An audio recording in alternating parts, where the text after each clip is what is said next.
Pink Flamingo Productions presents City of Thieves, a corrupt god's world standalone. Written by Cora Kenborn and Catherine Wiltcher. Performed by Vivian LaRue and Alan Carlson. Forward. We are all broken. That's how the light gets in. Ernest Hemingway. Prologue. Tatiana. 5 years ago. How quickly a charmed life can turn to rust. That's what I keep thinking as I lie here on the floor of my father's office, messing up the chic weave of his Tabriz carpet, my face half in shadow, and my heart a cheap locket left out in the rain. Before tonight, I was living a white lie. My father had a penthouse apartment in Manhattan with a doorman who granted wishes like the genie from Aladdin. I went to the best school with the bitchiest in crowd, where I never had to straighten my crown because there were always a million eager hands to do it for me. The dark side of the moon has a bigger surface area than you think. My 18th birthday was meant to be fun. My friends and I were planning to hit up my favorite sushi bar and then party at a club on 10th Avenue until our pretty little blisters hurt. I had Dad's Amex Black in my pocket. The future was uncharted waters, but we were diving in anyway. Then I met a monster. A charming, beautiful monster, but I didn't see his claws until it was too late. He insisted on driving me home. My parents were in D.C. and Seb was out getting lit again. It meant there was no one to hear my screams when he dragged me into a room where choice didn't exist, and the word no wasn't heard, no matter how many times I pleaded it. His rough hands held me down to keep me silent. He crushed my chest until I couldn't breathe. Now, there's nothing left of me. Worse. What could be worse than this? I check off the contenders. I could be watching my parents take their last breath. I could be switching off Seb's life support machine. I could be dying of some horrible disease that's eating me from the inside out. But pain is all relative, right? Besides, my monster says his revenge always hurts. I must have blacked out again. When I come around, the clock on the wall reads 1 a.m. Tick. Hello, endless night. Talk. I know he's still here, watching me, amused by what he's done to me. He's leaning against the far wall, smoking a foreign cigarette that smells of gasoline and victory. Don't move, Tatiana. Play dead. It's easy because your soul's already a tomb. He killed it the moment his touch turned to violence. My eyes start to wander. I find myself staring at a piece of artwork hanging above my father's desk. A senator's desk, he called it on his first day in office. Another wave of shame smothering me. The painting is an abstract depiction of hell, but all I see is a girl lost in the orange flames, screaming for someone to hear her, see her, save her. Time passes, and I think about random stuff, like the fact that I haven't done my history assignment and it's due tomorrow. I have school tomorrow. School means questions, pointing, judging, giggling in the hallways and cheap condoms stuffed into my locker. I used to be the most popular girl in school. Now I'm just used. I'm staring at Dad's painting again. My mom owns a private gallery a couple of blocks from here, and my entire childhood was spent making sense out of a canvas, while other kids were seeing shapes in the clouds. I've never wanted to crawl inside a piece of art so much. I want to live in it, forget myself in it. I don't see a girl lost in the flames anymore. I see a new home, the only place I want to be, stranded, where no one can hurt me again. I must have moved because a dark laugh fills the room. Not calling Daddy yet. His voice is muddy and cruel. It's a Russian river that no amount of Orthodox prayer can cleanse. I told you I wouldn't, I whisper. Good, because I am not done with you, Kiska. My stomach lurches. There can't be more. Please, God, no more. I try to crawl away, but he's too fast. I beg and scream, and he hits my face to keep me quiet. I silently plead for help as he hooks his hands under my arms and drags me onto the desk my father loves so much. He leans over me, murmuring why he's doing this, how he'll never stop doing this, how he's going to fill up every part of me with his hate for my family. But I keep my eyes trained on the wall behind me the whole time. I wrap the acrylic brushstrokes around me like a blanket. I hide myself in the gilt frame so I can't think or feel. It makes me numb, so gloriously numb. I am that painting now. I'll be whatever the world wants me to be, but they'll never see the real me again. Chapter 1. Renzo. 3 months ago. People say death is the great equalizer. Not for men like Renzo Marchesi.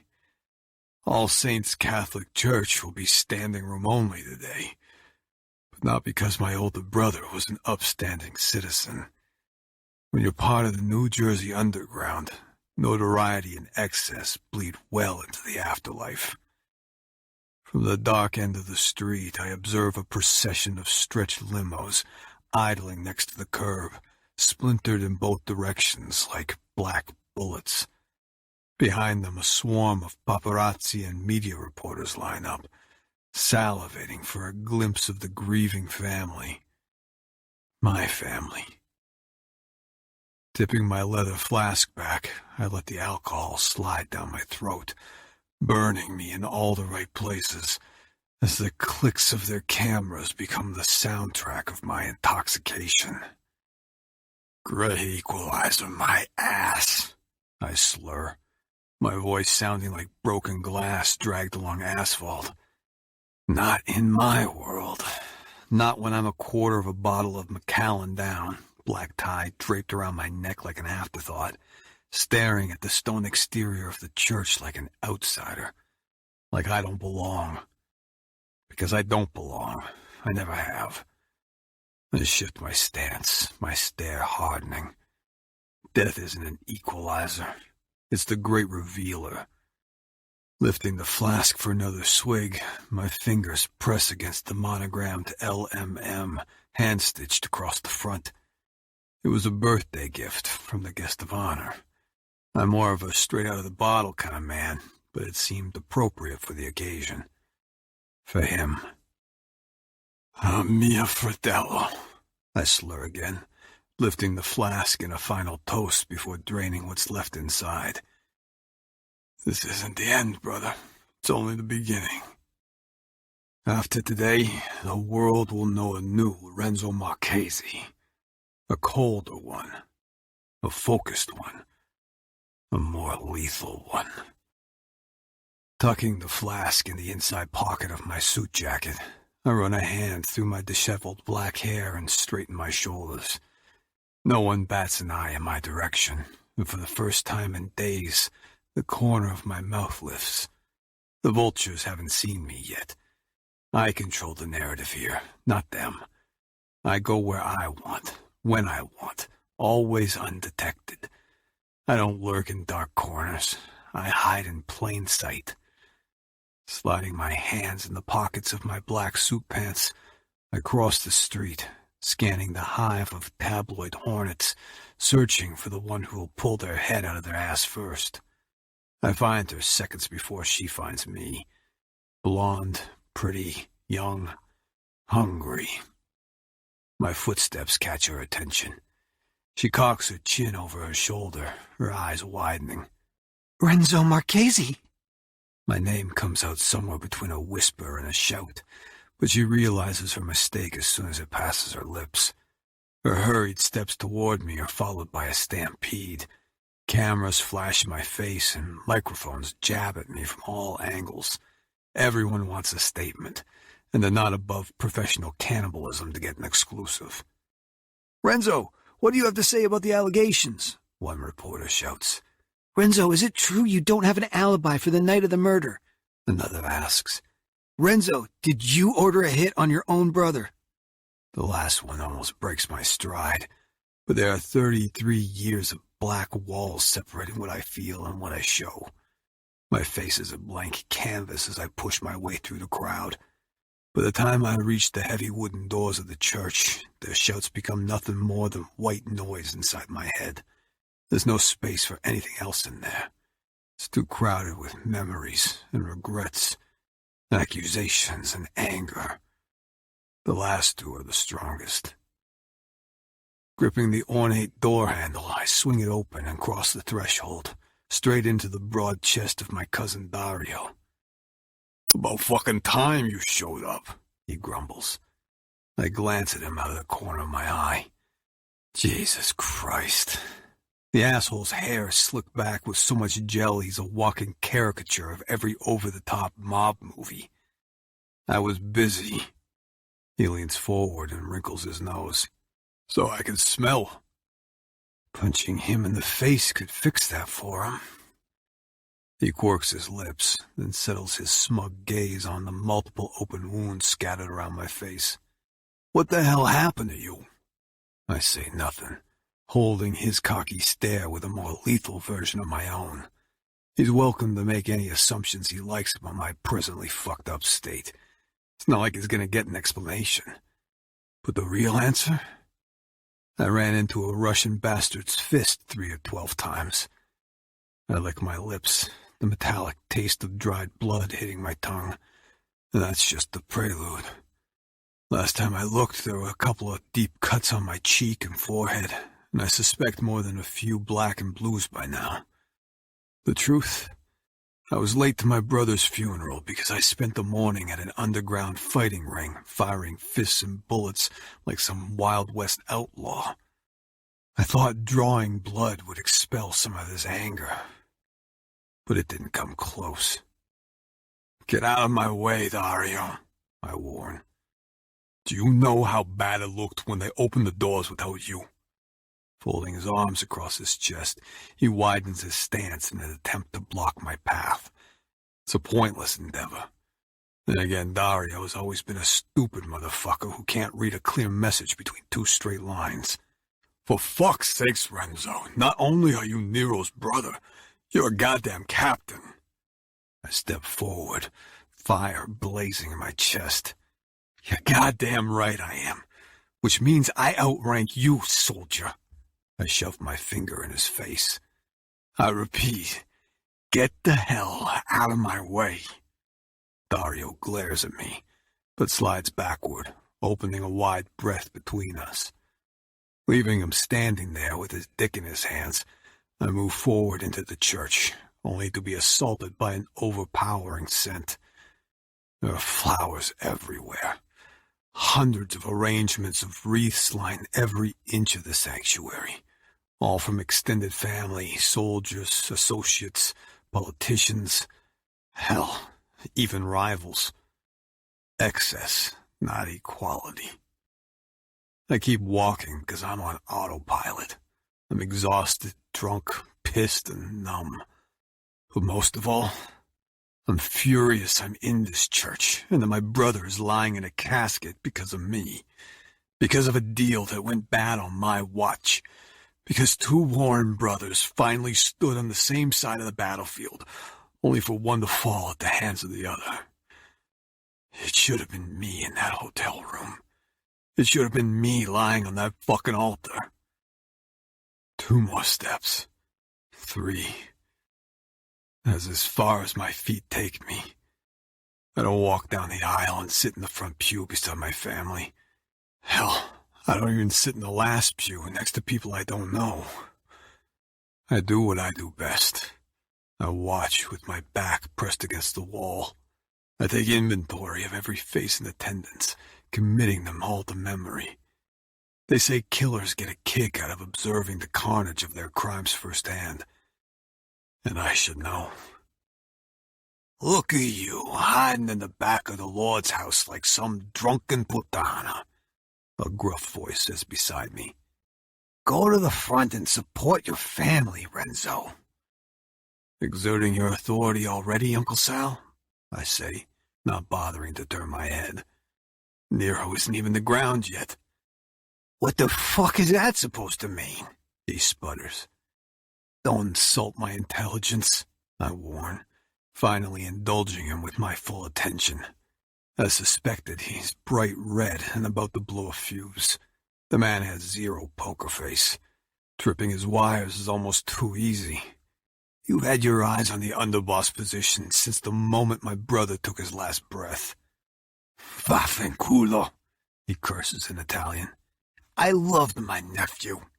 His tone is low and controlled, but not inflated. I believe him. For all his faults, and he has a fuck-ton, he and Nero had a bond we've never had. But our business comes with certain risks, he adds, smoothing one side of his more salt than pepper hair. We all know this. We accept it. Sometimes we pay the highest price, but that doesn't mean the business shuts down, Lorenzo. Life goes on. He shrugs. Wheels keep turning. You're just making sure they turn your way. He stiffens, his composure slipping. There are only 3 captains in this family. Tradition states one of us will be named Nero's successor. Cocking his square chin, he slides an accusing glare toward me. The past few years, your actions have made it clear you don't want the job. He's right. Nero was the firstborn son, so he automatically became my father's underboss, poised to take over the empire one day. It's no surprise he was the family favorite. Eventually, I made peace with it and embraced my role as the family fuck-up. That was before someone pumped 3 rounds into the back of my brother's head. And Paulie? I ask, arching an eyebrow. Like you said, there are 3 captains. Uncle Sal offers a disinterested shrug. Paulie and your dad grew up together, but he's not family. He pats his chest proudly. I am family. You're his sister's husband, I correct. Salvatore Barone's claim to fame is a little skewed. He's not a captain in the Marchesi family because he has blood ties. He's a captain because he fucks my aunt. Watch it, kid. His nostrils flare before his expression flips on a dime, calming as he circles a manicured finger around my battered face. What's up with the busted look? If your mother asks about that shit, what are you gonna tell her? Changing the subject as usual. A slow smirk crawls across my mouth.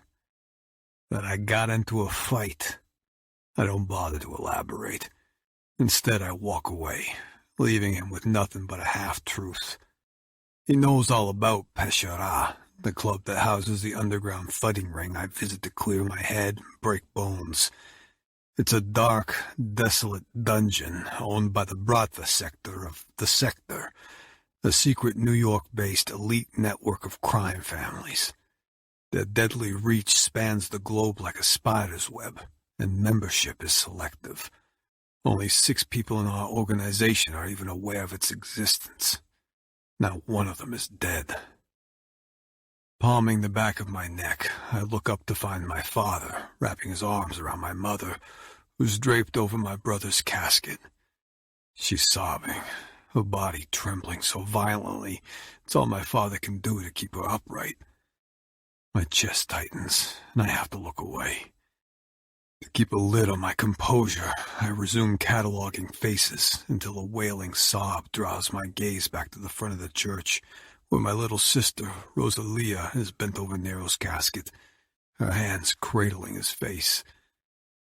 With another tortured sob, she flings herself off the altar and stumbles down the aisle, tears streaming down her face.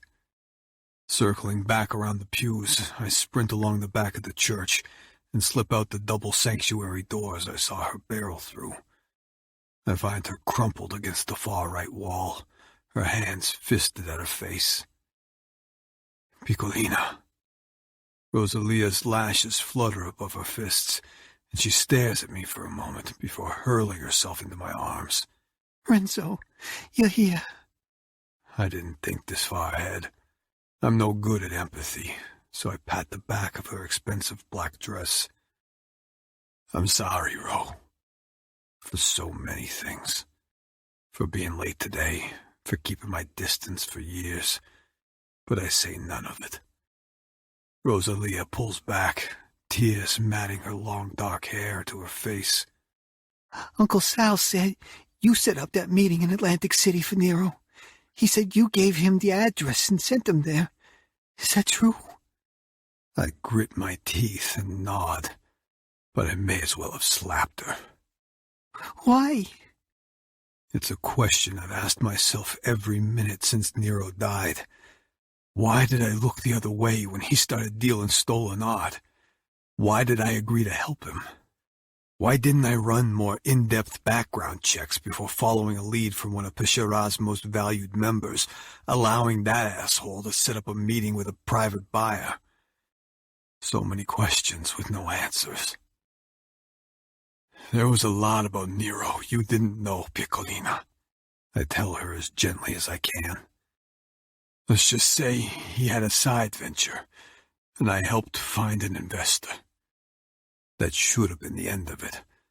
However, this is my little sister.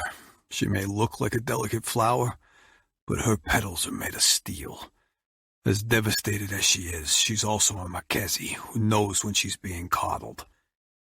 But it wasn't business, Renzo, she insists. It was a setup. Nero walked into a trap and never walked out. They shot my big brother 3 times. Her voice breaks.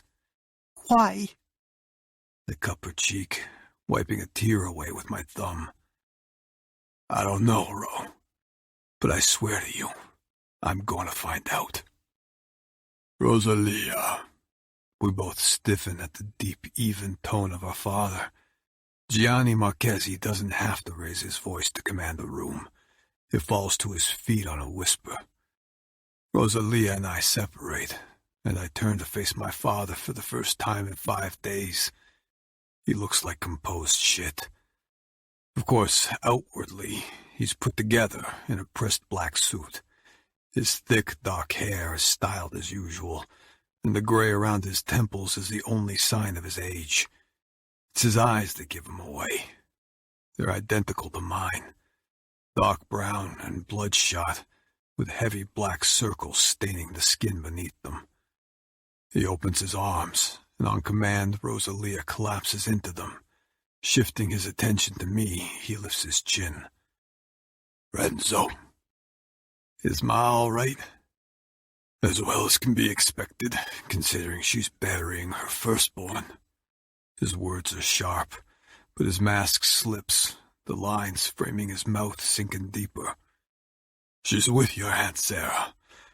Once you're sobered up, I suggest you pay your respects to your brother before we leave for the cemetery.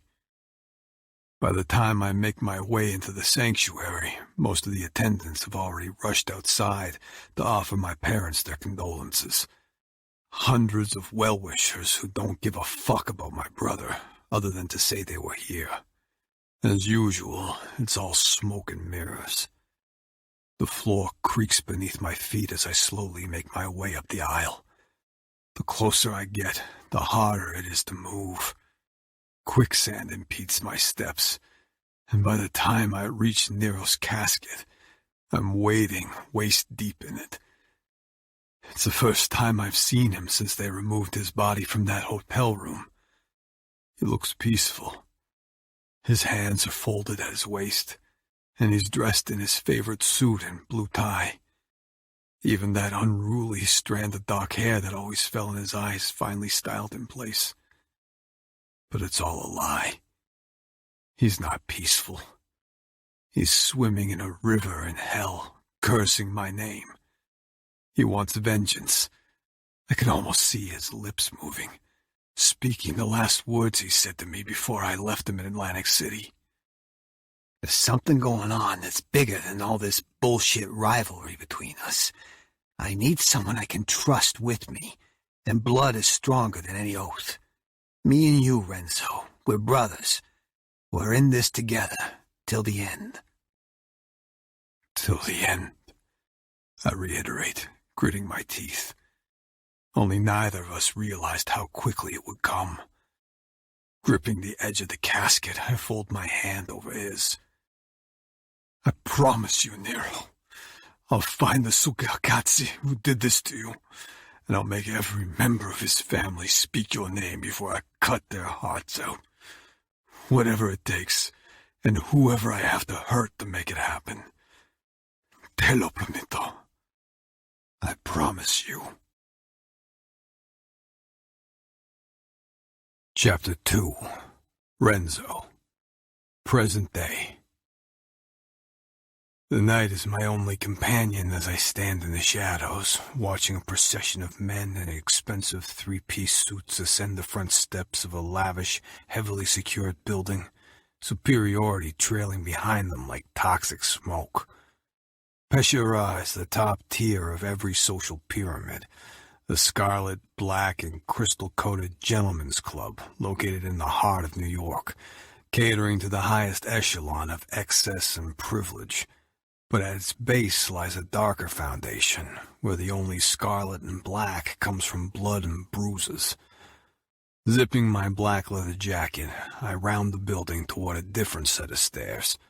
While the Marchesi name ranks at the top of the elite, my soul craves the depravity of the windowless walls beneath their feet, a basement where status means nothing, and light is the enemy. With a clenched fist, I deliver 2 impatient knocks to an unmarked wooden door, and the red light beeps on the square box beside the doorframe. "Password," rumbles a thick Russian accent. It's not a question as much as a challenge. This isn't fucking date night at Applebee's. If you have the balls to show up at Peshera's back door, you better know the answer. Chistelice. Purgatory. The red light flickers and turns green. A subtle click grants my access. Stay in control, I remind myself. Easier said than done. I spent the last month tracking down leads only to spin in fucking circles. Tonight is the closest I've come to finding the man who choreographed my brother's murder. Swinging the door open, I make my way down the 2 flights of splintered wooden stairs to what used to be my sanctuary, the cave. As I enter the darkened arena, an oversized gatekeeper steps in front of me. "Jacket check, comrade." Gritting my teeth, I give him a half-assed flash of my open jacket to prove I'm not stupid enough to bring a gun to a Bratva-owned fight club. At least not again. Shoving past him, I keep my stride steady as I cross the stained concrete floor. Within seconds, the smell of copper and sweat hits me like a shot of adrenaline. On my left, a wet, garbled grunt fills my ears seconds before a body slams into the cage's unforgiving metal. I don't stop to look. Judging by the primal roar of the crowd, this fight is almost over. Rest in peace, motherfucker. Blocking out the match, I scan the perimeter, my gaze settling on the back wall where a man with a platinum buzz cut tosses a bright red apple in the air while soaking in the massacre. Vasily Belov, Peshera's fight manager, and the reason for my exile. I'm less than 2 feet away when he turns that icy stare my way. "Look what the cat dragged in," he drawls. "It's been a long time, Renzo." Yeah, 3 months too long. It's been a forced hiatus for not playing by Bratva rules. Popping the blade on a pocket knife, he slices into the apple. "You are overdressed." The sound of his stilted accent is like sharp nails down a dusty chalkboard. I have to fight to even my tone. Not here to fight. "Sex club is upstairs," he chuckles, shoving a wedge of fruit into his mouth. Not here to fuck either. I add coolly. Then get out. His attitude is shitty, but not unwarranted. After all, my last visit cost him a lot of prize money, not to mention a finger. I'd been following a string of dead ends until the morning of Nero's funeral, when I got word of movement by the stronzo who set me up. I'd chased that Russian bastard to Pescara, where the coward barricaded himself inside the cave's bratva-steeled walls. In a whiskey-fueled rage, I'd attempted to shoot my way in, firing 3 bullets into the door and 2 into Belov's best men. It was an act punishable by death for any other, but as the cave's major source of income, I got off lightly, with a 3-month suspension and a warning to take my vengeance elsewhere. Unfortunately for Vasily Belov, all roads to my brother's killer stop at Peshara's basement door. I just want what I'm owed. You are owed nothing but a bullet between your glazani, he hisses, tapping the tip of the knife between his blonde eyebrows. Just like your pizda brother. Watch your fucking tongue, I warn, my gaze dropping to the knife in his hand. I've cut out many more for far less. Vasily's eyes narrow, a heavy silence stretching between us before he flashes a dark smile. I'm not an unreasonable man, Marchesi, he states, pocketing his knife. But I am a businessman. No shit. I didn't walk in here believing one demand would punch a hole in the Bratva's inner circle, especially since the missing piece in this fucked-up puzzle happens to be Vasily's older brother, Oleg. He's not going to simply hand his head over to me on a silver platter. I nod.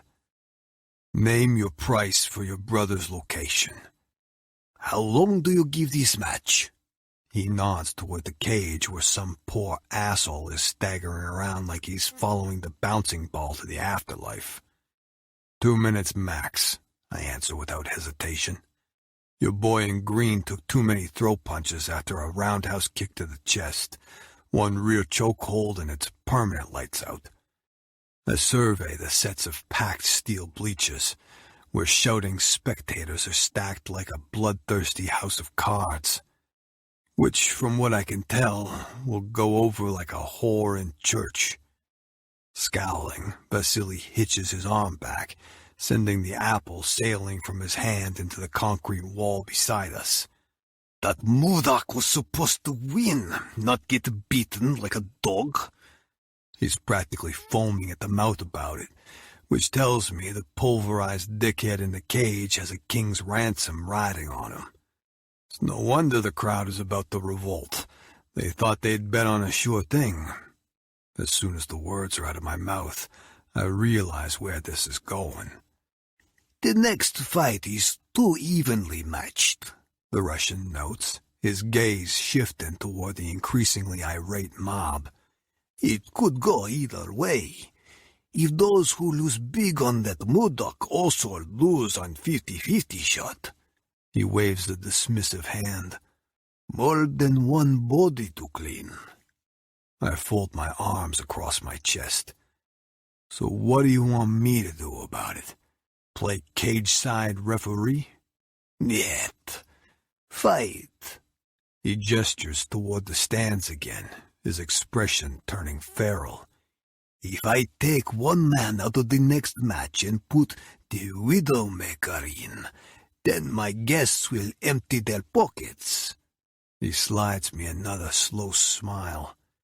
Walk away alive, and I will give you what you want. Fuck.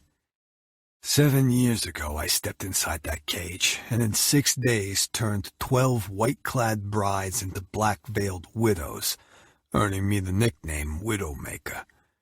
From that moment on, my bloodthirst became an unstoppable addiction, and I became Belov's main attraction. But I haven't fought since Nero's funeral. Not since the morning I held my own against 4 Bratva Patsans for daring to spill Russian blood. When I finally showed up at the church, I lied about the cuts and bruises, but my father knew where I'd been. That same night, he made me swear on my brother's grave that I wouldn't fight again. But sometimes you have to break a promise in order to keep an oath. A riotous roar draws my attention back toward the cage where, as expected, the bastard in the green shorts hits the mat. DOA. Switch the matchup. Belov scans my dark denim jeans and black t-shirt, then nods toward the locker room. You have 15 minutes. Got change. I slip out of my leather jacket. Don't need to. The Russian cocks an eyebrow. You are giving your opponent an advantage. Good. Then maybe it'll be a fair fight. Most men would hesitate before entering a modern-day gladiatorial massacre. Not me.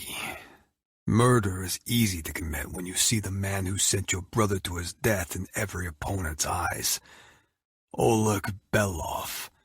Vasily's brother approached me one night after an exceptionally brutal fight.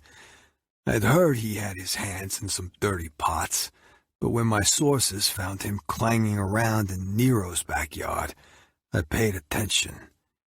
He claimed to have a private buyer interested in one of Nero's paintings. Every lie he told checked out. Now Nero's dead, Oleg's missing, and every finger in New Jersey is pointed at me. The crowd's primal chants become background noise as I deliver punch after punch to the bloodied man trapped between my fists in a metal wall.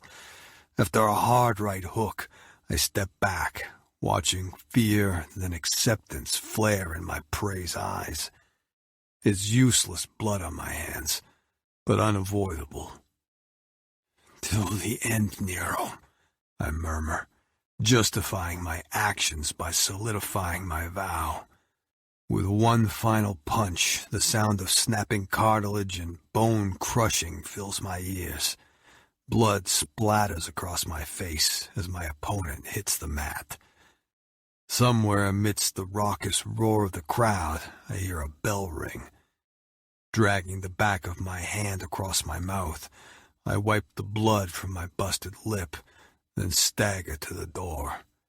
A stone-faced Bradford guard unlocks it from the outside, swings it open, and nods as my bare feet hit the concrete. Catching Vasily's eye again, I close the distance between us. Tell me where Oleg is hiding. Shaking his head, he turns, motioning me to follow him. I'm too fucking exhausted to argue, so I stagger behind him, blood dripping off my fingertips like a trail of red breadcrumbs. At the end of a darkened hallway, he unlocks a door to the right and waddles inside. Sit, he instructs, settling behind an ugly mahogany desk while gesturing to the two chairs in front of it. I clench my stained fists by my side. No. Shrugging, he opens a drawer to his right and pulls out a stack of money and drops it on top of his desk. Then another stack. Then another one. After the fourth transfer, he sits back like a proud king. What the fuck is that? Your earnings. Circling one of the chairs, I gather one of the stacks in my hands, my blood staining the bill's crimson before I'm hurling it back at him. He slams his fist onto the desk. You are being ungrateful. I don't want your fucking money, I growl, navigating the desk like a hungry lion until I'm standing right in front of him. I want your brother's location. Now. For once the bastard isn't smirking. His heated stare drills holes in me as he pulls a slip of paper from his desk and scribbles on it. Here, he mutters, shoving it toward my chest. I have honored my word. I don't dignify that with a response. Glancing down, I scan the address. 1499 Patterson Avenue.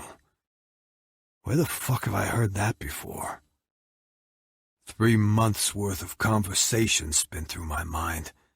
One in particular. A crisp October afternoon, framed with stretched black limos and a cloyingly sweet scent. "Ride with us, Renzo." I glance down at my sister's tear-stained face as she leans out of the rear passenger side door. She's looking at me the way she always did at Nero, like she would her hero. But the devil doesn't ride a white horse, and he sure as hell doesn't ride in his family's limo to a burial he caused. I shake my head. "I'll meet you there." Rosalia lets out a sad sigh that drives another stake through my black heart. 1499 Patterson Avenue. I tighten my fist, crumpling the paper in a haze of rage. This is Rosewood Cemetery. I remember following my family's limo there after the funeral. "The deal was for Oleg's location," he answers in a bored tone. Reaching into the open drawer, he produces another apple. I watch in silence as he slides the same knife out of his pocket and pops the blade. "Now you have it." He gives me a slow, vicious smile. "Apparently, my brother made one too many sloppy business deals. May he rest in pieces." Everything goes black. No sight, no sound, no conscience. Charging forward, I snatch the knife out of his hands, reveling in his shock as I press the sharp blade against his jugular. "Did you kill your own brother?" When he shakes his head, I tighten my grip. "Then who took him out?" "I do not know." "Think harder." "I do not know," he repeats, all the color draining from his pudgy cheeks. "Oleg and I were brothers by blood, not by choice. Like I said, he indulged in messy ventures and made too many enemies." "But you protected him from me," I accuse. "You hid him at Pescara, and you had me exiled." "Thieves' code," he states matter-of-factly, as if I'm not seconds away from slitting his fucking throat. "Regardless of how little I cared for Oleg, Bratva protects their own." Nice try, but not good enough. I press the knife harder against his skin, reveling in his yelp as a bright red bead slips down his neck. Maybe losing another finger might jog your memory. Vasily's heated eyes drop to his lap where the 4 remaining fingers on his left hand curl into a tight fist. A reminder of what his pahan did to him in retaliation after our last altercation. "Modak," he mutters before quickly adding, "you are still looking for this atonement painting, yes? The one you and your brother were selling the night he died?" When I say nothing, he drags his gaze up to meet mine. "Apparently it became, how do you Americans say, lost in transit and has turned up for auction in London this Friday. From what I hear, there is a particularly high interest coming from Russia." "Bratva?" The bastard chuckles. "Yet, a Bratva brother would not bother to bid on something he wanted. He would simply take it. This buyer is an outlier, one who prefers to remain nameless." He glances up at me. "Much like my late brother's business partner." I clench my teeth. Information that would have been useful days ago. And how would you know that? "The painting? I told you already. Oleg was sloppy and liked to brag. As for the auction..." His voice rattles as he attempts to gesture at the office's portrait-lined walls. "I have an appreciation for fine artwork." Trusting one Beloff has already ended with blood on my hands. Trusting another would be the definition of insanity. Still, this is only the second lead I've gotten since Nero died, so despite the risk, I can't ignore it.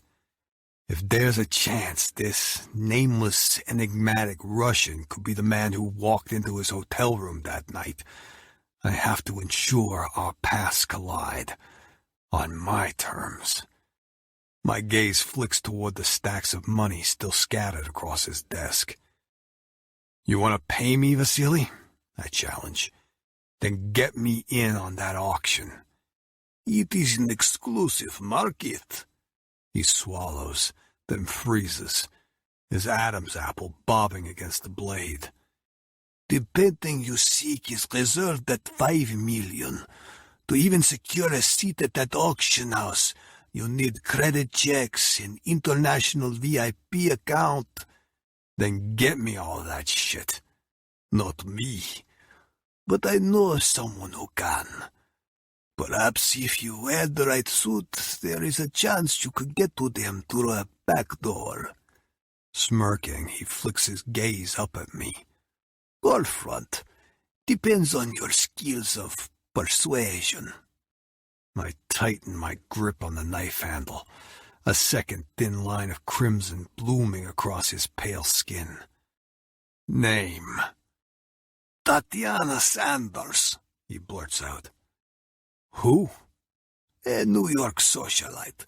She owns the most exclusive private modern art gallery in the city and can open any door for you. But good luck prying the keys away from her. That frigid suka is as cold as they come. Sanders. Why the hell is that name so familiar? What's the name of her gallery? Elysium. That's when it clicks.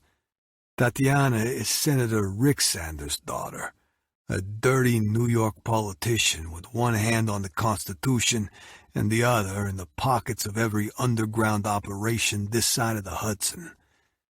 Rearing back, I plunge the knife deep into the center of his desk. You want me to get a senator's daughter caught up in this? I roar. An innocent? Beloff lets out a dark laugh. That girl is no innocent. You want to find who killed your brother. Find an incentive. Turn up the heat on Miss Sanders. Once you control the temperature, even ice can melt. Chapter 3. Tatiana. My father used to tell me that each day starts out dirty, and it's our job to clean it up. Considering who he is, I just assumed he meant for me to turn it to my advantage, by any means possible. But what happens when the days are endless and the stains prove permanent? I find myself reflecting on this as I gaze out of the tinted window of my chauffeured Porsche Cayenne, staring out at a city that's been a protective fortress for me these past 5 years. It's too easy to hide my pain amongst the nameless faces here. The towering skyscrapers have replaced the jagged spikes around my heart. Pursing my red lips, I sweep my Chanel sunglasses onto my face as the car pulls up to the curb outside Regency's, the most exclusive auction house in Manhattan. It's the kind of morning when the bright New York sunshine exposes every crack and blemish on the sidewalk. It's also exposing my brittle mood. So far, the last couple of hours have given me the hangover from hell and a pathetic $5,000 commission from selling the artwork of a man I wouldn't usually throw a Negroni Spagliato cocktail on if he spontaneously combusted. Every job has its limitations, and working with self-important jackasses like Emmanuel Scott is mine. Then again, choice isn't everything when your finances have recently taken the jumping equivalent of a Wall Street banker during the Great Depression.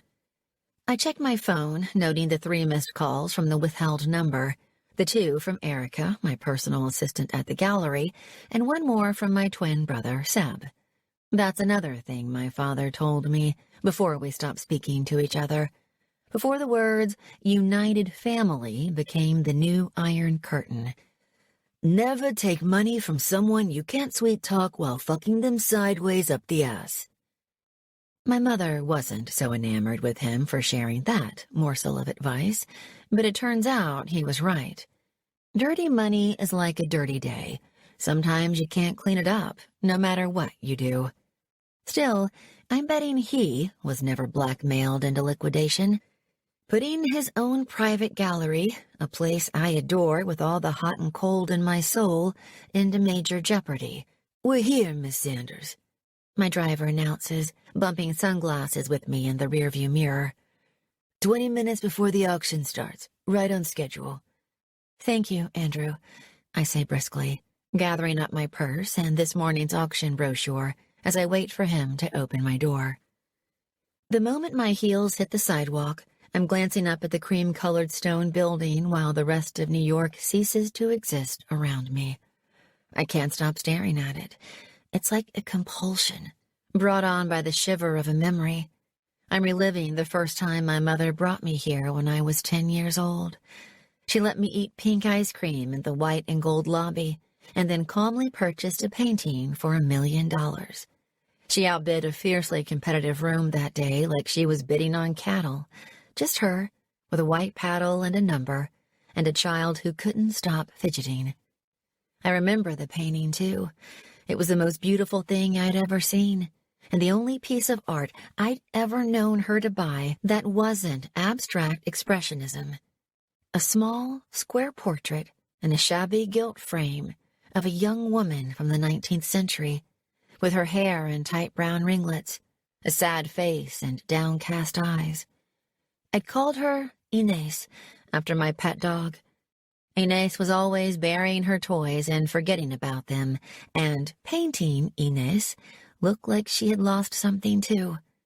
She pulled me in and made me love her, and then she made me love art. Years later, my love became a dependency, and my dependency became an obsession. I dropped out of school and went to work at my mother's gallery for a time. After we fell out, I ran away to Russia for a year. When I returned, I set up my own and forced Manhattan to pay attention, but I never forgot that painting. Sometimes I think that day at Regency's was the last time I felt truly happy. A few years later, I'd take a knife to Inés, slashing the canvas out of desperation and breaking my mother's heart. That was the night I left home for good. "Miss Sanders?" My driver coughs indiscreetly, bringing me back to the busy sidewalk. "Thank you, Andrew. That'll be all." Pulling myself together, I sashay into the building, my false confidence and impeccable style adding an easy 10 to my 22 years. All eyes turn in my direction as I enter the Calcutta marble lobby. The papers call me the Ice Empress of modern art because of my refusal to give them an inch of vulnerability. Since then, my nickname has become trapped in social circles in a never-ending loop. My reputation precedes me. It doesn't matter that I'm the youngest private gallery owner in the city, or that my first curated exhibition was a sold-out $10 million success. Every business is just another extension of a man's world, and once their dicks feel threatened, they'll go out of their way to make your achievements as insignificant as possible. How they'd laugh if they knew how close my ice castle was to cracking. My cheeks redden in humiliation when I think about my meeting with the bank yesterday. I'm only one missed payment away from them foreclosing on my loan.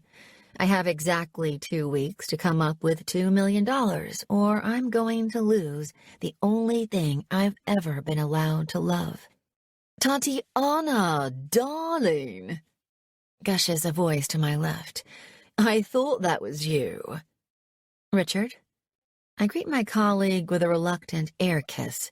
He's an agent for another private gallery in town, an accidental rival and a pretentious British bastard who can't keep a secret to save his life. So far, the rumors about my impending financial ruin are non-existent, but he'd be the first to tell me otherwise. "Are you agenting or buying?" he inquires. ushering me along the elegant hallway towards the auction hall, my heels click-clacking loudly against the marble. "Agentine," I reply smoothly, tucking my purse and brochure under my arm as I remove my vintage black gloves one delicate finger at a time. "For a Saudi prince who's recently developed an expensive taste for British art." The lie rolls so easily off my tongue. Then I think of the 3 missed calls from the withheld number, and my stomach lurches. "Budget?" "You know it's never ladylike to discuss such matters, Richard," I chide, mentally kicking him in the shins. "Who says anything about you being a lady?" His haughty face smirks, and I mentally shift my foot to his groin. "Such a title would require an impeccable family heritage, and there are many on Capitol Hill who'd argue otherwise." Piece of shit. He's referring to my father and the huge multi-million-dollar gambling bill he managed to push through the Senate a couple of years ago. It involved some very public backhanders and unwanted scrutiny. "We can choose our acquaintances, but not our family, Richard," I bite back as we reach the auction room. Without waiting for his response, I head straight for my usual seat, 5 rows back from the stage. It's a prime spot within the auction's triangle of influence, with direct eye contact with the auctioneer for that subtle, last-minute bid. There are rules to this game, the same as everything else in life. It just so happens that these are the only ones I adhere to. "I quite agree." Richard takes a seat next to me, much to my irritation. Why must British men always overwear their cologne? His Drakkar Noir already has my subtle fragrance in a chokehold. Crossing my legs, I pull out my phone. There are another 2 missed calls from the withheld number, so I tap out a quick message to Moscow to get him off my back. "Here, we'll call when it's done." I tell myself that this is the last time as I slide my device back into my purse, but I'm just as good at lying to myself as I am to everyone else. The room is filling up fast. Nearly every seat is taken. "Bunch of champagne sensationalists," Richard clucks disapprovingly, glancing around at the latecomers. "The only reason British portraits are so popular this year is because of the recent scandal with the monarchy." Not even the ghost of a smile disturbs my red lips. I'm determined to live up to my nickname today, and then some. "I have to say, I'm surprised to find you here too, Tatiana. You specialize in abstract expressionism, do you not?" I'm diversifying. "How tedious for you, darling. Did you hear that Regencies are thinking of upping their commission on each sale from 12% to 13%? I watch him nod at several familiar faces from the art world, like the obsequious asshole he is. "I guess even the sharks need to sharpen their teeth in the current economic climate." "Why, hello." He trails off in breathy upper-class awe. "What have we here?" Mildly intrigued, I angle my head to see who's caught his attention. Amongst the arrivals of generic gray and navy blue suits, there's a 3-piece black tailored affair hanging back from the rest. The cut of the material is exquisite, and then my eyes travel north to register the face of the man inside it. He's an electric storm about to break. He's Lucifer from Milton's Paradise Lost, beautiful but capable of utter devastation. Momentarily jolted from my icy throne, I watch as the man's dark eyes travel the room at a measured speed, taking in every face. When he lifts his hand to rub his jaw, the glimpses of tattoos on his knuckles are like lightning flashes of danger. He should be putting himself up for auction, I think, shocked by my visceral reaction to a total stranger. To me, most men are pawns to be manipulated, not kings to command my attention. "Who's that?" I ask Richard. "Renzo Marchesi. I wonder which dive bar he's crawled out from." And since when has the New Jersey mafia been interested in procuring artwork by legal means? Mafia? I say sharply. So the rumors go.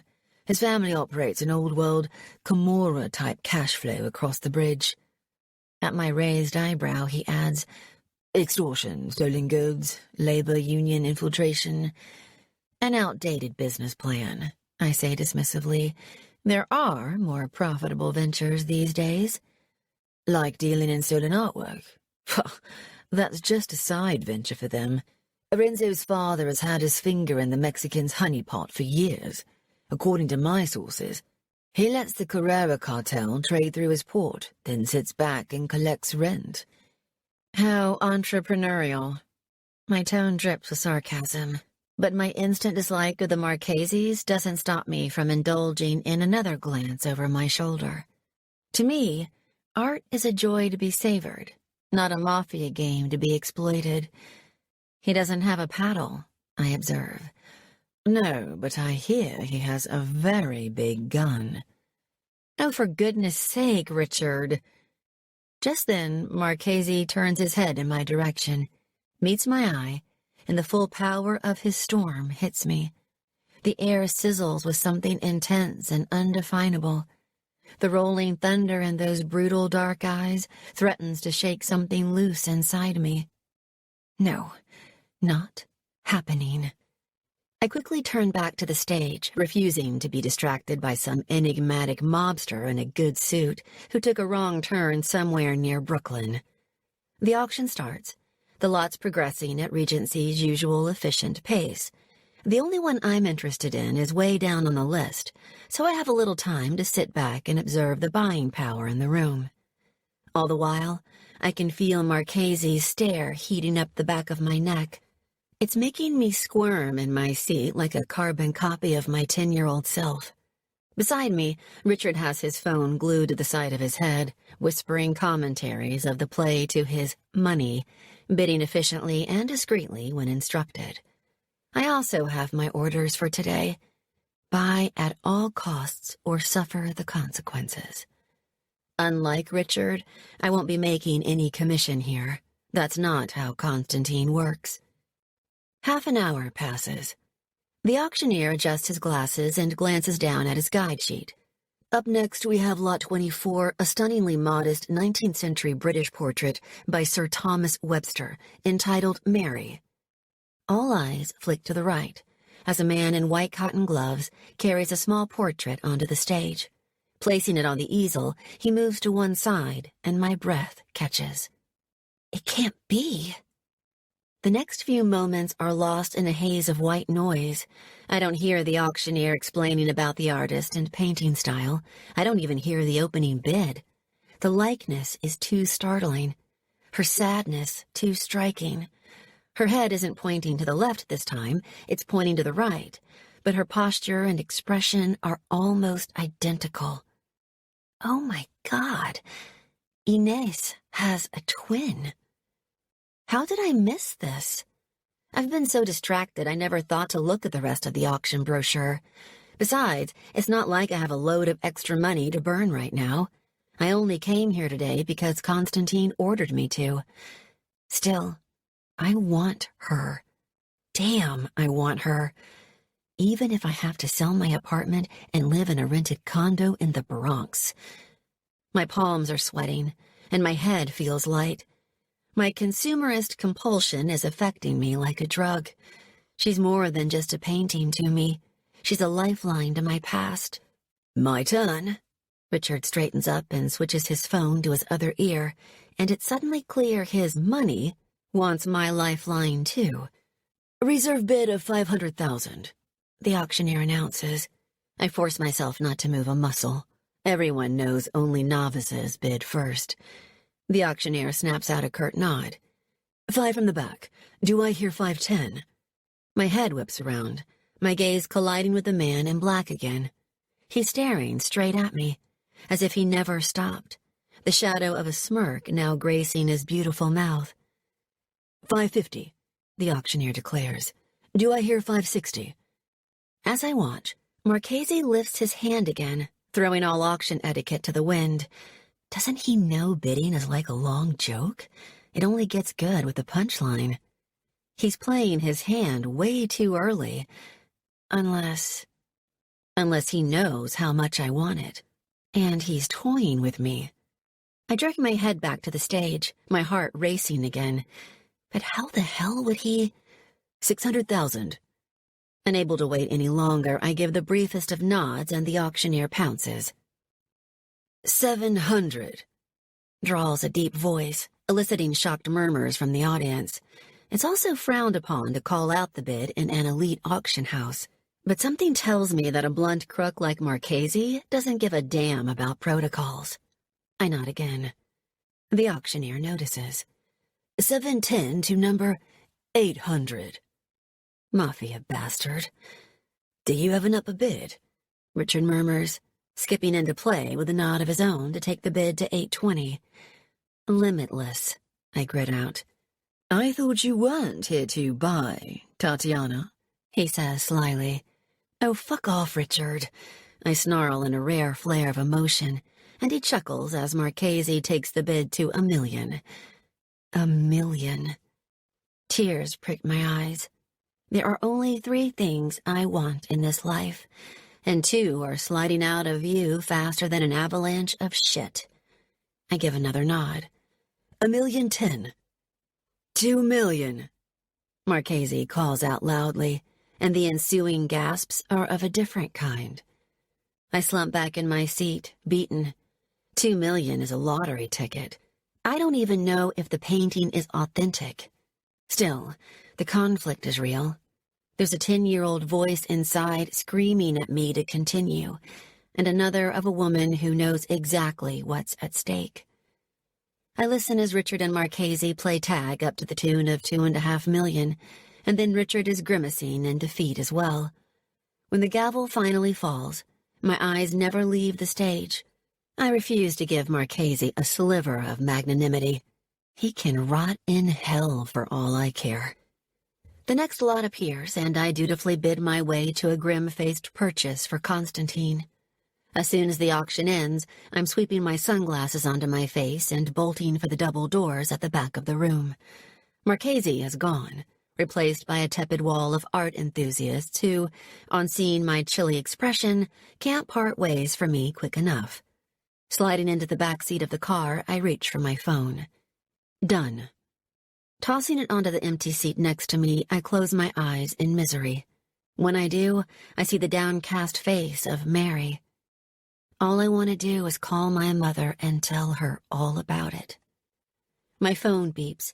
It's a warning. A chastisement for straying too close to doing something I know he'll make me regret.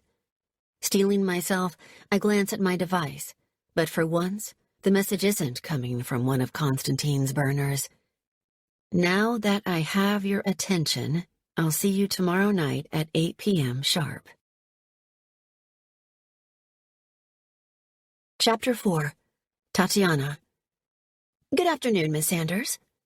My assistant, Erica, rises from her seat as I glide through the glass doors of my gallery half an hour later, still clutching my phone. Your 1 o'clock appointment has just arrived. He's perusing the Grey Gris collection in the atrium while he waits. His credit checks and budget are excellent. I thought you'd like to start with the gallery's top tier. Thank you, Erica, I say, tossing my black gloves, purse, and sunglasses onto her desk, grateful, as ever, for her quick thinking and brisk efficiency. Hiring her last year was like striking gold. I have no interest in small talk, and neither does she. Our only common denominators are my hectic work diary and the priceless artwork that breezes in and out of these doors. It's going to hurt like hell when I have to let her go, but I can't think about that right now. How was the auction? She asks, collecting up my belongings and turning toward my office, her blonde ponytail flicking from one slim shoulder to the other in a neat little dance of Aveda. Interesting. Truth is, I'm still smarting about losing Mary to a classless savage who will never treat her the way she deserves. Oh! Smoothing down the faint wrinkles in my designer black pencil dress, I glance toward the atrium and brace myself for my next battle of the day. I acquired an 18th century portrait for Mr. X. Please invoice him accordingly. There's a small pause. I'll do that right away. Erica is familiar with the pseudonyms I use for my clients. Constantine, for example, is an elusive man who changes names on the regular, like a spinning alphabet wheel. What's catching her off guard is the fact I bid on something that wasn't created in the 20th or 21st century. Recently, Constantine's been demanding purchases beyond our usual remit. 950, Erica. Commission percentage? Nil. Not in monetary terms, anyway. Maybe this time he'll be true to his word. Maybe this time he'll fly me out to Moscow and give me a whole hour as a reward. It's been 200 days, 5 months and 17 days since he last relented, and every single second apart has been agony. I can feel Erica's sharp eyes following me as I spin a cool 90-degree turn and make my way through the main gallery toward the glass atrium. The white walls of Elysium are dazzling in the midday light, the paintings even more so. As I walk, I feel a rare sense of calm overriding my sadness. Sunshine is a life force for creativity, breathing new dimensions into every textured brushstroke. Here, in the middle of my empty, perfect gallery, I can almost imagine myself feeling something again. Then I remember the anonymous text message, and a tall, dark cloud snuffs it out. I know it's Marchesi who sent it. What I don't know is why, and it's unsettling me as much as the man himself. Turning the corner, I forget the problem in a black Brioni when I see another in a crumpled white t-shirt loitering in front of a canvas. Seb? I grind to a halt in shock. Surprise! My twin brother turns, a loaded grin on his handsome face, his wayward dark hair tumbling into his unapologetic brown eyes. He looks so much like our father now that my breath catches. Figured I'd have more of a chance of you seeing me if I pretended to be a $sign. I find myself cursing Erica's name. First time for everything. Still, there's no way she could have known we're related. My style is uptight Manhattan bitch, while Seb's is more downtown, laid-back, ran a red light and couldn't give a fuck officer. Besides, none of my family has stepped foot inside Elysium since the day it opened. What the hell are you doing here? Came to blow out some candles with you.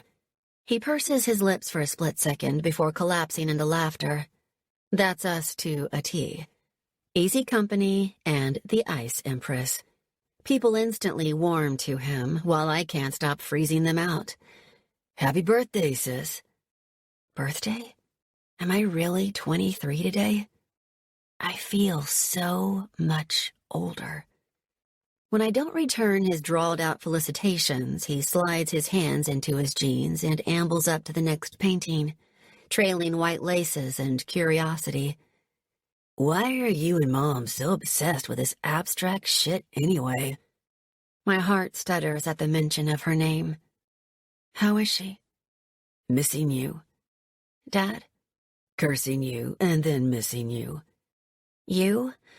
Cursing you, missing you, and still trying to understand what the hell went down between us. I glance at my hands and realize I'm still clutching my phone. Flashing the screen toward me, I see another missed call from a withheld number, but nothing more from Marchesi. You need to leave, I say, turning away to lead the stampede myself. Isn't it time you retired the whole rebellious teenager thing? I mean it, Seb. I hear the squeak of sneakers on polished parquet, and then a warm hand is gently touching my arm. Tatiana, we need to talk. Leave! I scream, my whole body recoiling from his touch. His golden grin slips, and I feel like I just kicked a puppy. We're twins. His pain is my pain. When I hurt him, I know I'm only hurting myself. But there's another chapter to my story now. A beautiful, innocent little chapter who forces more and more distance between me and my family in order to bring me closer to her. He sizes me up for a moment, his jaw clenching. Come home. You're being ridiculous. I start walking away again. Come home and talk to us, please. I know you, Tatiana. I know there's a reason you keep pushing us away. He drags his hand through his messy stoner hair in frustration. You can't hide your big secret forever, Bluebell, whatever the fuck it is. Bluebell. I think of carpets of color, and then forests plowed deep and destroyed. I think of a sweetness gone sour. Who says it's a secret? I whip around, my teeth bared. Maybe I'm just embarrassed to be related to Mr. Bribery and Corruption himself. I hear he's thinking of running for president next year. Is he that desperate to turn the White House black? Bullshit. Seb's grin has all but disappeared now. It's like the setting sun on the ruins of us. It doesn't matter what Dad is, wants to be, or was. He loves us. He loves you. If you called him right now, he'd pick up on the first ring. If you ever needed anything. I pause by the doorway to the atrium. Not possible, I'm afraid. I flash him my coldest smile. I deleted his number the day I walked away from his shit show. I'll get Erica to see you out. Tatiana. My smile drops like a stone. Don't come here, Seb. I mean it. If I see your face again, I'll call the police. The light is fading as I walk back through the gallery, or maybe the film of tears over my eyes is blocking it out. Heading straight for my office, I pull the blinds and slam the door. That's when I finally crumble, all alone in the darkness, sliding down the wall to the floor with my palm pressed tight across my mouth to muffle my cries as my tears spill fast and hot over my skin. I allow myself exactly 5 seconds of raw, unfiltered vulnerability, and then I'm climbing back into my icy veneer. Rising to my feet, I sweep the last of my pain away and reach for the light switch. A minute later, it's as if the meltdown never happened. The phone on my desk rings as I'm putting the finishing touches to my newly applied makeup. Miss Sanders, Mr. X is on the phone, Erica announces. Put him through, I say, steeling myself. Kiska. He purrs as soon as the call connects, his accent just as thick and muddy as the first time we met, drowning me in a flood of black memories. You have been avoiding me. On the contrary, I've been busy acquiring your painting. And enjoying a little family reunion, I hear. I pause. My brother won't be making the same mistake twice, I can assure you. I've long suspected the gallery's security guards of being his spies, and now I have the proof. See to it that it does not. You know the consequences of defying me, Kiska. I bite down on my tongue to stop my next words from slipping out, the tang of metal filling my mouth. He hates eagerness. He sees it as a weakness.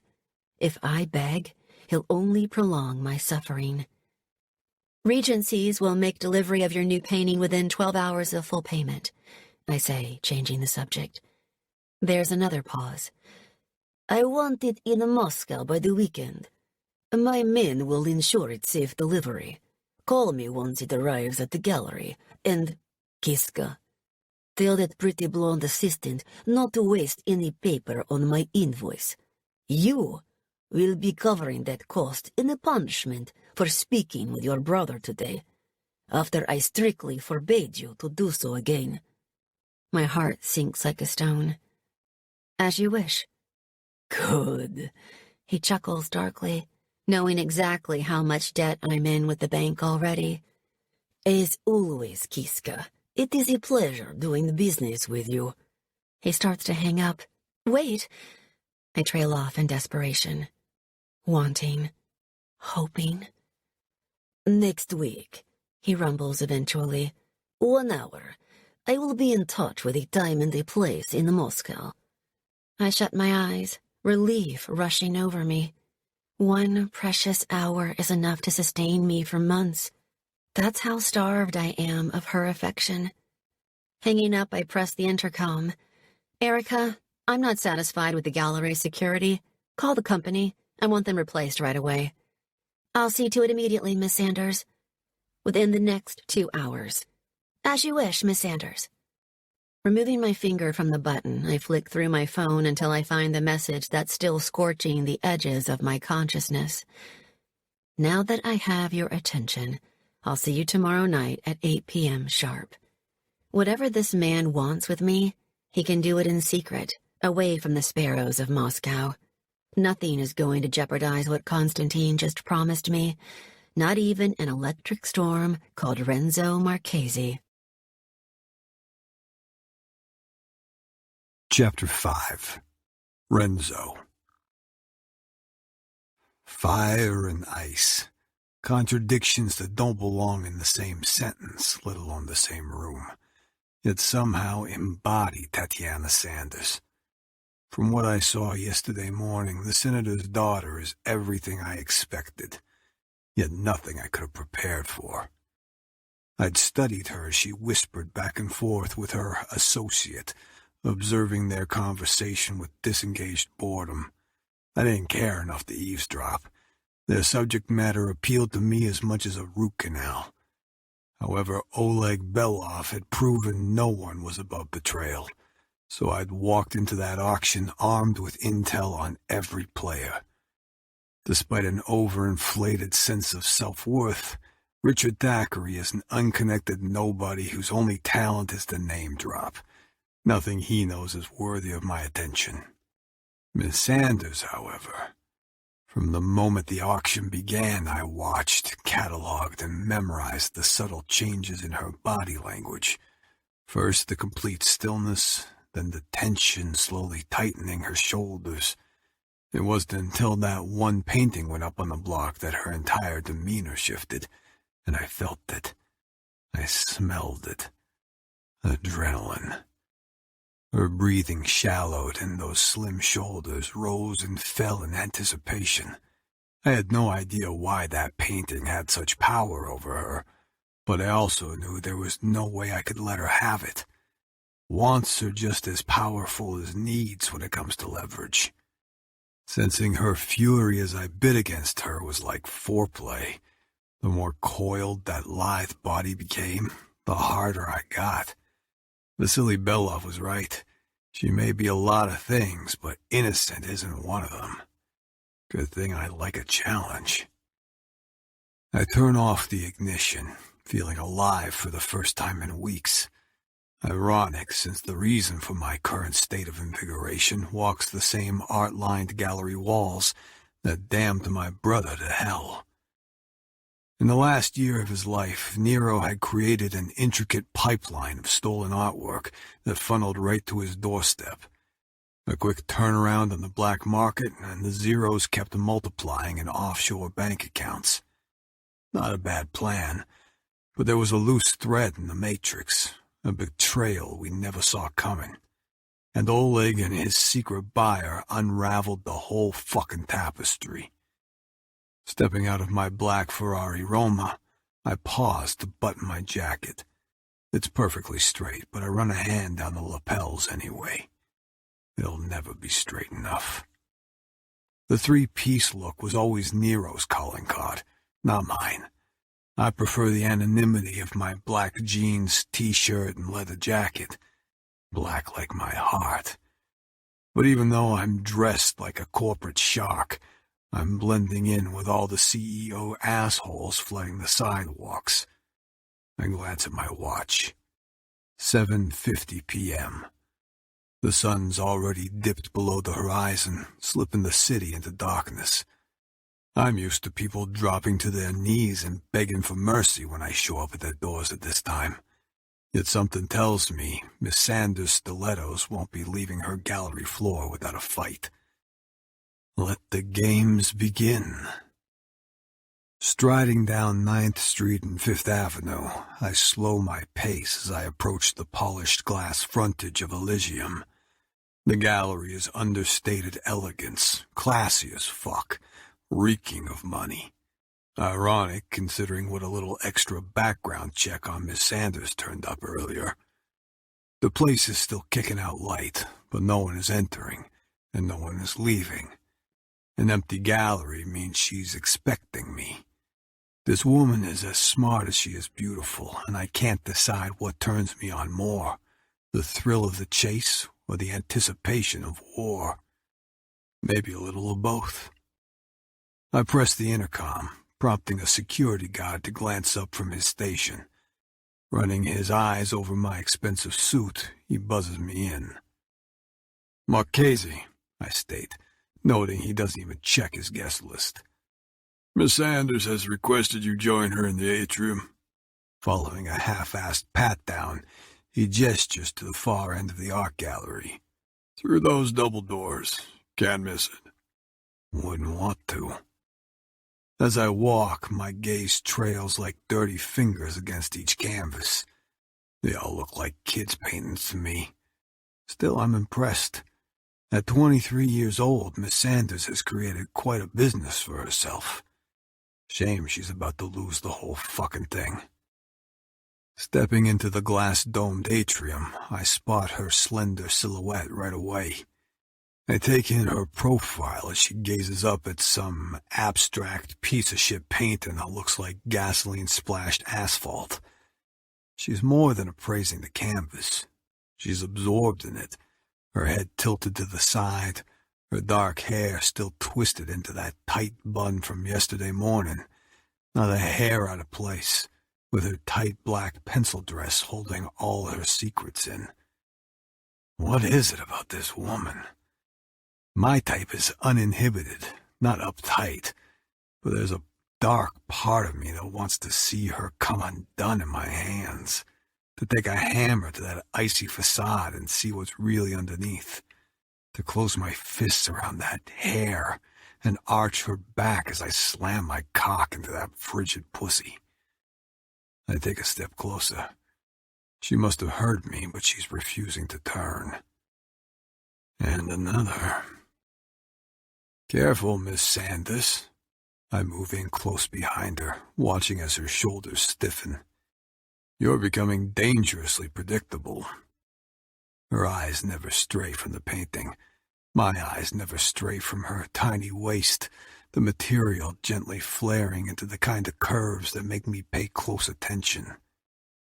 "And how's that, Mr. Marchesi?" Christ, even her voice is like a rainstorm in December. One more step brings us to an even level. "You have a strange fascination with complicated artwork," I note, gesturing at the canvas. "Oh?" "Does it reflect a complicated woman?" She tilts her chin in the air, the light catching on a razor-sharp cheekbone. "Have you come to psychoanalyze me, or to take something else that belongs to me?" Dangerous words, Miss Sanders. Remorse isn't a trait found in the Marchesi gene pool. I'm here for revenge. I'm here to use, destroy, and ruin. And that includes her and her precious paintings if need be. When I don't answer, she clips out, "You're 5 minutes early." "Only a fool steps on unbalanced ground when he's expected dolcezza. Yet you don't seem surprised." "Should I be?" Look at me, for fuck's sake. Her aloofness is infuriating me and making me want to pin it up against the wall. Instead, I flatten the smirk, tugging at the corners of my mouth. I'm almost impressed. I'm rarely knocked off focus. However, cold detachment isn't a new game, and Miss Sanders is about to get a lesson she won't soon forget. Most people are grateful when their date arrives on time. "A date? Is that what this is?" A low, sardonic laugh rumbles in her throat as she finally turns those killer high heels and aims her green eyes right at me. She's even more beautiful up close. Delicate features like fine china covering a hard shell of indifference. But everything breaks for a price. "Is that what you call a cryptic summons to meet with a thief?" A thief. I offer a darker laugh in return. There's currently a $2 million hole in my bank account that says otherwise, Miss Sanders. "Just because you paid for it doesn't mean you didn't steal it." Pausing, she drags those piercing eyes from the top of my head to the soles of my shoes. And you don't strike me as an art enthusiast, Mr. Marchesi. Quite the opposite. I bite back another smirk. The way my name rolls off her tongue throws a lit match on an already simmering fire. It's Renzo, I correct, adding dryly. And what gave it away? What didn't? She volleys back, her challenge edged with bitterness as she steps away from the canvas. You mocked and ridiculed your way through every rule of auction etiquette but one. I arch an eyebrow, waiting for the insult. She doesn't disappoint. You put your money where your mouth is. You paid for that painting even though you don't understand it or want it, and that pisses you off more than you know. Accompanying the jab with a slow clap, she flashes a tight smile. You hate not knowing, don't you, Mr. Marchesi? Still, I suppose congratulations are in order. You're not a total classless savage. She's right. A fact that riles me up even more. This pretentious cockshow was Nero's playground, not mine. I wouldn't know the ass end of a Jackson Pollock from the freak show of a Picasso, but my brother was a chameleon who could adapt to any business. Once welcomed inside the upper echelon, he found his niche, then carved his initials in it, until someone shot a bullet through them. I suppose that's high praise coming from a young girl like you, I taunt, walking a slow, predatory half-circle behind her. I'm 23, she snips back, her narrowed gaze tracking my every move. And I own every square inch of this gallery. The corners of her lips twitch. Can you say the same? My smirk fades, and my molars grind together like a fucking saw. The answer is I have nothing. Not a goddamn thing except for that painting and a blood-stained trail leading across the Atlantic Ocean. I've never wanted anything, never needed anything. Until Nero's death, I was content with serving as my family's executioner. All that's about to change the moment I walk out of this gallery. Scratch that. The moment we walk out. Because Miss Ice Empress doesn't have a choice in the matter, despite the bullshit untouchable vibe she's given off. You called this meeting? She reminds me. The tension between us stretched to a breaking point. Are we going to continue trading insults? Or is there a point to you barging into my gallery and life like this? Before I have a chance to say a word, that accusing gaze snaps back to my face. If this is some kind of mafia protective extortion, I suggest you take your offer and... In 2 steps, I have her backed against the nearest white wall, my palm silencing those sinfully full lips and wicked tongue. Exhaling slowly against my skin, Tatiana stares up at me through thick, dark lashes, daring me to take this further. What the hell am I doing? Stay focused. I'm here for penance, not pussy. Sliding my palm off her face, I slip my hands into my pockets and resume my prowl. Since you seem to know so much about me, then you know my family conducts business in New Jersey, not New York. Besides, you're not the only one with a portfolio, Tatiana. And what the hell is that supposed to mean? She runs her fingers lightly across her chin, as if scrubbing the last traces of me away, as if my touch disgusts her. My fists clench in my pockets. Your family is as stained as mine. However, yours hides their sins beneath a patriotic pin. I know all about you, Dolcezza, and I know who your daddy is. For the first time, she flinches, so I drive the knife in a little deeper. It seems the senator's princess likes to play both sides of the moral line. I am not my family, Mr. Marchesi. Another direct hit. My apologies, I offer, sweeping my arm out in an over-the-top snide gesture. Here I was under the impression the branches of our family tree were up for discussion. There's a beat of silence. Whatever you think you're going to extort from my father by darkening my doorstep, you're wrong, she warns.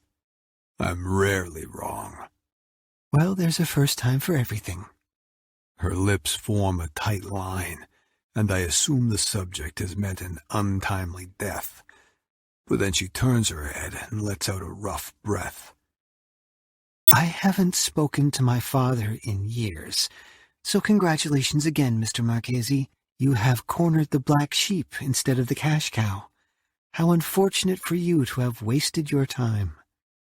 With that, she starts walking toward the double doors leading back to the main gallery. You can see yourself out. I'm not here for a handout, Tatiana, I call after her. She stops and turns. Then what are you here for? A business proposition. Not interested. Not even for that portrait I outbid you for this morning? She freezes, her green eyes flickering over my face, searching for the truth from a habitual liar, or whatever the hell she thinks I am. What do I need to do? Spend 48 hours in my company, plus overtime. She scoffs. Is that an indecent proposal? Don't get your hopes up, Dolcezza. I want to undress your knowledge, not your wardrobe. There's a painting up for auction in London in 2 days. I'm in need of an agent to procure it for me, plus a front-row seat for the sale. Another half-truth. I'm more interested in the seller and the competition than the prize, but what she doesn't know won't hurt her. There's a long pause. Which painting? Some abstract expressionism piece of crap, I say dismissively to rile her up. Your area of expertise, I believe. What's the reserve? She says, her eyes flashing. 5 million. There's a flare of recognition on her face. You're talking about the atonement. I bite back a scowl as the name rolls off her tongue. You know it? It's stunning, she admits. So stunning that there's no way in hell I'm helping a man like you get your hands on it. Not even for the British portrait I bought today? She pauses. In time you'll grow bored with it, Mr. Marchesi. You'll discard her, no doubt, like you do all the women in your life. And when you do, I'll be waiting. You talk about her as if she's real, I observe, not bothering to contradict her. She starts to say something else, then stops herself. I'd wish you luck in London, but I'd be lying. Still, a word of advice. Refine your auction skills beforehand. Atonement is selling at Weatherby's, the most famous auction house in the world. They won't be as tolerant of your uncultured antics. I bark out a rough laugh. Lucky for me, I'll have a refined ice bitch next to me to keep me in line. I think you misheard me, Marchesi. I'm not interested. I'm not accepting. Oh, go to hell. My next laugh comes from a black place, buried under a mountain of regret. Too late, Dolcezza. I sold my soul to the devil a long time ago. The question is, will the 2 million you need to save your gallery be enough for you to sell yours? Her facade wavers, and I see the real fear lurking underneath. I don't know what you're talking about. You can cut the theatrics. I close the distance between us, going in for the kill. I told you I have a complete portfolio on you, Tatiana. I know you owe a shitload of money, and this gallery is slipping through your fingers. I'm offering you 2 million, half up front, in exchange for your expertise. Tatiana staggers backward again, my offer hitting her like a punch to the chest. In a way, I suppose it did. Bartering one's own morality and beliefs rarely ends in a swift handshake. Why do you want this painting so much? She stutters. Personally, I'd prefer to see it go up in flames, but I need to dust it for Russian fingerprints first.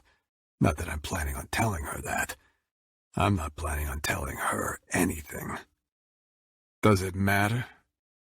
Yes. The word is spoken so softly, I wonder if she realizes she's even said it out loud. Let's just say I'm following a trail of blood. That's your argument to entice me? Dragging me into someone's crosshairs? She shakes her head in disbelief. You're talking to the wrong Sanders, Mr. Marchesi. My father is the one with the appetite for danger. You need the money, I state bluntly. And there's a reason you're not crawling to the senator for it. There's no husband, no boyfriend, no benefactor who's gonna bail you out this time. I'm it, Dolcezza. Stop calling me that, She seethes. I am not your sweetheart. Maybe not, but you are drowning in a financial black hole, Miss Sanders. And I don't see anyone beating down your door with a better deal. Seeing her face blanch, I ditched the sarcasm for a dose of hard reality. I'm offering you a shot at security in exchange for a plane ticket to London. That's a loaded offer, mister. Damn right it is, I snap, losing my patience. Turning on the soles of my Testoni dress shoes, I stride toward the gallery's front door. I'll see you at Teterboro Airport in 2 days' time. And if I don't accept? Comes a challenge from behind me. Crosshairs can be shifted, Miss Sanders, I warn, stepping into the welcoming darkness. I'd hate for you to end up as collateral. Chapter 6. Tatiana. Bad sleep is like smoke. The more you reach for it, the more it keeps slipping through your fingers, leaving you wanting and desperate, wired and exhausted.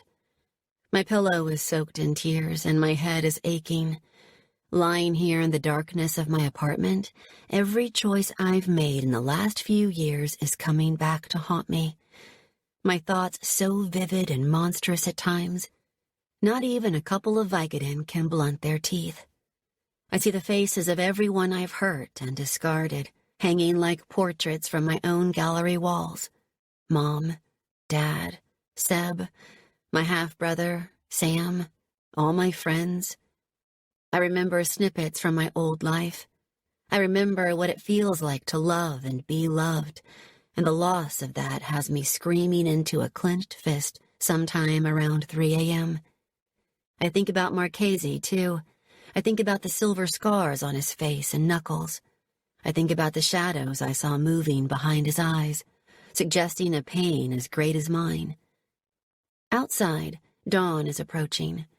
Halos of light are starting to form around each skyscraper.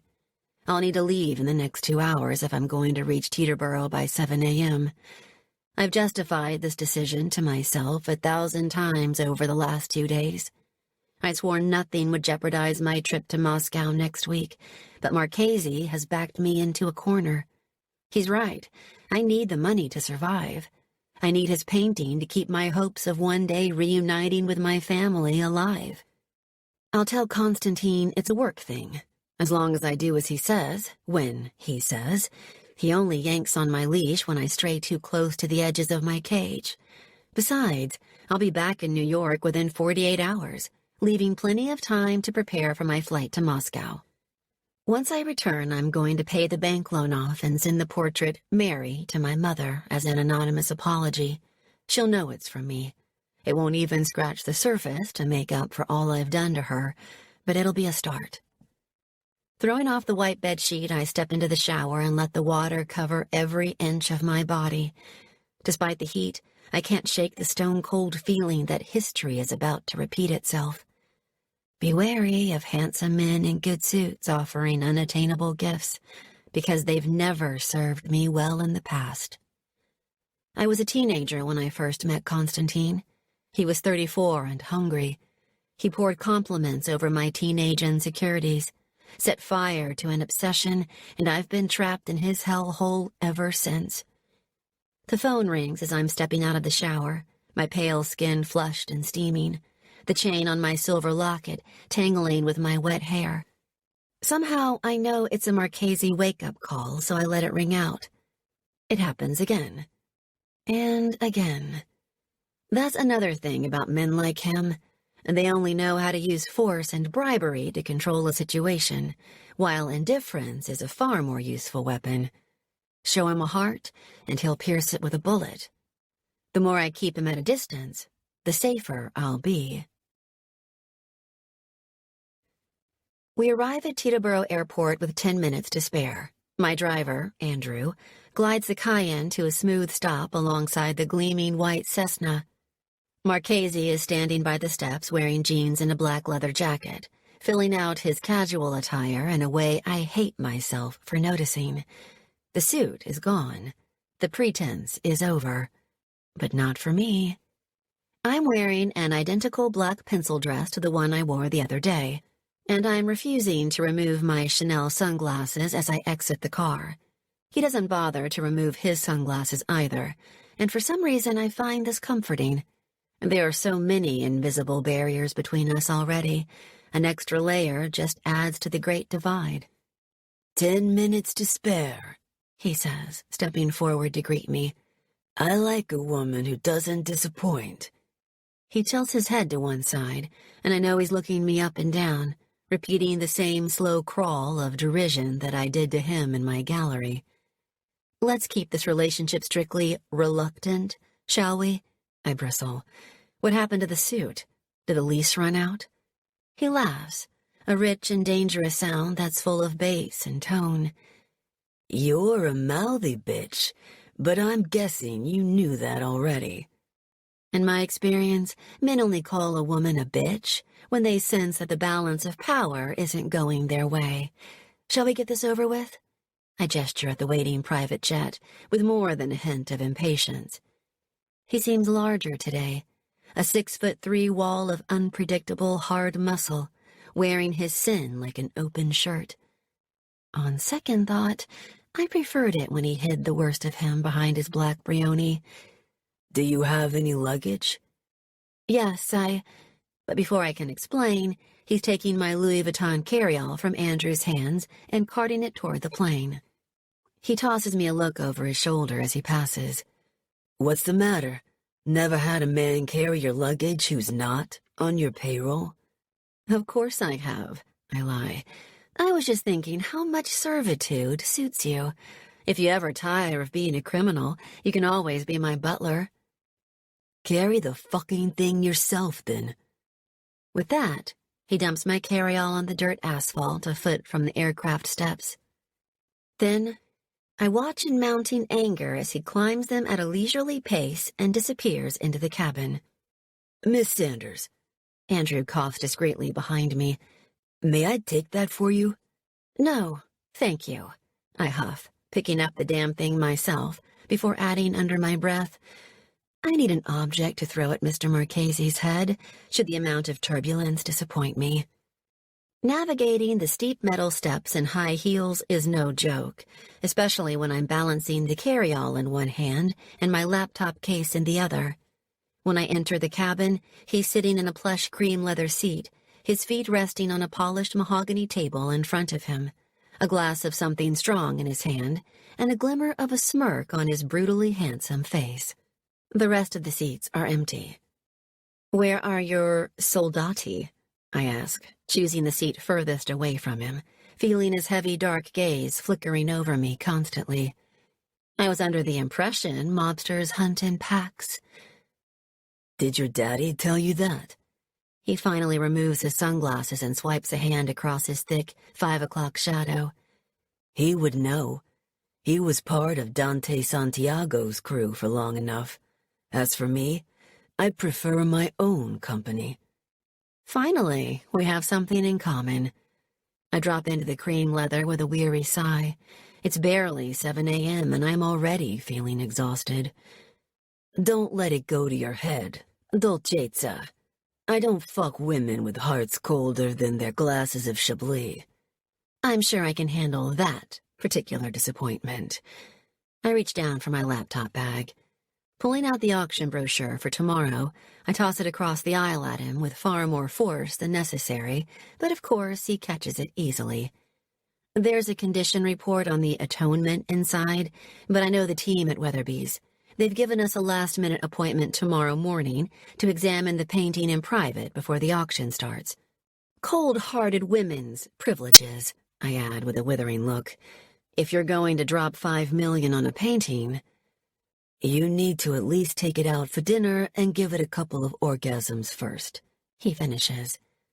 I registered with the auction house, too. I continue, ignoring him. They aren't happy with our late application, but I had the connections to make it happen. That's why I'm paying you the big bucks. I study him as he skims the report. This trail of blood you mentioned yesterday, it must have left quite a stain to warrant this kind of purchase. You have no idea. Tossing the brochure onto the table, he downs his drink in one. By the way, we've met before, but I take it you don't remember. I frown. When? Santi Carrera's Christmas party, years ago. Dropping his feet, he unfolds his huge frame from the chair and pours himself another whiskey from a glass decanter on the sideboard. When I say we met, I mean I watched from across the room while you teenage tantrumed all over the host and his guests. You're a brave woman insulting a cartel kingpin like Carrera. With a jolt, I find myself recanting that night, too. My small, safe world had just been sliced in half by a Russian blade. I was barely holding it together enough to talk, let alone make a bad impression on anyone. How terrible to be so instantly forgettable. I flash him a brittle smile. I'm afraid I don't remember you at all. Now it's his turn to study me. The first $1 million was wired to your account the moment you stepped onto this jet. I've also redirected the delivery of the portrait painting to your gallery. It should arrive by the end of the week. It seems the price of your soul was relatively cheap, all things considered. Screw you, I hiss before I can stop myself. His smirk widens, and he raises his refreshed glass in a toast. To a mutually beneficial partnership.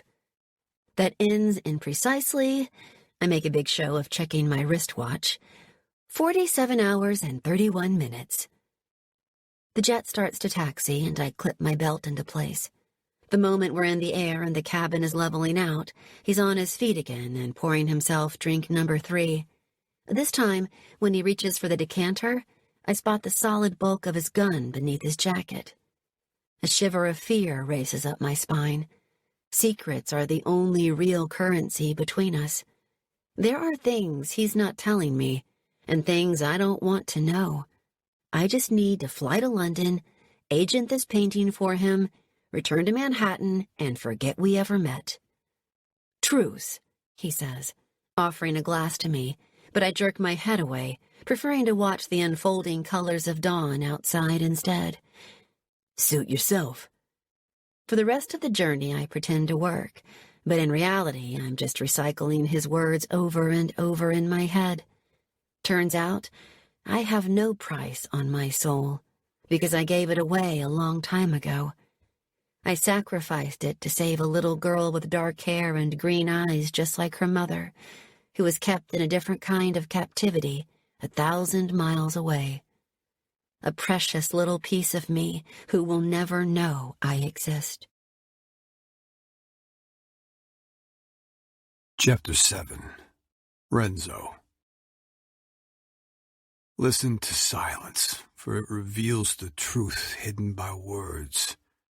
For more than 6 hours, that shit has dominated my thoughts. A mindfuck courtesy of being raised by a former psychiatrist turned mafia matriarch.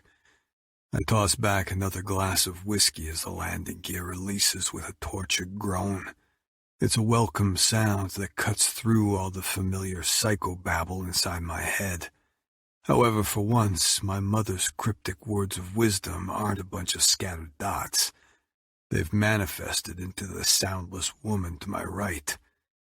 Tatiana has been staring at her laptop this entire journey to avoid conversation with me. She expected me to break the monotony, and my refusal to do so is bending that straight line she pretends to walk. Still, the longer I watch her, the less of an enigma she becomes. Her silence is her weakness. And somewhere buried deep within those protective layers of barbed wire lies the reason for it. It's not her gallery's impending bankruptcy that shut her down, and it's not the painting I bought out from under her. It's bigger than that, and whatever it is, I don't have long to figure it out, and then use it to my advantage. A life lesson straight from the Don himself. Always have a trump card in your back pocket. An unprepared Stronzo is a dead Stronzo. As the wheels hit the tarmac, Tatiana's eyes snap up to meet mine. You look far too satisfied with yourself after a long-distance flight, she says, unbuckling her seatbelt with a flick of her wrist. Did you blackmail a convent while we were flying over the Atlantic? Maybe sell an orphan or two? Sharp and quick.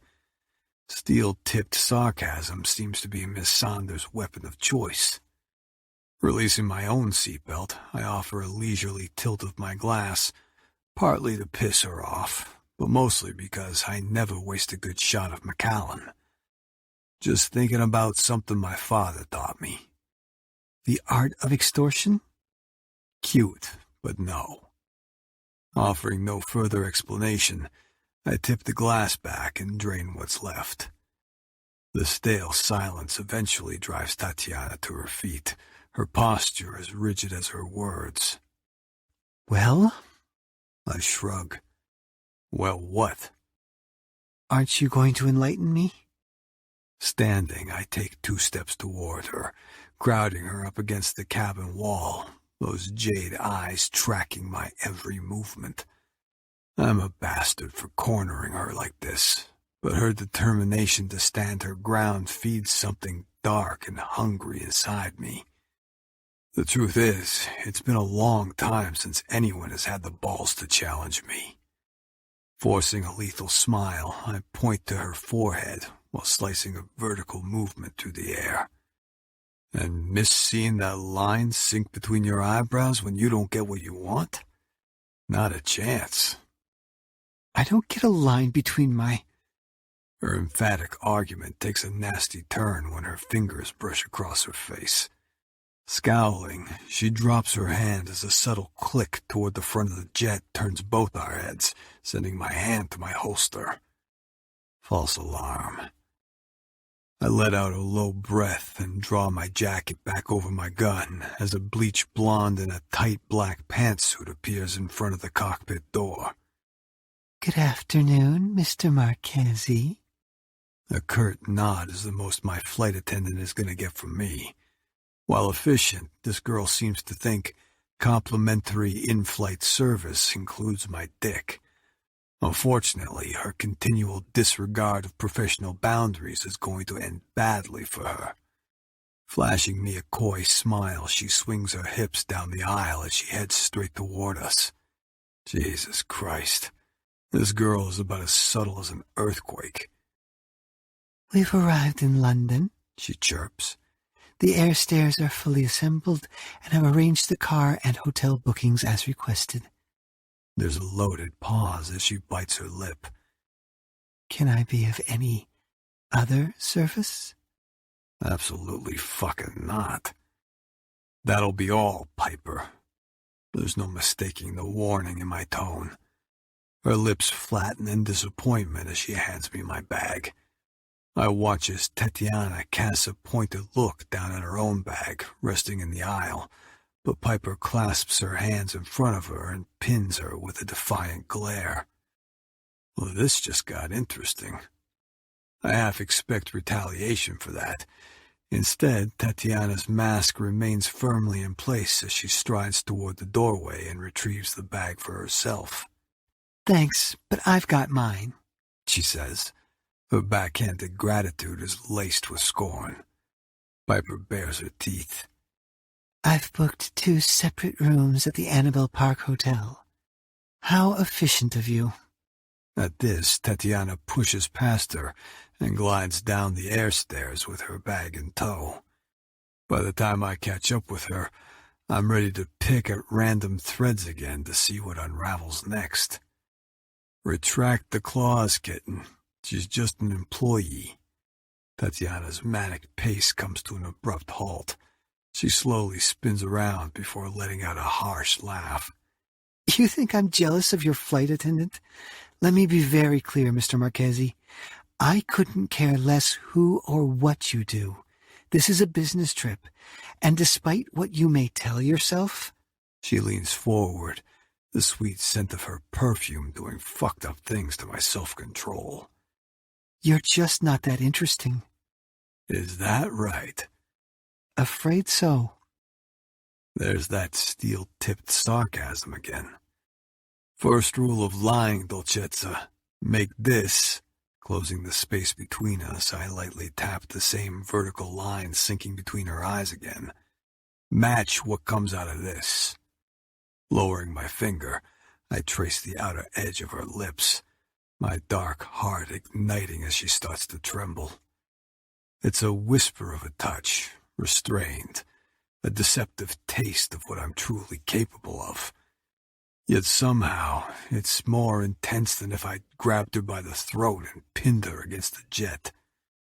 Tatiana jerks away, tossing me a filthy look before resuming her walk toward the black town car parked next to the jet. I'd like to go straight to the hotel. She clips in that haughty tone that both boils my blood and hardens my dick. I want to freshen up, then spend the rest of the day in the company of someone I can actually stomach. Nice try, Dolcezza. There's no way in hell I'm letting Tatiana out of my sight. Regardless of what she'd like, every step she takes in London will have a fucking shadow behind it. The path of distrust is a mutual highway. Once again, silence drums an awkward beat between us as we approach the car. 3 feet out, the driver's side door swings open, and a man in a tailored suit steps onto the tarmac. Greetings, Mr. Marchesi. I'm Harold, and I'll be... Leaving, I finish for him. He blinks. I beg your pardon, sir. What part of that didn't you understand, Harold? I say, barely keeping my temper in check. You'll be leaving now, walking away, exiting the premises. Holding his confused stare, I shoved my palm toward his chest. I'll need the keys. But, sir, I meant to drive you to... I palm my forehead in frustration. I don't have time for this shit. Are you aware of my last name? A rhetorical question, but he answers anyway. Yes, sir. Then you are also aware that those who bear it don't appreciate their orders being questioned.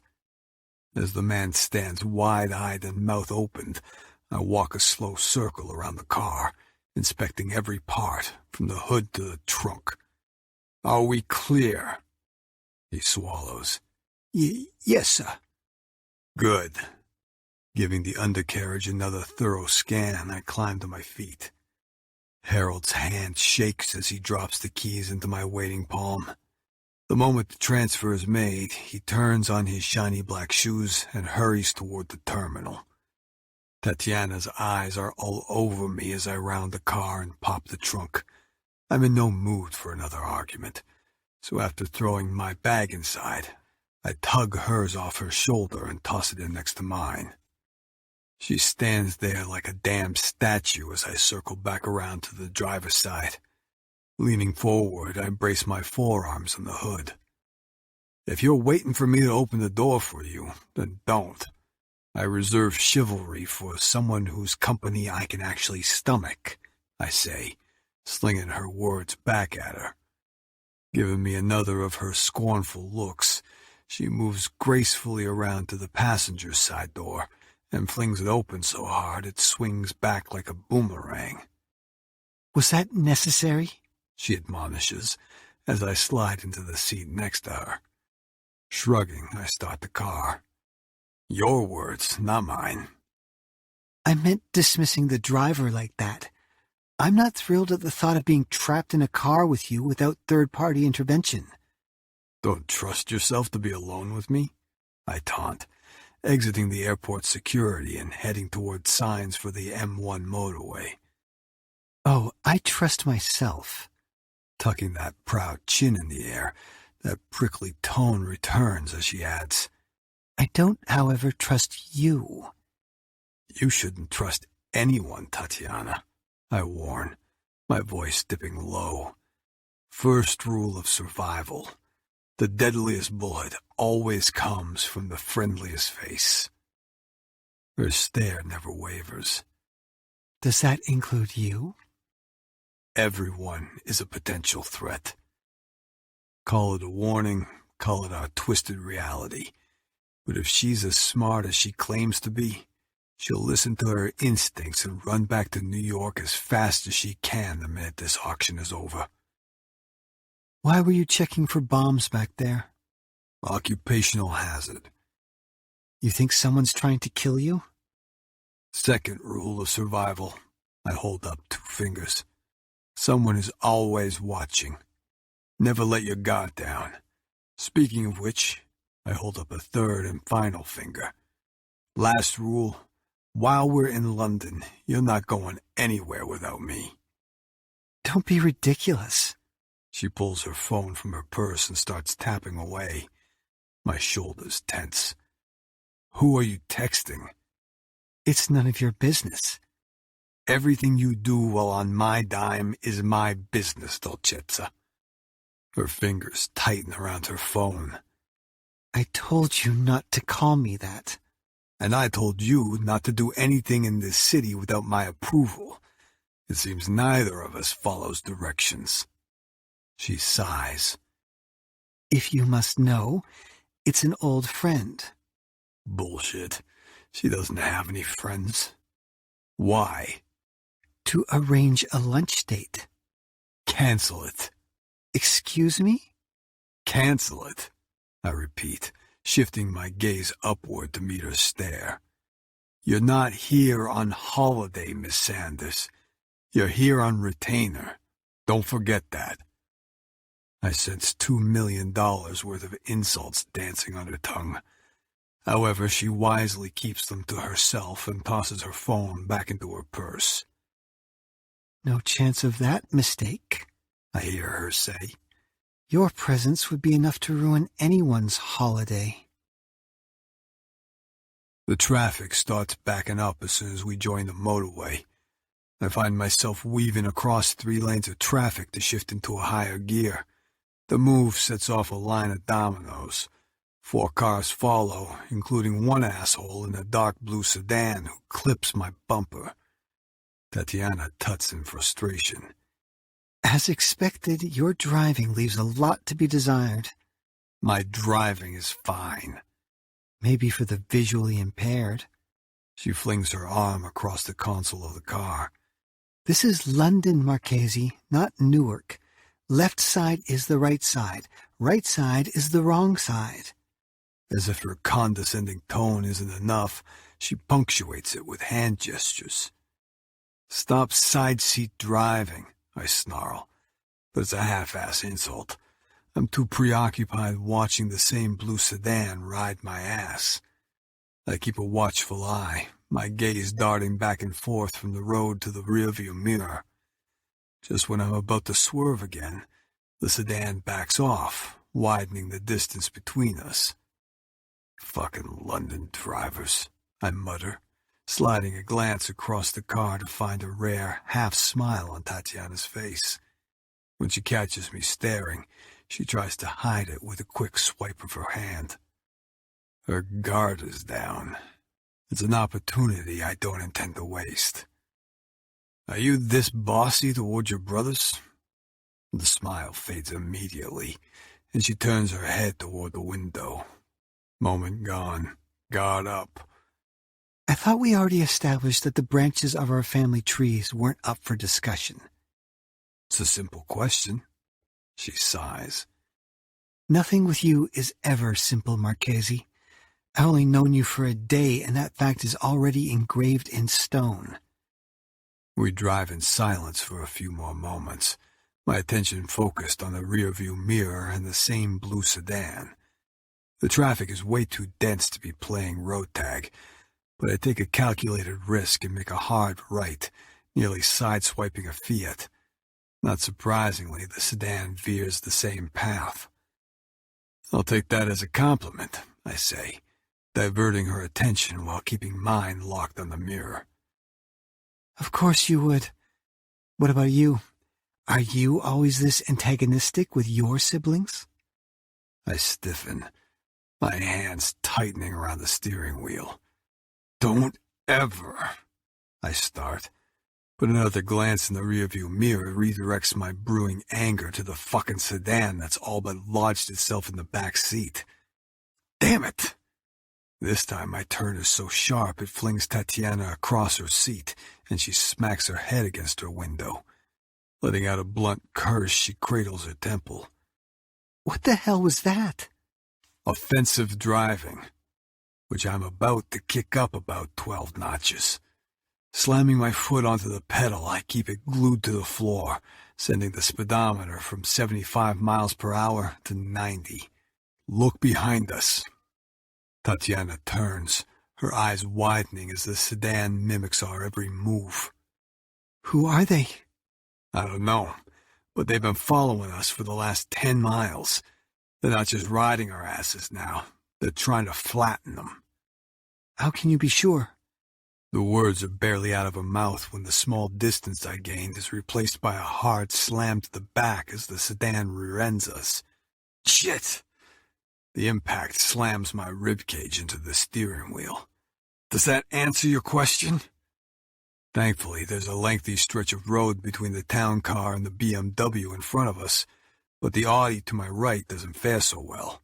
The back of the town car fishtails before demolishing its entire left panel. Do something! Tatiana's icy mask cracks as she grips the dashboard. I'm trying, I bite out between clenched teeth. Try harder! Her frantic demand becomes a scream as her slender body slingshots forward when we're slammed from behind again. Son of a bitch! I glare into the mirror, ready to turn the car around and meet this stronzo head-on in the middle of the fucking motorway, when I see a flash of metal extend from the driver's side window. Fuck! Get down! Tatiana transfers the death grip she has on the dashboard to the sleeve of my jacket. Tell me what's going on. There's no time. Grabbing the back of her head, I shove her face down as hard as I can, just as a blast of gunfire destroys the back windshield. The string of curses fly from my mouth, forming a twisted harmony with Tatiana's muffled screams. You okay? I glance down to find her resting her cheek against the rough denim of my jeans, her breathing scattered and uneven. Are you hurt, Tatiana? I ask again. No. With that one word, the pressure in my chest releases, only to incite a different kind, one that darkens my vision, flipping a switch that sends familiar black walls shooting up around me, blocking out everything but rage and revenge. Reaching inside my jacket, I draw my gun from its holster. Good. Then keep your head low and take the wheel. She snaps her chin up. What? Are you insane? Depends on who you ask. I release the wheel, the destroyed alignment immediately dragging the car outside of our lane. I suggest you take control, Dolcezza, or a bullet is going to be the least of our problems. Gasping, she grabs the wheel with both hands, sitting up just enough to steer. Before this asshole can fire off another round, I lean out of the car and answer with 3 bullets of my own, sinking one into each driver's side tire and sending him spinning into oblivion. Climbing back inside, I reclaim control of the wheel. Only when we're far enough away from the carnage do the black walls lower, allowing normal thoughts to resurface. Meanwhile, Tatiana's face is the color of Newark snow. What just happened to you back there? She asks quietly. Your eyes went completely blank. I don't look at her. I can't. The black walls are a place she could never go. She sits up and scrubs her palms down her face, color flooding back into her cheeks. What have you got me involved in, Mr. Marchesi? An art auction. Nothing more. Nothing more? We've barely been in the country for 30 minutes and someone's already tried to kill us. All things considered, I assume those bullets had your name on them. No doubt fired from a gun that has Vasily Belov's name on it. A lot of bullets have my name on them, Dolcezza. She narrows her eyes. Is this connected to that trail of blood you mentioned? Is this even about the atonement? Or is the auction a $5 million excuse? The atonement, I say with a growl, darkness blurring the edges of my vision, is everything.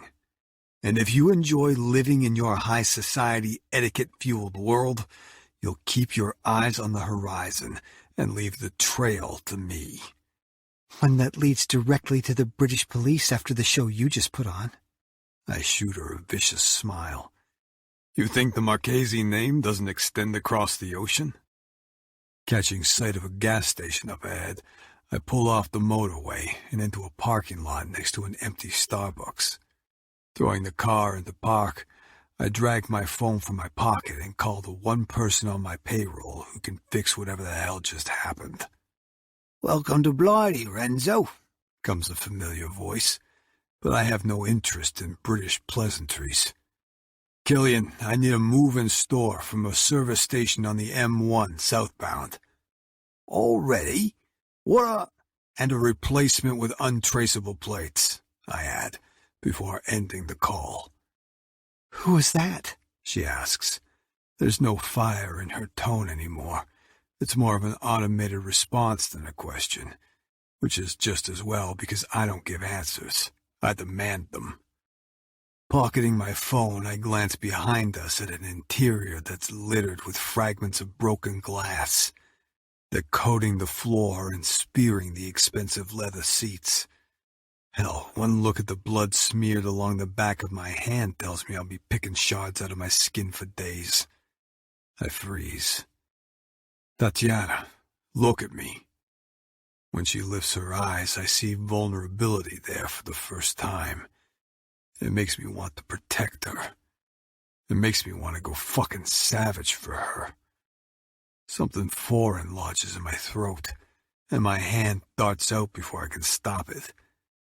You're bleeding, I announce, touching a gash on the left side of her forehead. Doesn't look too bad, though. She brushes my hand away to inspect the cut herself. Slowly, she lowers her hand and stares in confusion at the beads of crimson coating her fingertips. Shrugging out of my jacket, I reach behind me and tug my black t-shirt over my head. What are you doing? She sounds shocked and a little scared. What the hell does it look like I'm doing? Taking a firm grip on the back of her neck, I press my t-shirt against her forehead. She flinches at first, but as I tighten my hold, her shoulders sag with fatigue. Relax. A piece of glass hit you. Not life-threatening, but... The moment disintegrates as my attention diverts to the floor. Next to her feet, the screen of her cell phone is flashing an unknown number. Who are you texting? If you must know, it's an old friend. Son of a bitch. That fucking sedan appeared right after her message. Belov. Dropping the t-shirt, I tighten my hold around the back of her neck before pulling out my gun and shoving the muzzle under her chin. As fuckable as those pouty lips look right now, if I'm being double-crossed, I won't hesitate to pull this trigger. What are you hiding, Dolcezza? Before she can say a word, I add with a snarl, and don't lie to me. Chapter 8. Tatiana. I'm used to men holding me to ransom.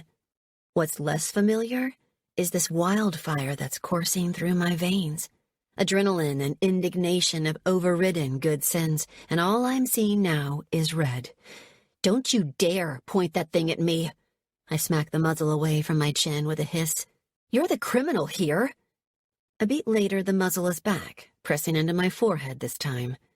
I may be a criminal, but you're the one with the secrets. If you touch my weapon again, this car interior gets redecorated, and the good senator gets a ticket to his estranged daughter's funeral. What secrets? You know everything about me already. You have your all-important portfolio, remember? Turns out there were hidden clauses. His dark eyes narrow. Something turned you to ice 5 years ago, and I want to know all about it.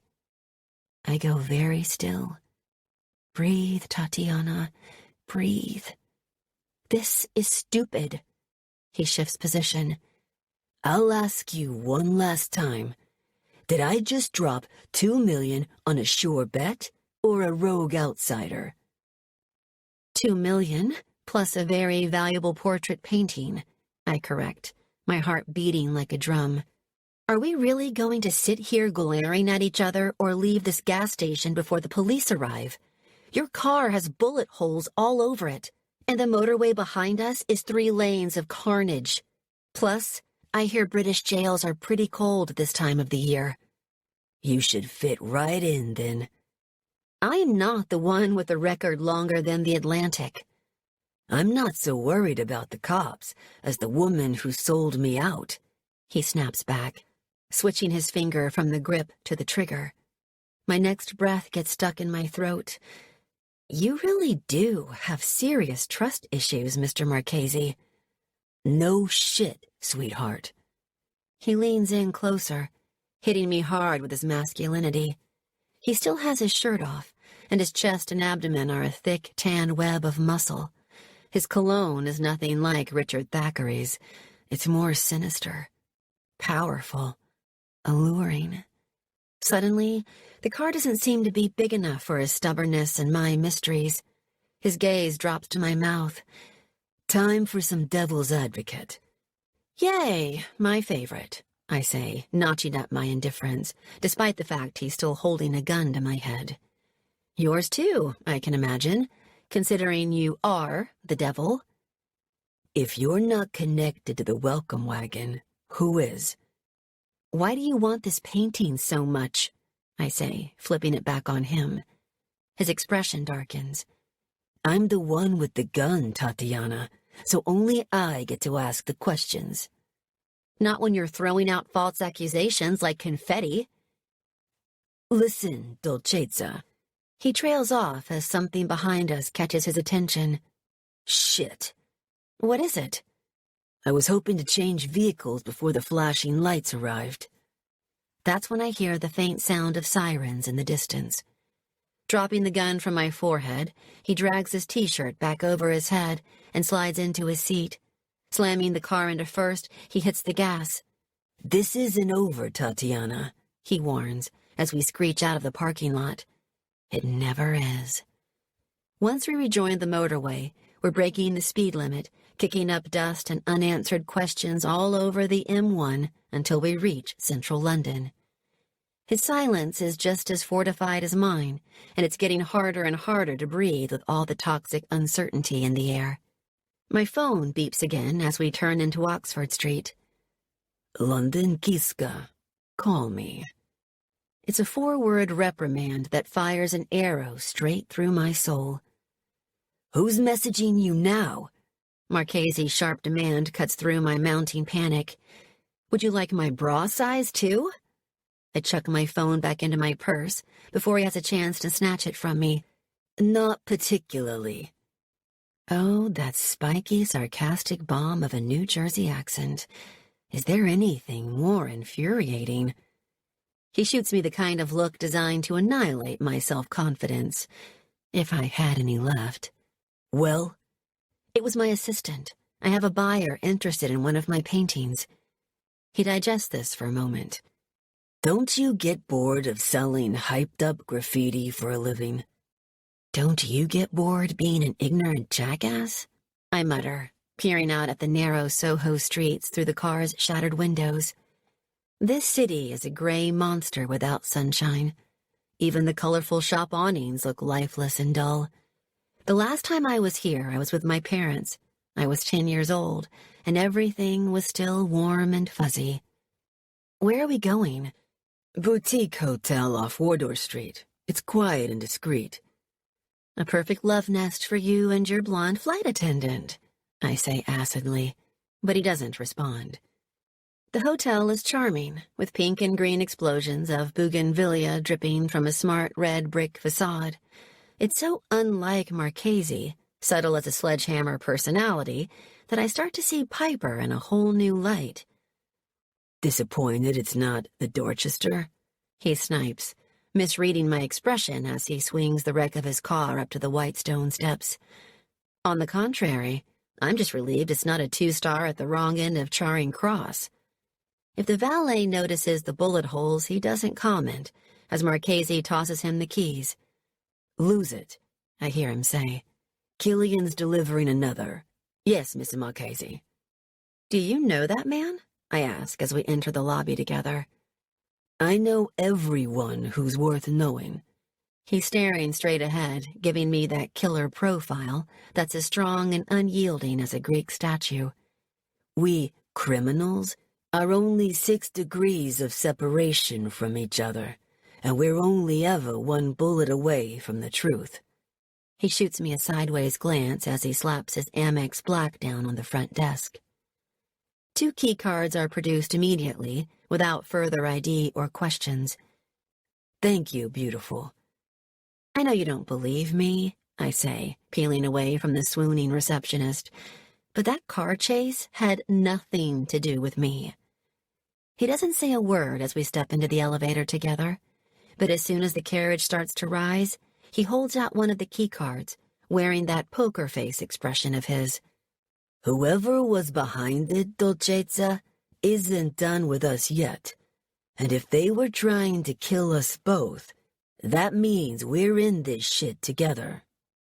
We're in this shit together. Those words are like a cluster bomb going off in my head. I've been forced to live a life of isolation for so long, it feels strange to find myself in anything with another person, regardless of how dangerous he is. Is that a veiled apology for holding a gun to my head? Taking the key card, I ignore the weird jolt of electricity as our fingers touch. It's a veiled warning that I'll probably do it again at some point. You're unbelievable. The corners of his mouth twist. You have no idea. Fortunately, the doors spring open then, revealing an interior designer's pastel dream. He hangs back for once, letting me exit first. Our suites are right next door to one another, but at least there's a wall of brick and plaster in between. Meet me downstairs at 8, he orders, watching as I slot my key card into the lock. What a shame, I say with an exaggerated sigh. I'll be busy washing the stench of car chases out of my hair. He growls. Actually growls, and then he's spinning me around and crowding me up against the door. Are you under the impression I've given you a choice, Tatiana? Up close, I can see the shadows moving behind his dark eyes again. I can count the number of tiny silver scars intersecting his eyebrows. I can smell the whiskey on his breath, and for some reason it doesn't turn my stomach like it does with other men. You don't intimidate me, Mr. Marchesi, I lie, averting my eyes. I've been threatened by far scarier people than you. Is that right? I've piqued his interest. Did the good senator have his Colombian crew around to play when you were growing up? I don't remember the details. I have a selective memory. With that, I turn and open the door. When I go to slam it, he wedges his boot in the gap. 8 p.m., Empress, he repeats. Don't test me on this. We have an auction tomorrow and a couple of million on the line. I want to know the game plan my money is buying. Good night, Mr. Marchesi, I say sweetly, driving my stiletto heel into his boot. Then I'm shutting the door in his face as he reels backward with a savage curse. I listen out for the angry slam of his own door, and he doesn't disappoint. Bang. The walls are still shaking as I reach for my phone. Constantine answers on the first ring. "Kiska," he purrs. "I got your message." Sitting down on the edge of the bed, I kick my heels off and adopt the brace position. This man holds my whole world in his hands. I can't count the number of times he's tried to crush it, and I get the feeling he's about to do it again. "I am displeased, Tatiana. Explain yourself." "I'm here for a work trip, nothing more. And it's nothing to do with my family," I add quickly. "I'm sure you have eyes on me, so you know I'm not lying. There's a modern art auction tomorrow at Weatherby's. I'm here agenting for Renzo Marchesi. Yes, I know." I pause at his tone. At Marchesi's name being sneered at me with such hostility. Do they know each other? That's when I realize my mistake. "We criminals are only 6 degrees of separation from each other." "How can I fix this?" I whisper. "Just tell me what to do. I'll return to New York on the next flight out." I force the image of Mary from my mind. Force the image of me closing the doors to my gallery forever. This deal was a shot in the dark to save my business, but nothing is worth losing my precious hour in Moscow. "It's too late for that, Kiska." My composure melts again, panic rising. "Please, I, he snarls, cutting me off sharply. "You know how I feel about begging." Somehow I find myself on my knees anyway, rocking back and forth, silently pleading for his mercy, even though he's never shown me an ounce of it before. "There is only one way to redeem yourself." "Anything," I rasp. "You will go to this auction tomorrow. You will go through the motions. But you are not to buy this painting, this atonement for Marchesi." There's a long pause. "My London agent suffered an unfortunate accident this afternoon, so you are going to buy it for me instead." Oh my God. "Did you hear what I said, Tatiana?" I nod weakly, even though he can't see me. "Yes." "You will bid. You will win. And then you will tell the American Mudak exactly what you have done." Thus proving he's been right about me all along. Marchesi won't just pull a gun on me this time. He'll pull the trigger. "If I do this?" "Your plane ticket is assured." "It's a risk I'm willing to take." "Okay." "Okay." He laughs, a rough sound full of malice. "It is a pleasure doing business with you once again, Tatiana. And a word of warning. I would not get too attached to Renzo Marchesi, Kiska.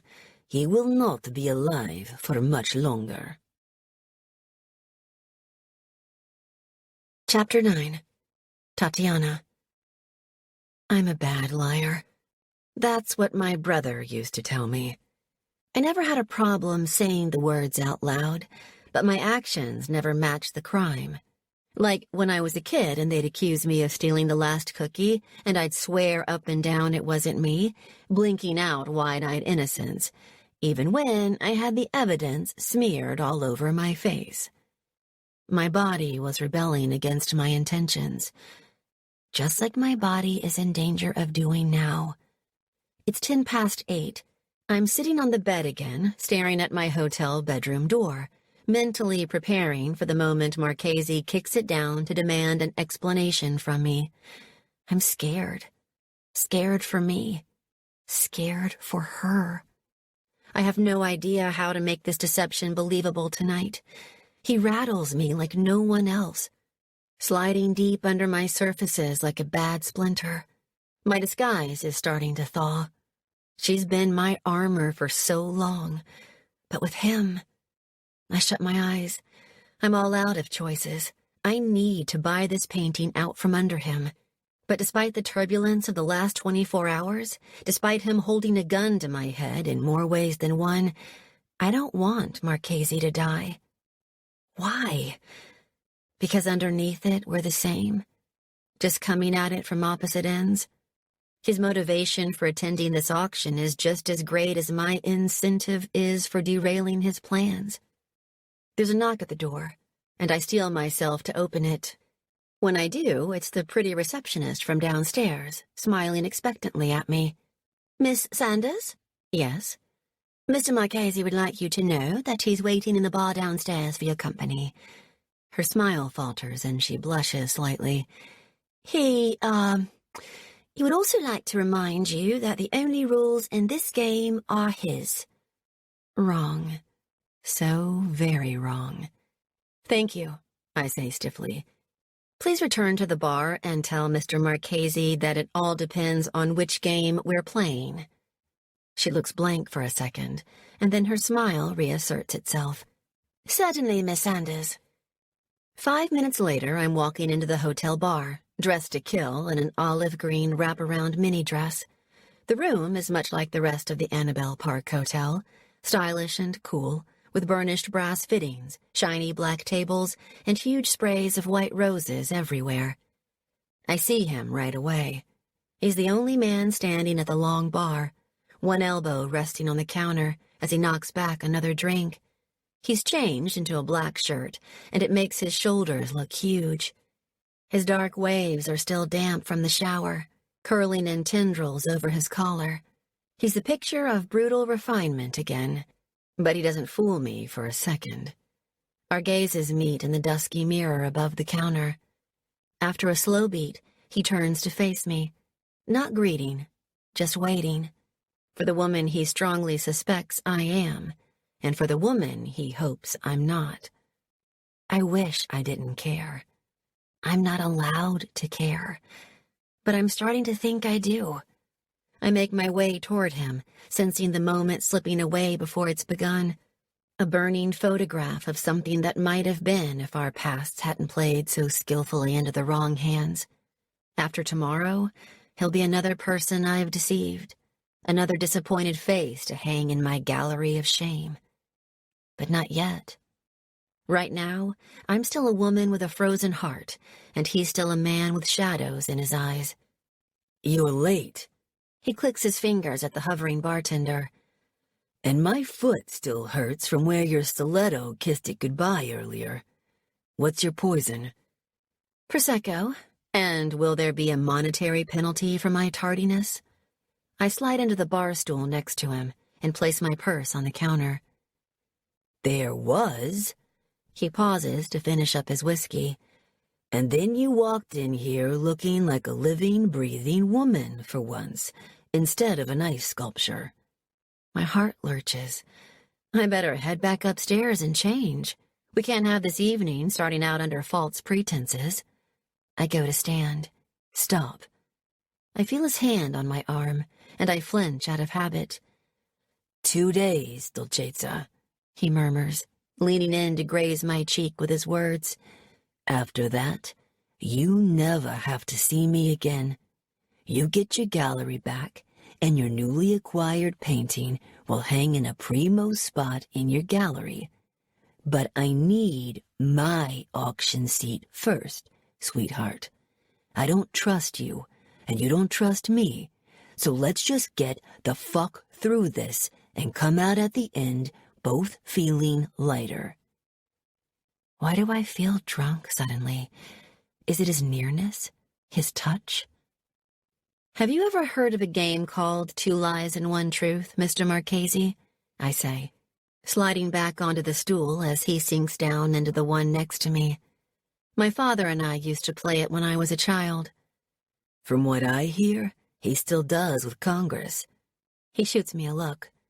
"You know, this is only the second time you've talked about your family."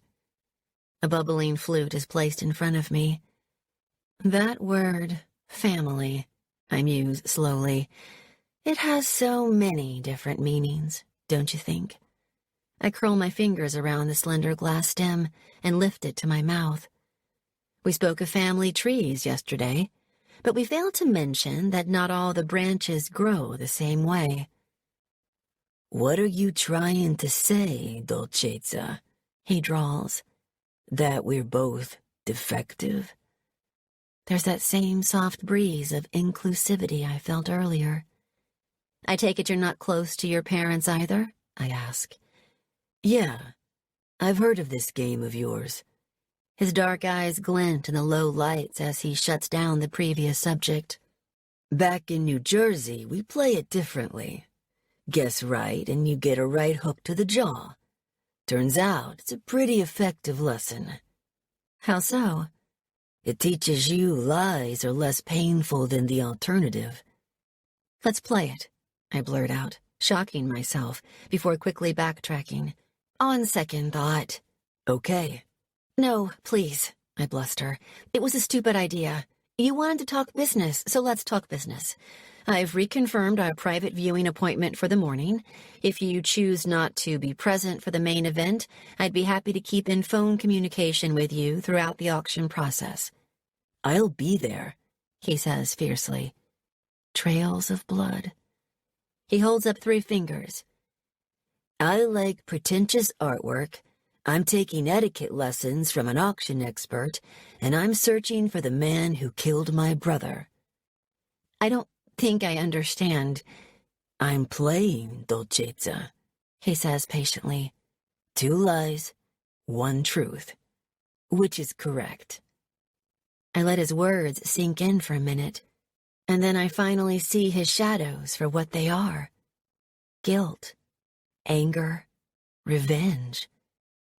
"The truth is so fucking obvious when it wants to be," he murmurs, reaching up to smooth a strand of hair away from my cheek. Your brother was murdered? I say, my voice husky with shock. "New Jersey rules," he grimaces. "Now I'm going to have to do some damage to that pretty face." Rather my face than my heart. I'm sorry. "I don't want sorry. I want answers." There's something hard in the way he says it. Something glinting with accusation again, like a diamond without the shine. I need to go. I lunge for my purse, my mind in free fall. "No." His hand comes crashing down on mine. "Stay." Why did you just tell me that? I whisper. Why did you just make my life more complicated? You said it yourself, you don't trust me. Less than 8 hours ago, you were accusing me of betraying you and wanted me dead. He laughs, that same rough, wicked sound that worms its way into parts of me it shouldn't. "Maybe I've had too much to drink, Tatiana.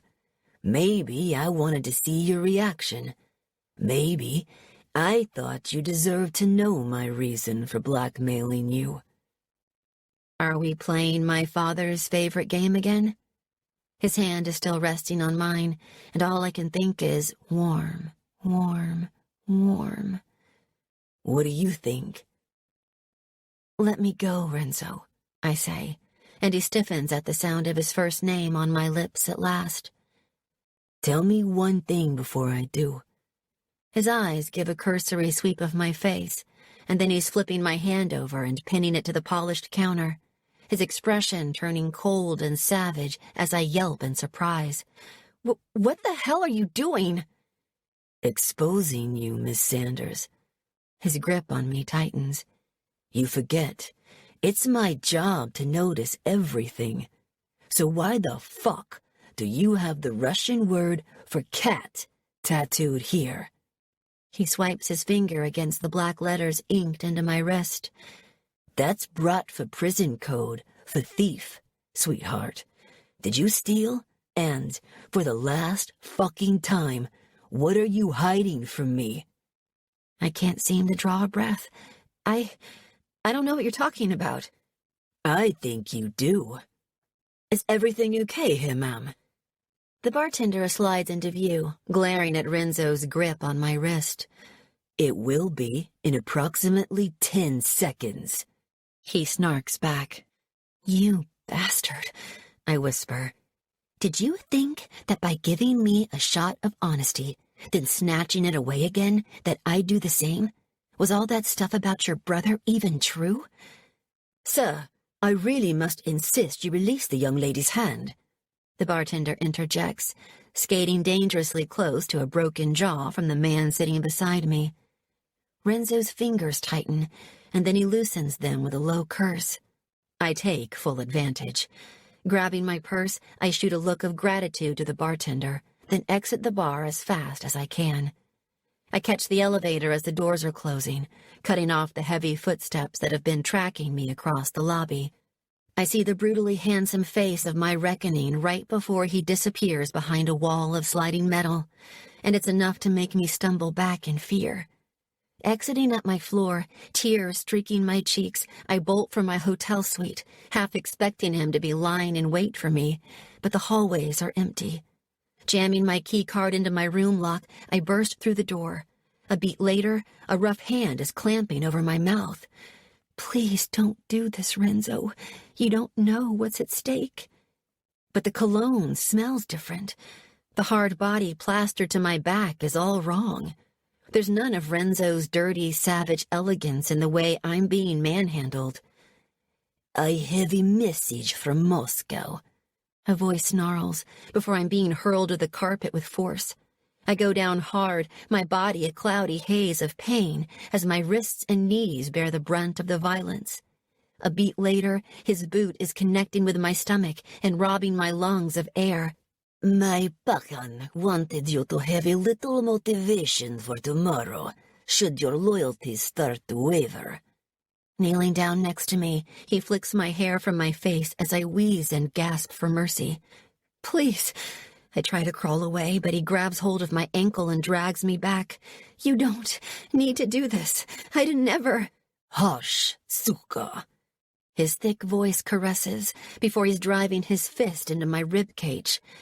There is only so much damage I can do. I have strict instructions not to leave any visible bruises. Chapter 10. Renzo. Our gazes lock, the air crackling as tension beats a chaotic rhythm between us. I memorize every inch of her face, branding myself with the image of her wide eyes and frightened expression as the elevator doors close. There's an unfamiliar pressure in my chest. Is it an image derived from a fear of discovery, or the pride of deception? 5 minutes later, I'm still staring at my reflection in the steel doors. I have little doubt she'll be double-locking her hotel suite right about now in anticipation of being followed. Had we not called unwanted attention to ourselves, I might have fulfilled her expectation. I knew what she was doing the moment she sashayed that dangerously tempting ass toward the bar. I indulged her 2 lies and a truth diversion to feed her the information she wanted. Then I watched her choke on it. Tatiana didn't walk away because the game scraped a little too close to the surface. She walked away because it took an unexpected turn. One useful byproduct of being the black sheep of the family is forced self-sufficiency. But it was living in Nero's shadow and Rosalia's light that taught me the art of intuition. When to watch, when to listen, and when to strike. A woman like Tatiana needs to hate me. She needs to believe in monsters and the devil, as she so aptly called me. She needs to convince herself I'm nothing but a vessel for evil, and that's why I handed her the truth. Not to earn her allegiance, but to gauge where hers lies. And I found it in that tattoo, in those fucking text messages. This thought clouds my head as I return to the bar, hard logic warring with something else I can't put a name to. Slipping back into my vacated chair, I slide my phone from my pocket while motioning for another drink. It's only after listening to the second ring that I glance up to find the same bartender standing motionless, a scowl on his face. He was 1 bullet away from losing a hand when he inserted himself into my business 5 minutes ago. Now he's treading in fatal waters. He glares. I stare. Neither of us moves or speaks. On the fifth ring, Killian's voice comes on the line. Car's on its way. Good. I also need intel on every Ruthless cell in London, as well as any connection they may have with Vasily or Oleg Belov. Remembering the black ink on her pale skin, I add, or with Tatiana Sanders. I don't know if the three are connected, but at this point, everyone is guilty until proven otherwise. There's a hesitation. And then, Bratva, Renzo. That's a line even you don't want to cross. Killian Davies seems to have some grave misconceptions of the men he's chosen to align himself with. My family has a history of crossing all kinds of lines. If he thinks I'm the first Marchesi to flip a middle finger and walk into the line of fire to prove a point, he hasn't done his due diligence. I didn't ask for your opinion.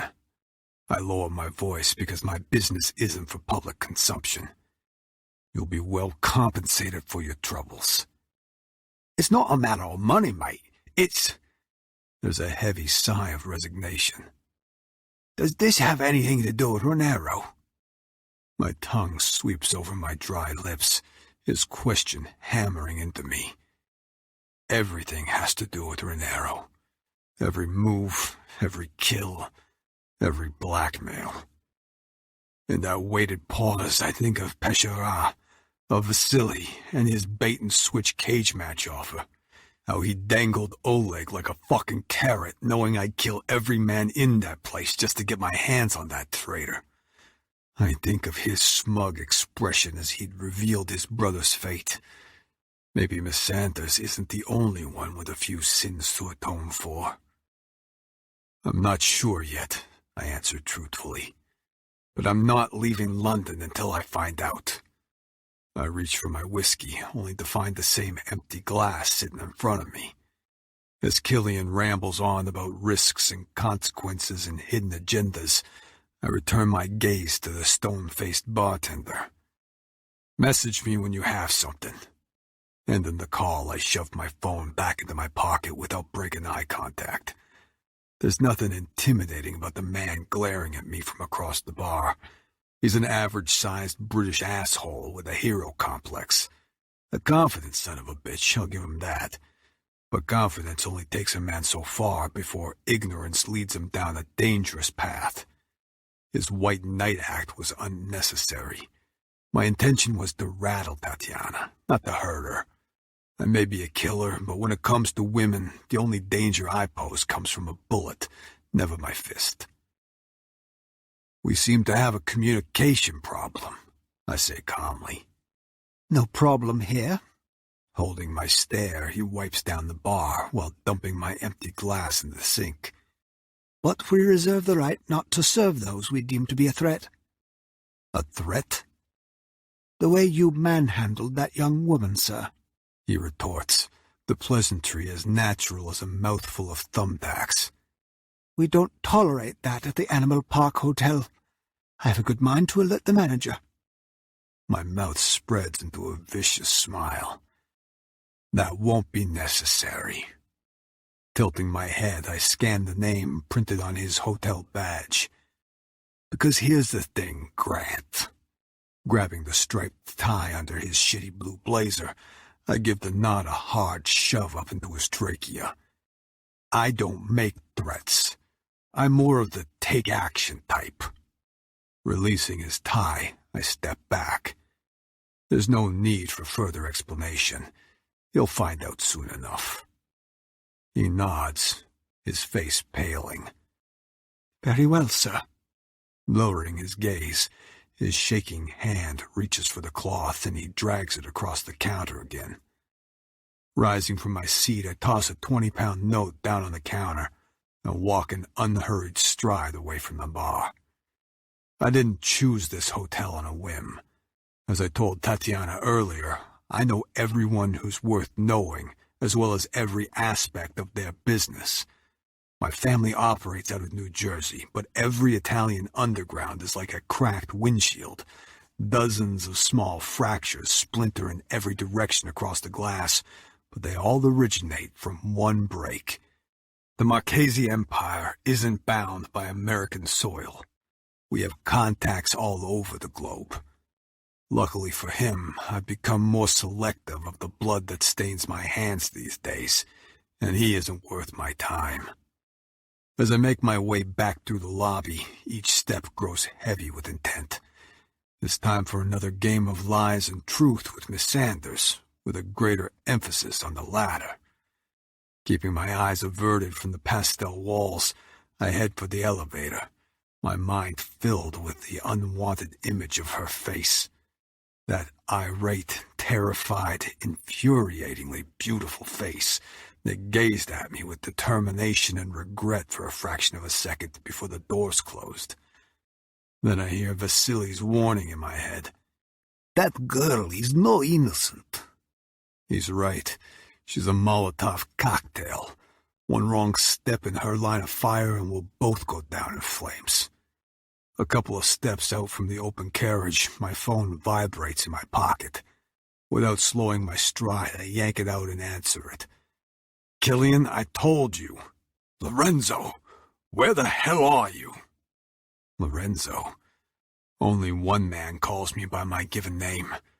The same man I've been avoiding for 3 months, whose demands can't be met until every drop of Nero's blood is washed from my hands. Who, until I lay the head of his son's killer at his feet, will never see me as anything other than a poor replacement. Hello to you too, Dad. Don't be an asshole, he says with a growl. Your Uncle Sal informed me the jet departed Teterboro early this morning. Good news travels fast. What do you think you're doing? His demand is dangerously calm. I don't bother answering because I know what's coming next. It's been 3 months of silence, Renzo. You're about to become my goddamn underboss. I slip in an alcove next to the elevator. My response is short as my patience. Don't you think I know that? Other than finding Nero's killer, becoming underboss is the only thing I want in life. But it's a responsibility I claimed, then kept at arm's length. Anything to prevent Uncle Sal and Paulie from swinging their dicks around and gaining support for an honor that wasn't meant for them. A door slams somewhere in the background. Questions are being asked, and I can't keep making excuses for you. Then don't. I'm done waiting, Renzo. You're my son, but I'm the boss of this family, and I won't have it weakened by a hole in the infrastructure. Meaning? Meaning the ceremony will take place tonight. That's going to be a little difficult, considering I'm in London. There's a pause. Are you still chasing that fucking painting? I clench my fist. That fucking painting is the reason your son is dead. You remember the one you groomed from birth to run your empire? Lorenzo, you made me wait 33 years for the chance to prove I have what it takes to rule beside you. Now it's your turn to wait. Since being named Nero's successor, I've given numerous excuses to delay the closed-door ceremony that solidifies my position as underboss of the Marchesi crime family. As far as I'm concerned, I can't take his place until his killer is brought to justice. You have 48 hours, he says coldly, or I have no choice. Meaning? Spell it out and throw down the gauntlet, Dad. Or Salvatore gets the job. And the man who has zero blood ties to my family gains more control of it. Salvatore is not family, I seethe. Family is blood. What do you call Dario, then? His son, a fucking barone, I deadpan, because frankly I'm tired of having this argument. Heavy tension crackles on the line. If there was a way around this, don't you think I would have found it already? My father counters sharply. Ever since your brother's death, this whole family has been a tilted house of cards. If we don't show a united front, the whole damn thing will come crashing down around us. Then light a match and burn it. I hear that old leather chair in his office creak as he leans back. He wants to admonish me, but he knows traveling down that road will only lead to a dead end. 48 hours, Renzo, he says finally. If I was on edge before, now I'm a powder keg ready to explode. I respect my father, but I also don't take well to threats. To avoid saying anything that can't be taken back, I end the call quickly. He's wrong. Family is everything. Being his underboss is my future. But I can't do right by either with this question mark hanging over my head. It feels too much like treachery to my brother, the man who most of New Jersey believes I murdered to secure a seat of power. There's only one way I can clear my name and make this right. In less than 24 hours, I'll be one step closer to unmasking his killer in an auction house 1 mile from here. In 48, I'll return home and claim my throne. Fear has a unique smell. It's contradictory and offbeat, like 100 dirty pennies soaking in sweet molasses. It hits you one way, then knocks you the other. That's how I know something's wrong the moment I walk toward my hotel suite. I smell it. That sweet, coppery odor. The hallway is flooded with it, so I draw my gun, release the safety, then press my back against the wall between our 2 suite doors. I listen for movement on either side, but all is quiet, until a muffled scream seeps out from underneath the one to my left, Tatiana's room. Stealth is no longer a concern. Driving my foot into the door, the blunt force of my kick splinters the wood from its hinges. As the remains scatter in all directions, I storm into a room with my gun aimed high and my finger on the trigger.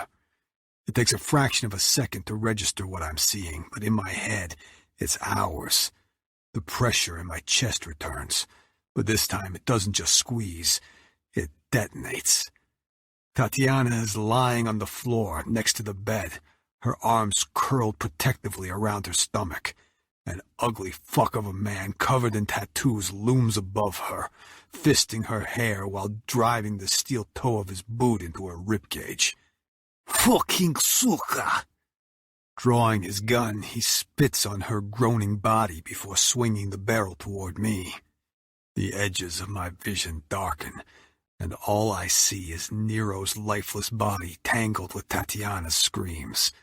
Everything moves in slow motion, my restraint snapping as more darkness rolls in.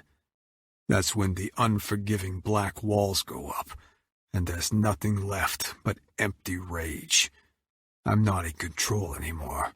Whatever lives inside here is a killing machine. I feel myself lunge at him, the impact knocking the gun out of his hand. The lamp goes crashing to the floor as we both hit the nightstand, flipping it over and landing beside it. I wrap my fingers around the Glock in my hand, and then I strike. And again. And again. I hear the crunch of breaking bones and a voice I don't recognize. You fucking touched her. You fucking touched what's mine. There's a shuffling noise behind me and rapid breathing. It's too fast. She's not okay. Who are you? I hear myself roar. Below me, a blood-stained mouth spreads into a twisted smile. Marchesi. Who sent you? The black walls grow thicker, rising higher. They're closing in on me. But somewhere in that place where light is afraid to shine, a moment of clarity lasers in on his wrist. A Bratva tattoo, the same as hers. He touched her. The rest of him is a bloody mess, but the monster inside me isn't satisfied.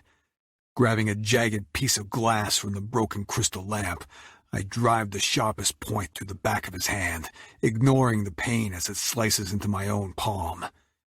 He spat on her. Wrenching the glass out, I soak in his screams as I pry open his mouth. He kicked her.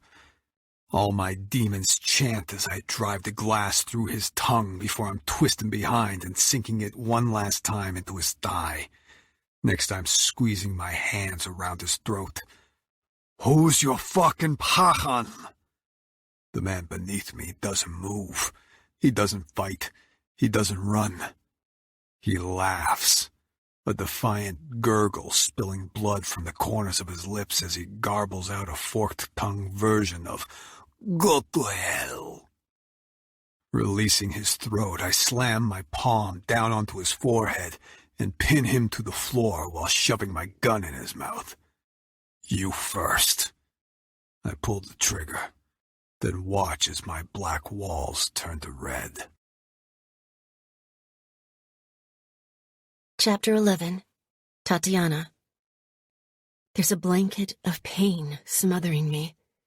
It's not rough enough to require hospital treatment, but it's still aching from the Patsan's punches. When the single gunshot rings out, I pull it tighter around me, content to drown in it, until two strong arms are lifting me up from the floor. Easy, I hear him say, pulling me close, holding my aching body with a tenderness that should be anathema to a criminal like him. Is anything broken? Yes, me. I shattered a long time ago, and now my parts don't fit together like they should. Tell me where it hurts. All over, inside and out. Fuck, Tatiana, talk to me. I can have a medic here in 5 minutes. My response is to snake my arms around his neck and bury my face into his shirt. I hate myself for it, but I need his strength. Mine doesn't seem to be working anymore, even though weakness is a marked card only a fool would show him. So far, he's nearly killed me twice and managed to crowbar his way into the first compartment of my box of secrets. Still, I cling to him because there's no one else to cling to. I've been forced to push every single person I care about away by a man who just had me beaten up, and for what? For banging on the bars of an invisible cage Constantine's kept me locked inside for years? Renzo holds me like this until the blanket starts to slip, until the pain in my stomach and ribs isn't quite as sharp. Beneath my cheek, his shirt is soaked through, and my eyes feel sore and scratchy. Have I been crying? I'm not sure what shocks me the most, the fact I shed tears in front of someone, or that it was him who I fell apart for. My enemy. My ally. Who knew a London hotel turndown service could be as pleasant as a New Jersey one?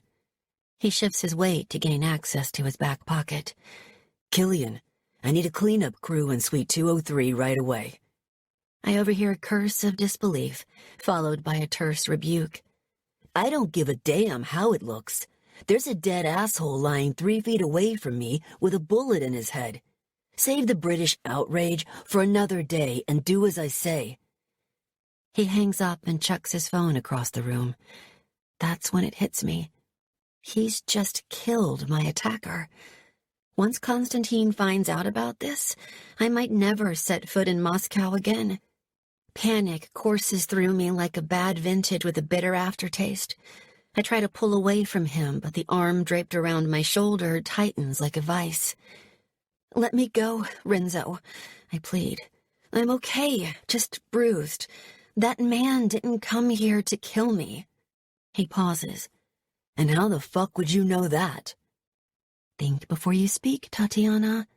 Every insight you give him is more ammunition for our war. This time, I'm tugging away from him with a vicious jerk, digging my elbows into his chest, but the bastard's not relenting. You need to let go of me, right now.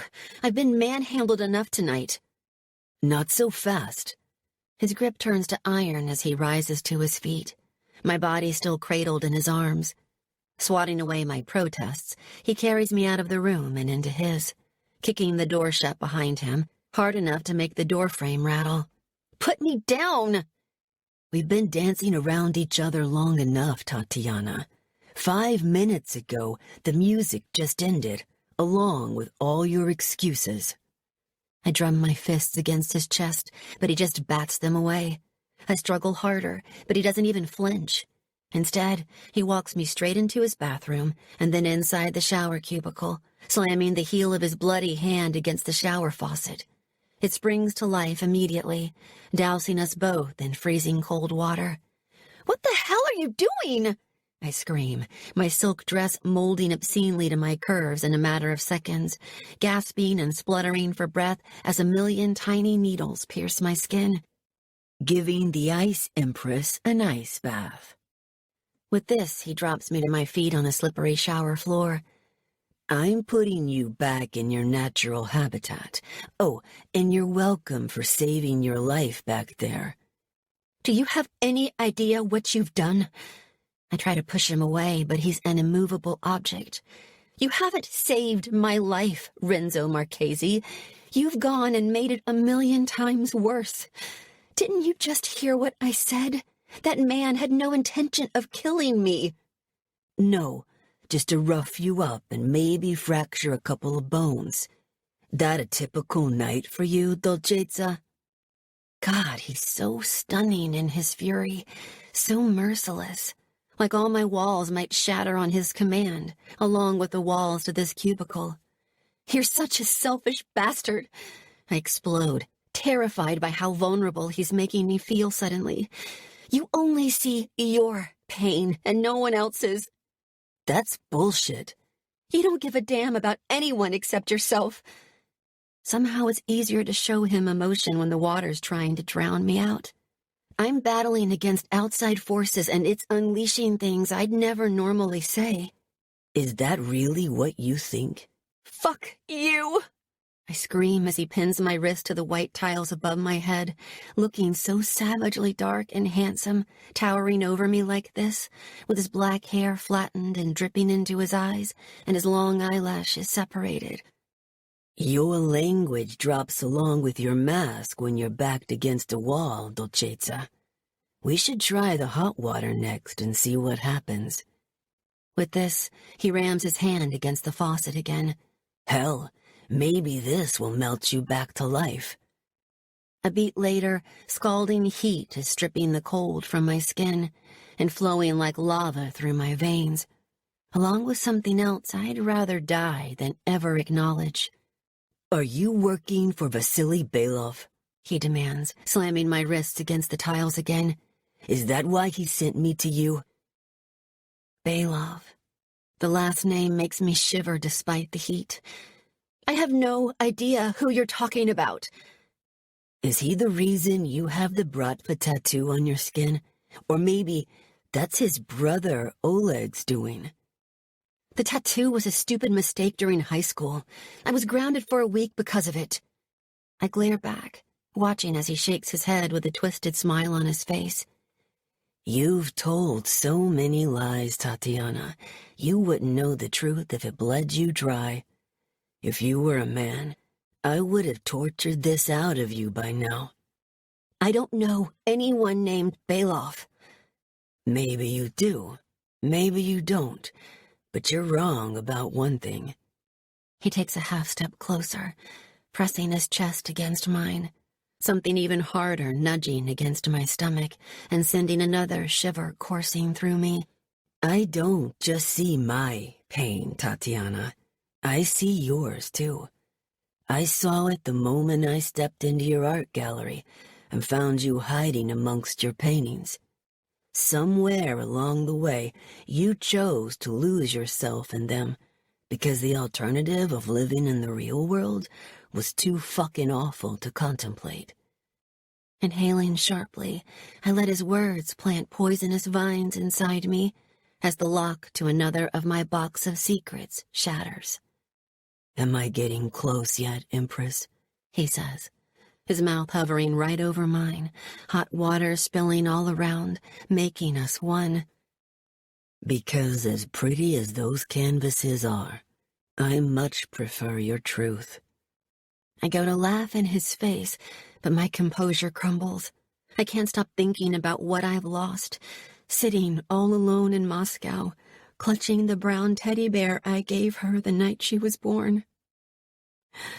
A beat later, I'm crying again, hating him again, spilling my heart and fears to him again. He won't let me see her, I scream helplessly. He won't let me see her. Who won't? He demands. Who are you talking about? I can't tell you. God damn it. The grip on my wrists tightens, and then my next words are caught in the snare of his lips as his mouth is smashing down onto mine. My body responds like the worst kind of traitor, straining against my restraints to press myself against him, accepting his rough intrusion, groaning as his hands drop to cup my jaw as he deepens the kiss, driving an unforgiving tongue inside me. My arms find their way around his neck as he pushes me back against the tiles, hungering for something I haven't wanted in forever myself, his touch numbing all my doubt.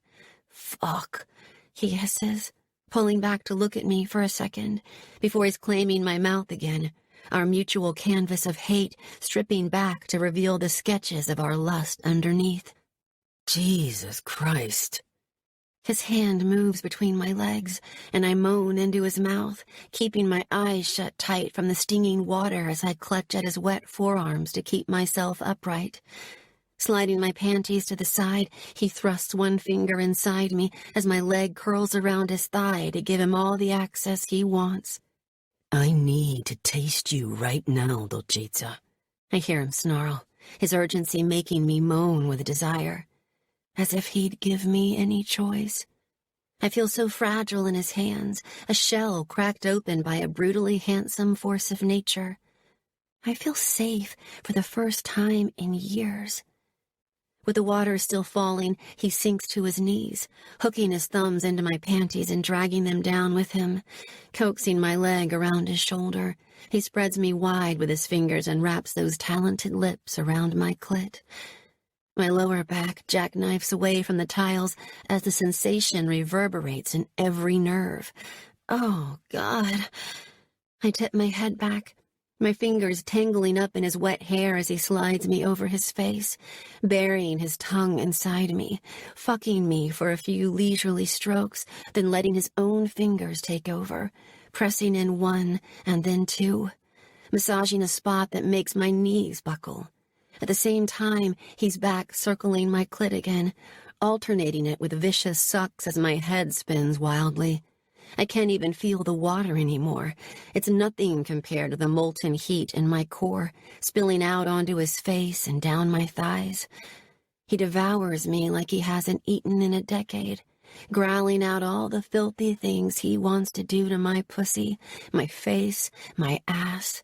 How he wants to paint every inch of my creamy skin with his cum. He's so cruel, too. He knows exactly when I'm on the edge because he pulls back, suspending me in a delicious limbo until I'm rocking into him in desperation, fucking his face as hard as his fingers and mouth are fucking me as we chase down my release together. Just when I think his sadism can't blur more lines, his fingers slip from my pussy, and he starts massaging my back passage. A beat later, I'm hit by such a violent wave of pleasure that I'm screaming out his name as a prayer and a curse, and he's grabbing my hips to stop me from falling. Resting my head back against the tiles, the water still pouring down on us, it feels like I'm drowning in the mess he's made of me.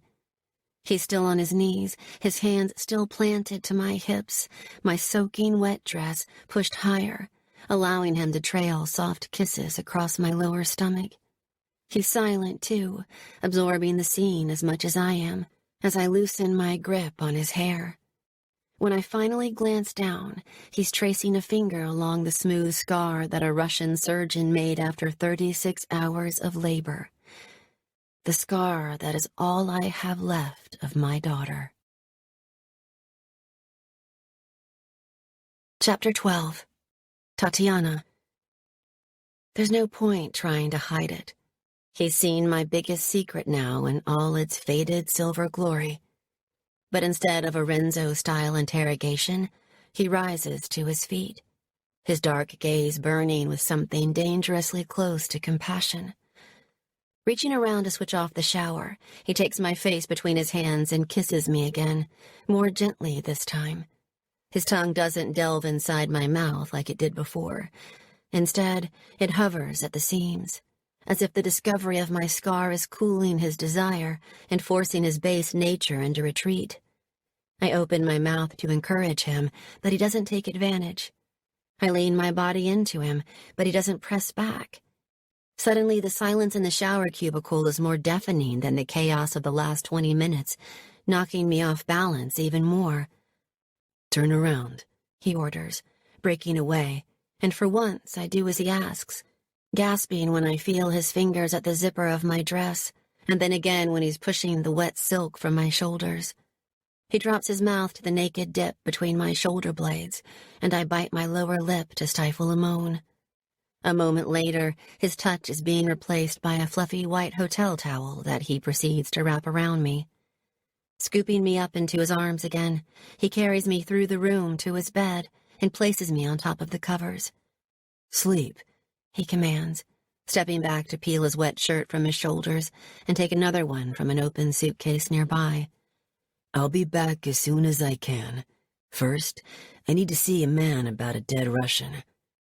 I open my mouth to protest, but my eyes are heavy with the weight of everything that's happened this evening.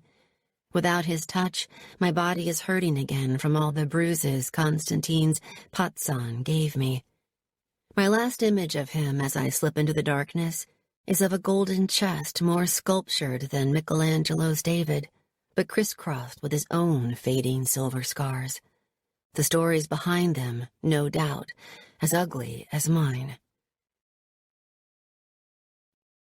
I wake the next day to a confident knock on his hotel room door and aching bones.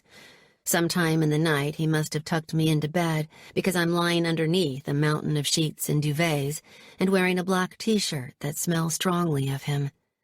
The knock sounds again, and Renzo emerges from the bathroom, still shirtless but wearing a dry pair of jeans and the remnants of white shaving cream covering half his jaw. Flicking me a look to keep quiet, he grabs his gun from the nightstand and stands to one side of the doorframe, his finger held tight on the trigger. "Who is it?" he rumbles. "Who do you think, fuckface?" comes a British accent, slanted with a Cockney swagger. Renzo tuts in annoyance. "Killian." He swings the door open to reveal a tall man with scruffy red hair and an easy grin. "Bought you a couple of croissants," he says, chucking a bag at him. "The food in this hotel is surprisingly shit." "Thanks," he says, lowering his gun. I watch him take in Renzo's appearance, a sly smirk creeping across his face as he chews on his gum thoughtfully. "Since when the hell do you shave?" "I have an auction to attend later. Figured I'd look the part." "If you say so." Angling his head, Killian looks beyond him to where I'm sitting up in bed, clutching the bedsheets to my chest. I watch his brows lift in amusement. "Should have brought a spare croissant. Didn't realize you had company." "Eyes on me, Davies," I hear Renzo snap, moving closer to the door to block out the view. "Unless you want me to carve them out for you." "I'm sure you didn't used to be such a miserable bugger." "Did you want something, or are you here to piss all over my morning mood?" "Keys." Shaking his head, Killian thrusts something into Renzo's spare hand. "The new motor you requested. It's downstairs with the valet already. Oh, and the boss gave me a message to give to you. Said, if you trashed another of his motors, he'll be trashing you." To my shock, Renzo starts laughing at this. That rare, delicious sound that makes my toes curl involuntarily. "Tell Frankie I look forward to it. Have the clean-up crew finished?" "All done." "Bye, Killian." He shuts the door on the Englishman as he's opening his mouth to say something else. That was rude. He stops and stares at me for a moment before tossing the keys and his gun on the desk and handing me a croissant.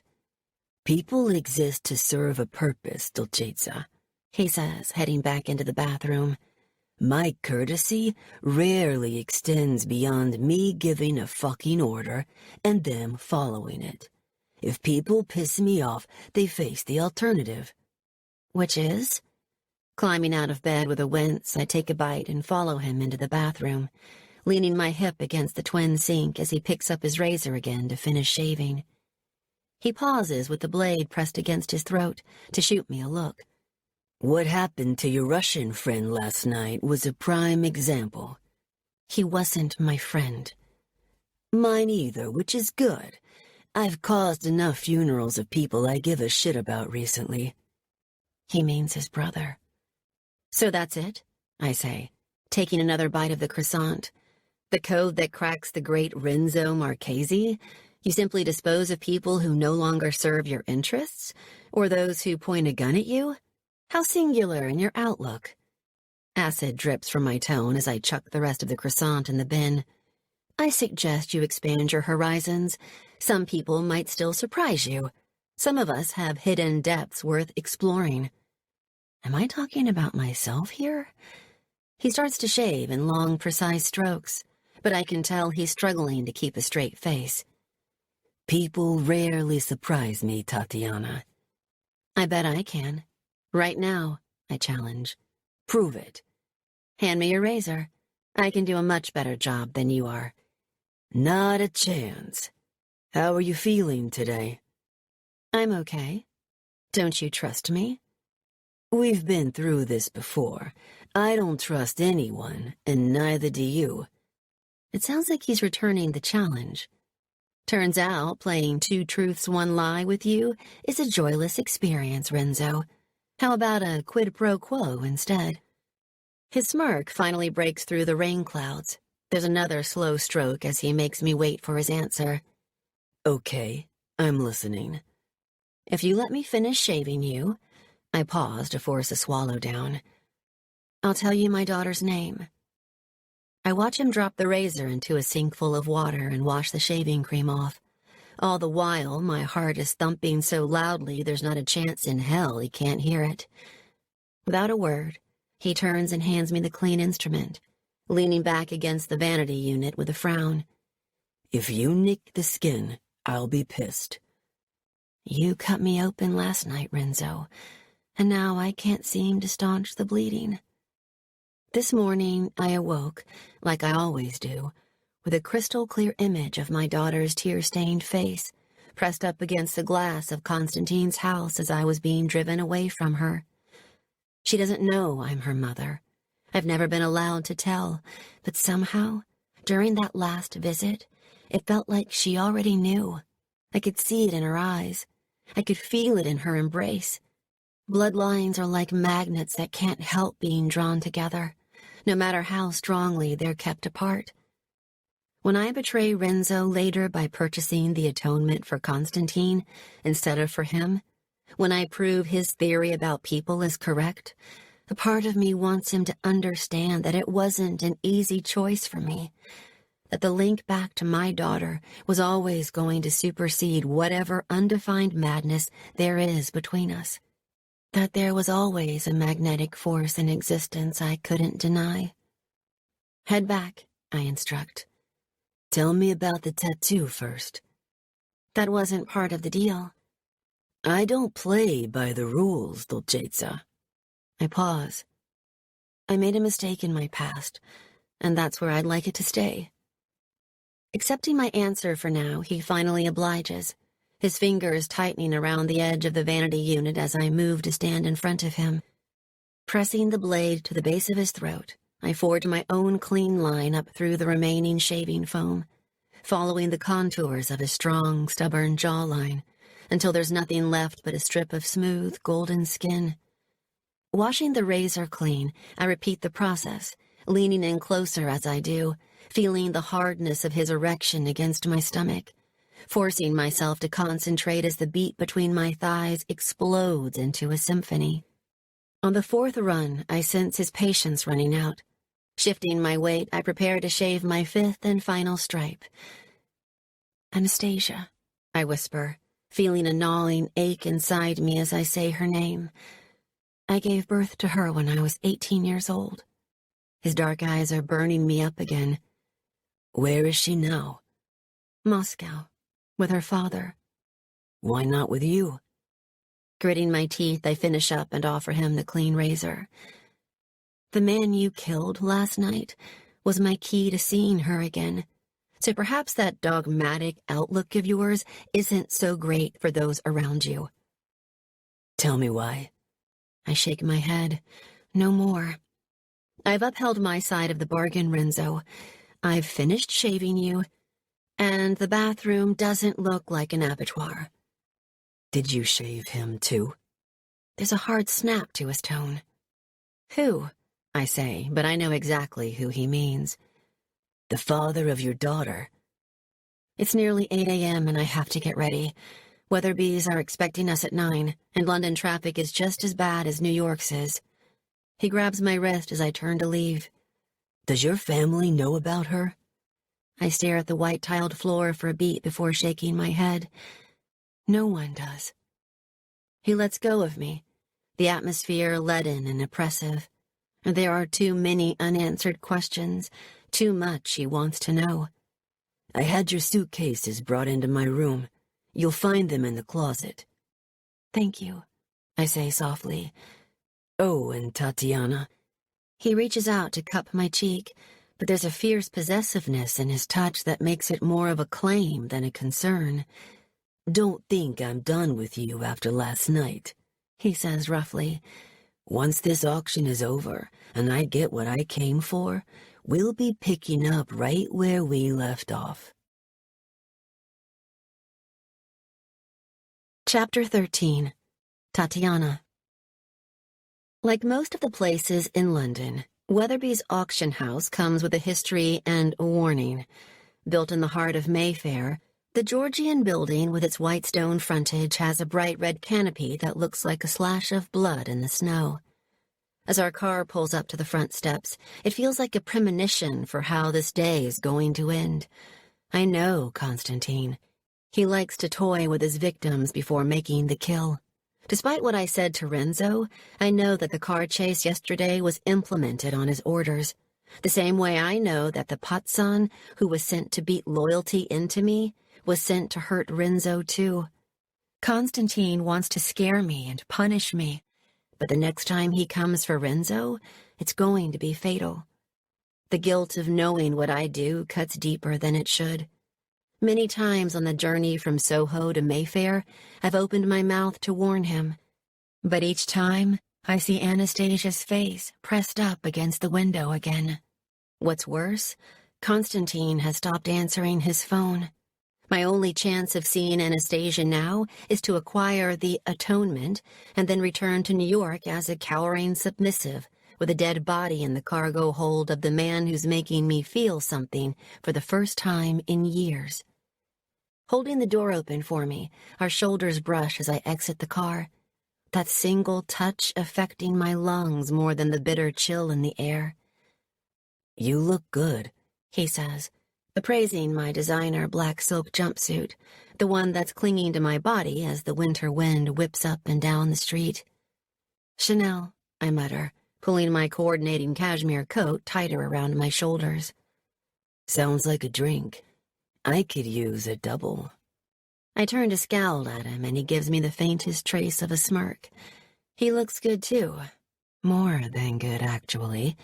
In a similar three-piece black brioni to the one he wore in New York, with a black dress shirt and a crimson tie. He's wearing his dark heritage front and center today, an underground king being forced to the surface.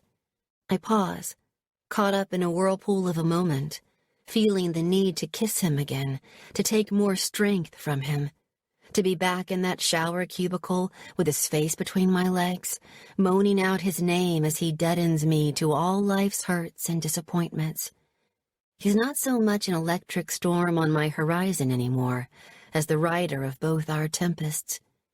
Just then, the wind changes direction, blowing my hair straight into my face and chasing the moment away. When I manage to get my dark strands under control, he's already on the curb, hands in his pockets, waiting impatiently. You ready? No. Yes. He narrows his eyes as I approach. What's wrong? We're both wearing black, I observe. Anyone would think it's an omen. Story of my fucking life. My contact, Ivan Volkov, is waiting for us in the reception area. I've known him for 10 years.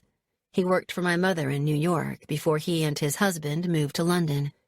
He's used to me pulling in favors, but I get the impression he's doing it more for my mother than for me. Not that I blame him. Everyone loves her. She's smart, kind, and funny, with a core of steel that keeps the worst of my father in check. Sometimes I miss her so much that a death by 1,000 cuts would be a pleasure and a mercy. Good morning, Tatiana, Mr. Marchesi. Stepping forward with his hand outstretched, Ivan takes mine first and then offers it to the tall, brooding figure behind me.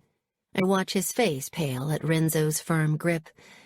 We've, prepared the viewing you requested. He withdraws his hand quickly. It's in a private space adjacent to the main auction room. If you'd both like to follow me. Thank you for organizing this, Ivan, I say, slipping into perfect Russian. I know it was very short notice. No problem at all, he answers with a smile. Here is another copy of the condition report on the atonement, should you require it. He hands me a neat white folder embossed with the red Weatherby's logo. It's authentic, I can tell you that much. We have excellent in-house experts here, and I oversaw the process myself. Our reputation depends on the validity of every piece that passes through these doors. It gives our elite buyers the confidence that they're spending their money on a Van Gogh and not a knockoff. He side-eyes me with a slight frown. I have to say, Tatiana, I was a little surprised by your request. You know I never buy an exclusive piece without inspecting it myself. I suppose abstract expressionism is your area of expertise. He muses, pausing by a set of double doors. Here we are. Give me a moment to satisfy the security requirements, and then we can talk more inside. Stepping back to allow him access to an intimidating line of key code devices, I collide with the brick wall that's standing behind me. Hidden talents, Dolcezza. I hear him murmur, feeling his hand on my hip, his fingers clenching. I knew you spoke Russian, but I didn't know you were fluent. Did you even read your portfolio on me, or was it just coffee table decoration? I know all about your grandfather, if that's what you're referring to, he says in a low growl. Andrei Petrov headed up the most feared bratva in Moscow, while masquerading as a billionaire shipping magnate and a good friend of the Colombian cartel kingpin, Dante Santiago. That's until your crazy uncle put a bullet in his head. Then you'll know it happened long before I was born, I hiss back. I never knew him, and neither did my mother. She's lived in America all her life, and so have I. Even so, your ties to Russia grow stronger by the day. I stare at the closed door, ignoring the threat. The only thing I inherited from my grandfather was a love of art, Renzo. My mother, too.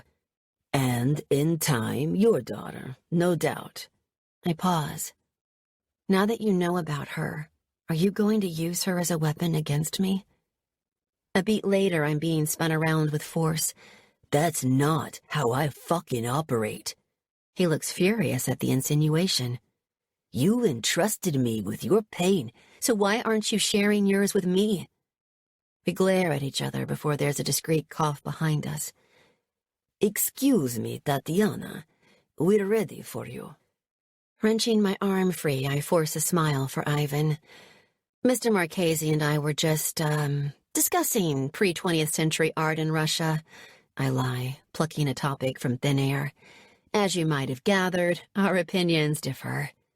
To my surprise, Ivan's face lights up. Then you know that a huge number of artifacts were looted from the country by the Nazis during the Second World War. Of course, I say, puzzled by his reaction. It's one of the most shocking art thefts in history. Many valuable pieces are still missing from that period, as are many that were stolen across Europe. He grimaces as if personally affronted by the tragedy. As well as my work here at Weatherby's, I am part of a private organization that reunites these works with the rightful families. Your mother established the trust 5 years ago. He trails off when he sees my face, realizing his mistake. Renzo's been unusually silent during our exchange, but his aura of danger is still hovering over me like a shadow. Opening the doors, Ivan moves aside to let us enter first. It's like stepping into a windowless white cube. Everything is the same color, from the ceiling to the walls and the floor. There's no other furniture apart from a large easel in the center displaying the Atonement, with 2 grim-faced security guys standing guard either side of it. Keeping a discreet distance, Ivan hovers by the far wall as I cross the room, reaching the painting in a couple of strides, lured in by the chaotic canvas, like a sailor drawn in by a siren. It's one of the most beautiful pieces I've seen in a while. A 6x4-foot masterpiece of thought and improvisation, with huge gestural strokes in tones of red and blue. This painting is a key, I think wildly, raking my gaze over it.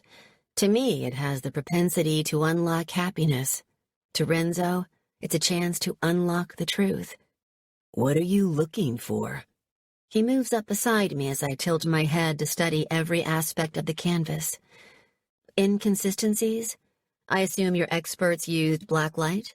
I say to Ivan. Naturally. All the artist's original outlines were present under the paint. Nothing has been repaired or modified. Most paintings have 5 layers, I explained to Renzo. UV, or black light, exposes a forgery's weaknesses, the ones not seen by the naked eye. You're good, he murmurs, sounding impressed. That's why you hired me. I mean, blackmailed me. I correct under my breath. Ivan hands me a small flashlight and then retreats to the far wall again. I move in even closer to inspect every inch of the painting for a second time. It's fierce and flawed, like the man standing next to me. I can feel myself tumbling into the violent, ocean-like brushstrokes, the same way I fell into his arms last night, the same way I fell into my father's painting on the wall of his office on my 18th birthday, when Constantine held my innocence for ransom and then took his fill of it anyway. The next half an hour is an oasis of calm before the gathering maelstrom as I carefully consult the condition report and conduct my own assessment, aware, yet again, of Renzo's gaze on me constantly. Tell me your observations about the varnish, Ivan. Mildly streaked, as you would expect for artwork of this age. If it was a forgery, it wouldn't do that, I tell him, knowing he doesn't really give a damn about my world unless he can manipulate it. But while he's here, I may as well teach him something. Look at the signature. I point to an elaborate squiggle of black paint in the bottom left-hand corner. We always check to see if it matches up with the artist's size and technique. Anything unusual? No, it's perfect. Worth every cent of 5 million. Tell me, I add, lowering my voice to a whisper, are you sure this painting's connected with your brother's murder? Would you like my dick measurements too? He growls, echoing the bra-sized quip I tossed him yesterday. I watch him glance over at Ivan, who's pretending to stare at his polished brown Oxfords, and his expression tightens. Not here. Renzo, just tell me whether it's fake or not. 99% it's not, but let me check. Turning back to the painting, I stop abruptly when I spot a minuscule blemish on the modest black frame. It can't be. Is this the original mount? I blurt out, startling Ivan. He nods. We've had it authenticated too. Made in New York, 1952. My heart starts to pound. To anyone else, it's a tiny blemish in the wood, so slight and so subtle, barely a millimeter in length and completely vertical.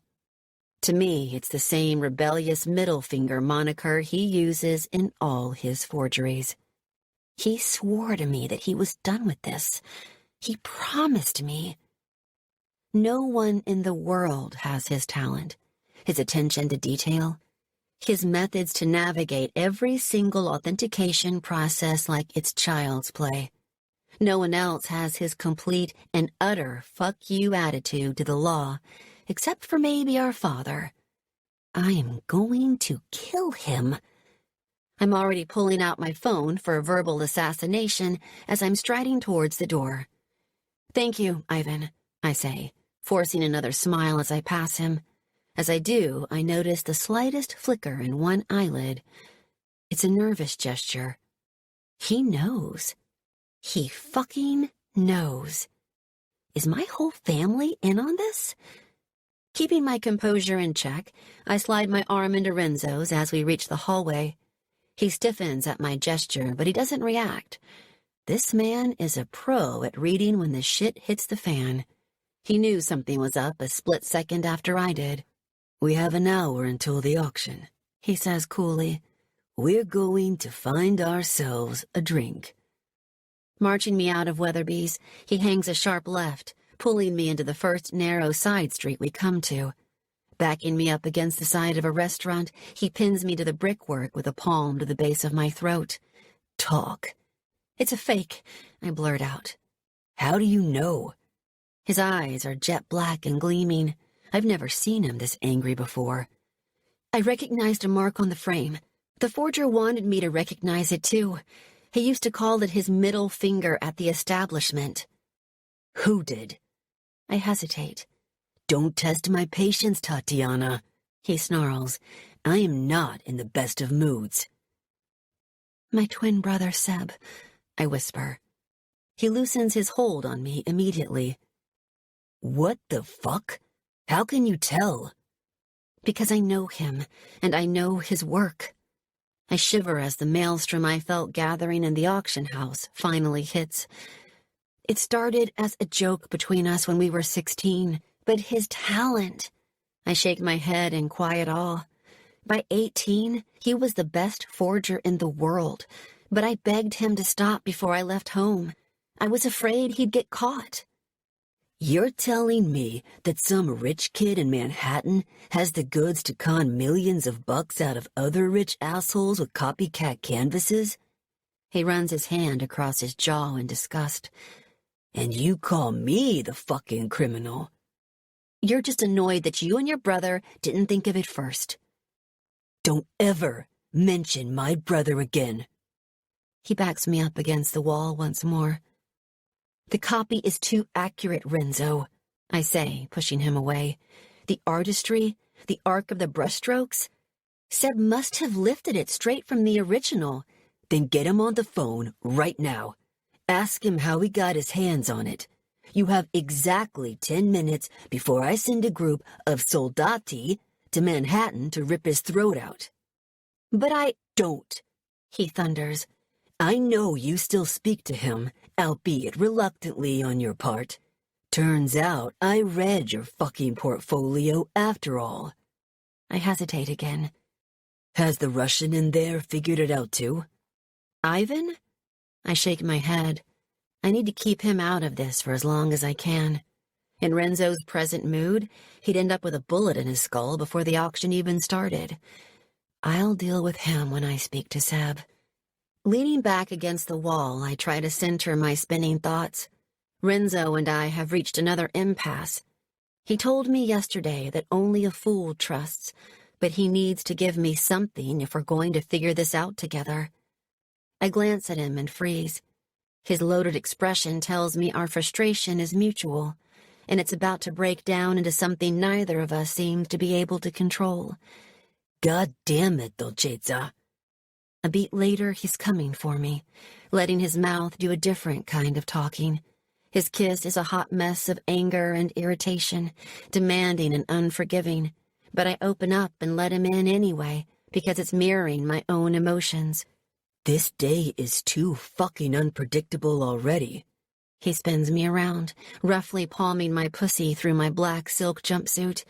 And you're turning into a distraction I don't need. Then make me a distraction that you do. Tipping my head back against his chest, he starts to circle my clit. At the same time, I slam my hands against the brick wall in front of me to brace myself. I can already tell my orgasm will be violent and intense. He doesn't know how to give any other kind. You want this, Tatiana? He says huskily, plastering his body against me, never letting up his ruthless touch for a moment. You want me to make you come so fucking hard your juices stain your clothes, so everyone in that auction house sees what a pretty little whore you are for me? Yes, I gasp out, not caring who sees us, his dirty words unleashing all my inhibitions. Wise girl for not wearing a dress. I'd fuck you now if I could.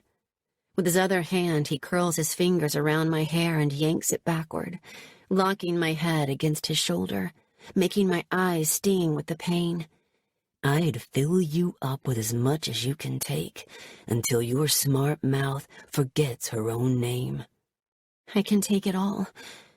His fingers increase in pressure and speed. I'll split you in half. I'm 9 inches, Tatiana, and I like to play rough. Then put me back together afterwards. He groans as I push back on his erection. Don't count on it. Curling my hands into fists, I slide closer and closer to heaven. There's nothing but the feel of him, the heat of him, and then he's yanking my head back even tighter until I can't move a muscle. Come, he orders. Fucking come on my command. Moments later, I'm flying apart, my whole body shuddering with relief, my head finally falling forward as he releases his hold on my hair. Sliding his arm around my waist, he keeps me pinned against him until my frantic breathing slows. Nero, he murmurs, biting down on my shoulder as the haze starts to clear. My brother's name was Nero. I try not to move a muscle. The atonement ended up in our hands last year. We needed to shift it fast, so my intermediary set up a meeting between Nero and a secret buyer. Next thing I know, the paintings vanished. There's no money or intermediary. My brother's lying dead in a hotel room, and there's a stone-cold trail as to what went down. There's a note of bitterness in his voice, and a tome's worth of regret, as he spins me back around and takes my jaw between his fingers. This auction has been my first lead in 3 months, Tatiana, he says, brushing his thumb over my flushed cheek.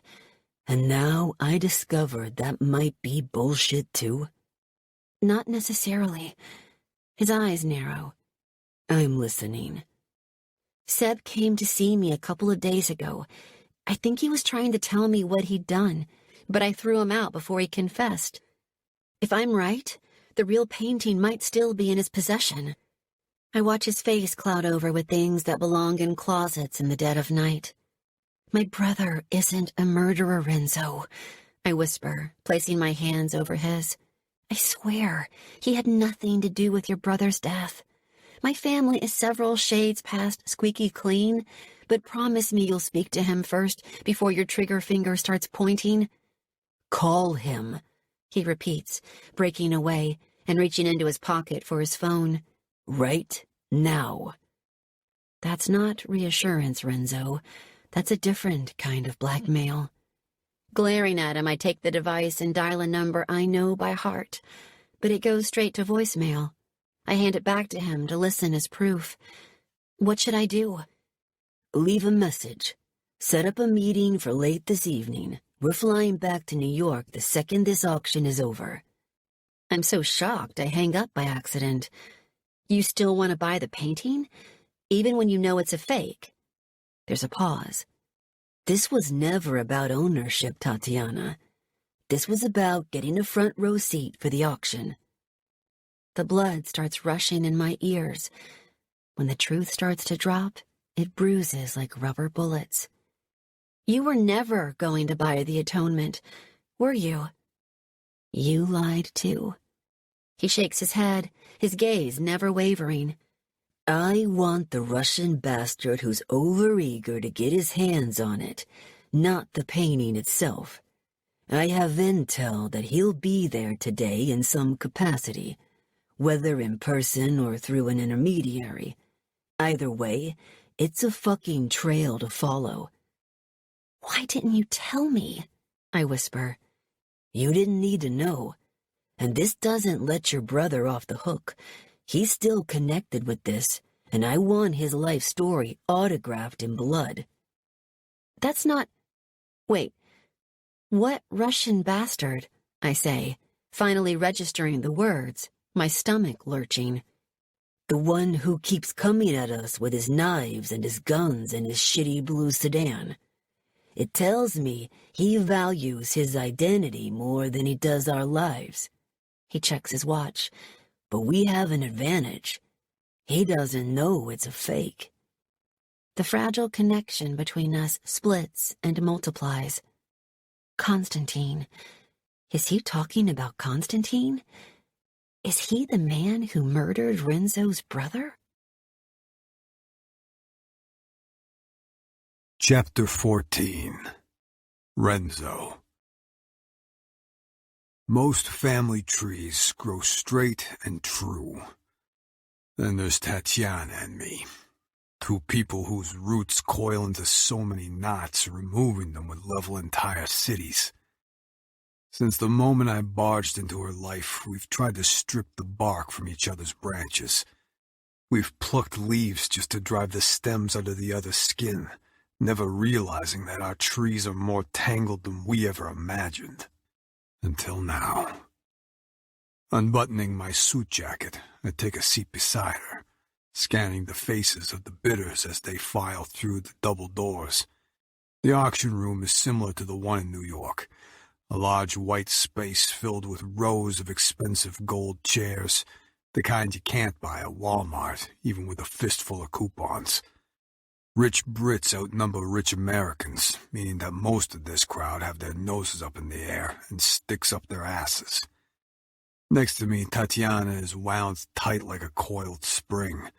She's pissed that I made her sit at the back instead of in her usual place in front of the auctioneer. But there's something else as well. Something beneath the fading scent of sex and desire. Something that reminds me of pennies and molasses. Tell me again why we're nowhere near the triangle of influence, she hisses. People are looking at me strangely. They know my tactics. From this vantage point, it would take a telescope for the auctioneer to see me. We're not here to admire the artwork. We're here to observe. And if this Russian sends an agent? Whoever buys that fucking thing is going to be marked, followed, and then taken apart slowly until I get the answers I want. You mean tortured? That's a polite way of putting it. There's a pause. Are you analyzing everyone who walks into the room? Every face, every gesture, every breath. Then to remind her what's at stake, I add, for your brother's sake, you'd better hope this Russian and his crew are as uncultured as I am. Another uncomfortable stretch of silence passes between us. Then another. Then another. Tatiana keeps shifting in her seat, her long, slender fingers brushing over her thigh, repeatedly smoothing out invisible wrinkles on her jumpsuit, looking about as far from being an ice empress as I do.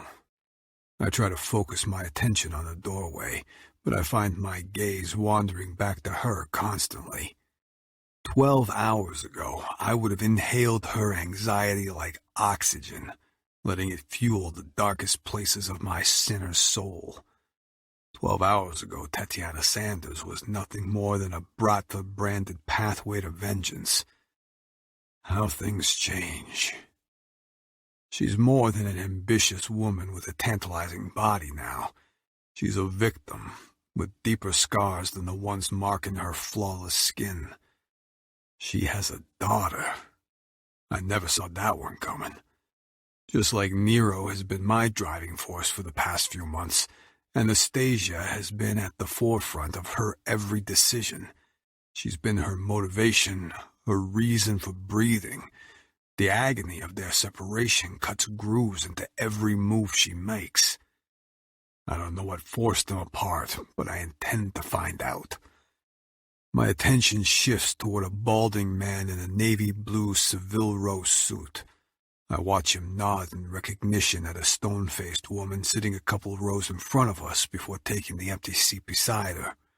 Without taking my eyes off him, I place my hand over Tatiana's to still her fidgeting. Careful. A tell is a dangerous weapon. Her fingers curl beneath my palm, as if to push me away, and then she's dragging her hand out from under mine and crossing her legs away from me. Now she has my full attention. Regret is a useless emotion, I murmur. What's that supposed to mean? Less than an hour ago, you had a very different reaction to my touch. Grabbing her hand again, I turn it over and press the pad of my thumb to the black ink staining her wrist. You begged for it, Dolcezza. Protesting now is a waste of energy. We both know you want more. Those proud lips press in a thin line. Tell me, did you cross your legs just now to hide your uneasiness, or to hide the fact you're still wet for me? Renzo? As if drawn by an invisible tether, she leans in closer, her long, dark lashes fluttering a few times before a crackle from the podium has her spine snapping straight as an arrow. It's starting, she whispers. How many lots until ours? Not many. As the auctioneer begins to speak, everything, including Tatiana's presence, fades to black. This is it. The moment I've been waiting for, ever since I walked into a hotel room in Atlantic City and found my brother lying in a pool of his own blood. Nero's killer is close. I can feel it. Up first, we have an exquisite... The rest of the auctioneer's overinflated description becomes a stream of white noise as heads turn to watch some hideous portrait I couldn't give two fucks about being carried to the stage. There's an opening bid, then a counter, then another. I study the men's steady chin dips and slight paddle lifts, the polite warring. It's like watching a tennis ball being tossed back and forth over the net instead of driven by a hard backhand, the only kind I know how to serve. 5 lots down already. My patience starts to slip, along with my composure. With each bid, my fists clench, and my blood pressure kicks up higher. Go faster. I cast my eye around the room again, seeing nothing but an ocean of easy money and steady bullshit. Where are you, you asshole? Dragging my hand across my face, the feel of clean-shaven skin is a stark reminder of just how out of my current element I am, of how that question mark etched on Nero's grave continues to burn brighter and brighter. I feel Tatiana stiffen beside me as a revered hush settles over the room. Glancing between my spread fingers, I watch as the auctioneer nods to his left. Up next is our final lot of the day, The Atonement, a stunning example of New York abstract expressionism from the 20th century, circa 1952. A delightful burst of multi-tonal two-color spontaneity. The room becomes a vortex of activity. My gaze snaps to where 2 men in white gloves are carrying the huge painting. Reserve bid of $5 million. The auctioneer catches the eye of a figure at the front. Can I hear 5-1? There's a faint nod a few rows in front of us from the man in the Seville Row suit. I stare at his profile, dissecting his features. "It's not him," Tatiana whispers, my focus jarred by the scent of sweet perfume and pussy as she leans in again, her shoulder brushing mine. "Only a novice bids first." Tilting her chin, she arches an eyebrow at me. She's referring to the New York auction, when I opened the bid for the portrait, the one I bought just to fuck with her. I remember watching both shock and loathing bloom across her face as she glared back at me. I remember my cock aching because of it. Later that night, she'd called me a classless savage. If only she'd known how prophetic those words actually were. She does now. "He'll tap out quickly," she continues, drawing my attention back to those hypnotic jade eyes. "A man with the knowledge to bid on stolen art would have a much better game plan." Years of instinct tells me to question her motives, but this is why I forced her to help me. Besides, it's in her best interest to point the finger now, not deflect it. As we're whispering, a bidding war has erupted between the man and some old lady who looks like an extra from Downton fucking Abbey. I tune out the back and forth as Vasily's tip spins through my head. Where's the Russian? Where's the black market buyer he insisted was coming to London specifically for the atonement? If he's lied to me again, I'll cut his dick off and make him choke on it. The older lady keeps her paddle in her lap for the next round, the disappointment on her face letting me know the score. When I glance back at Tatiana, I can see she's shaking. What the fuck is up with her? The auctioneer scans the crowd. Do I hear 7 million? There's a beat of undiluted silence before her pale hand slides off her thigh, wraps around the paddle on her lap, and lifts it high, breaking all her own auction etiquette rules in the process. 7 million, she confirms, her voice breathless and hesitant, but clear as fucking day. Gasps ripple through the crowd. What the hell are you doing? I snarl, yanking her arm down, but it's too late. Tatiana dips her chin, refusing to look at me. I'm sorry. I'm sorry? That's all she has to say after screwing up my plans? The auctioneer snaps to attention. Do I hear 7-1? There's no more movement in the room, except from my fist that's inching towards the gun in my holster. 7 million going once, going twice. You said it was a fake. My fingers close around familiar cold steel. This auction house is about to become a fucking slaughterhouse unless she explains herself. It is, but I need you to trust me, Renzo. I know you refuse to trust anybody, but I'm begging you to, for my daughter's sake. Sold. The auctioneer's gavel comes crashing down like a guillotine. The auction is over, and so is this charade. Grabbing her arm, I haul her to her feet. Whatever game she's playing just took a very dangerous turn. There are 1,000 emotions surging through me right now, and not one of them is benevolence. Wait, she pleads, digging her heels into the marble floor as I drag her toward the end of the row. Not a chance. I'm getting us out of here before I make my classless savage behavior in New York look like a goddamn English tea party. She pulls back, her fingers grabbing onto a chair for purchase. Renzo, I can't leave. I have to sign the paperwork first. Sign it later. I can't. There's a thick layer of panic in her voice as she fights to free herself. People are starting to stare. The Brits have clearly never seen an American mobster lose all his fucks to give before. You don't understand. The way these things... The protest dies on her lips as her gaze settles over my shoulder. Her reaction has me spinning round, following her line of sight to the other side of the room. But it's the man in the slate gray suit staring at us who sends my black walls shooting up. His dirty blonde hair has been dyed brown since we last met. A matching beard hides the scars on his face, but there's no mistaking those fucking eyes. They're the same ones that looked into mine as he assured me he had a buyer willing to pay double Nero's asking price for the atonement. A private investor, he'd called him. A man of great wealth whose privacy required my brother to meet with him alone. As our gazes collide, a slow smile stretches across his face, and 3 truths swing like a wrecking ball to the chest.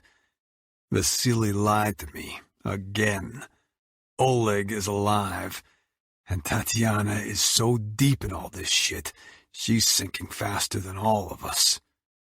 Releasing her arm, I shove my way through the waning crowds, my hand diving inside my suit jacket for my gun as my bloodlust temporarily overpowers my need for answers.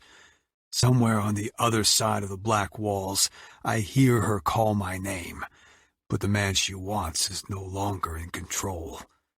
Slicing a path through the high heels and suits is like trying to thread a needle with a shoestring. I'm losing ground already. Keeping my eyes peeled for glimpses of slate gray, I force my way to the lobby, the distance between us widening further as he exits the front entrance.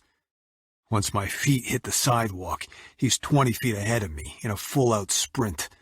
Leaving everything behind, I chase after him, pedestrians scattering like toppled bowling pins. "Get the fuck out of my way!" I yell.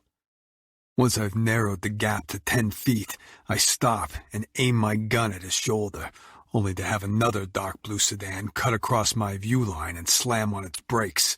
Before I can fire a clean shot, the rear driver's side door swings open and Oleg dives inside. The door doesn't even fully close before the driver floors it, blowing through an intersection and sending 2 cars careening into oncoming traffic. Renzo! Frantic footsteps come to a messy stop behind me. Not trusting myself to speak, I shove my gun back into its holster and resume my grip on Tatiana's arm. This time she doesn't resist as I lead her back to the parking deck, doubling her steps to keep up with mine until we reach my car as sirens fill the air. Circling us around to the passenger side, I fling the door open. She climbs in without protest, clutching her hands together as I slam it shut behind her. Only when I'm settled behind the wheel does she try to talk again. "That man you ran after?" "What about him?" I grit out. She hesitates. I hear her voice begging me to trust her right before the auctioneer's gavel fell. Hard pass, sweetheart, but I'm intrigued enough to see where you're going with it. "What the hell are you involved in, Tatiana?" She flinches, the fear in her eyes diluting some of my anger. "Just tell me who that man is first." "Oleg Belov." I drag a hand through my hair and grimace. His brother, Vasily, is the manager of Peshera, a Bratva-owned underground fight club in New York. He was the one who told me about the auction. About you. We hold each other's gaze. Vasily also told me the guy I just chased down the street in Mayfair was 6 feet under, so I guess he's a fucking liar as well as the walking dead. "Belov? Are you sure?" I glare at her. She stills. I go for the jugular. "You lied to me as well, Dolcezza. You know that name. I can see it in your face. So I'm going to ask you one more time, real nicely." She blows out a wary breath. "You're right, I do. But I've never seen him before today, I swear. It was the way he looked at me. It was just so reminiscent." She glances away, her fingers straying towards the silver locket she always wears around her neck. I don't need to open it to know what's inside. My mother hangs her love for her kids around her neck, too. Reminiscent of what? But I've guessed the answer already. Anastasia's father. She knows I know. Her confirmation is more a show than a tell. The atmosphere in the car switches and the temperature drops. I can sense her despair, her confusion, the horror entrenched so deep inside her it's become a living, breathing thing. You're afraid of him, I state, knowing we're nearing the quicksand. I have every cause to be. Her fingers closed tightly around the locket. He took my daughter away from me when she was just 5 days old. Jesus. Talk to me. Trust me, even when I'm not capable of it myself. As the seconds tick by, I start to wonder if this is one wall that can't be scaled. And then she finally closes her eyes in defeat. He owns me, Renzo. From the moment we met, from the first time he... She falters, and my fists clench. He told me it was out of revenge for what my family had done to his in the past, how we were all going to pay for my grandfather's sins. She pins me with a haunted stare. He made me leave school. He forced me to turn my back on my family. When I became pregnant, he insisted I have the baby in Moscow, and then he took her away from me. She stops, twisting her lower lip between her teeth. I wait patiently, impatiently. This confession is 5 years in the making. It's a dying ember that needs encouraging, but there's not enough Hail Marys in the fucking world to save the man who did this to her. Give me his name, Tatiana. Just give me his name.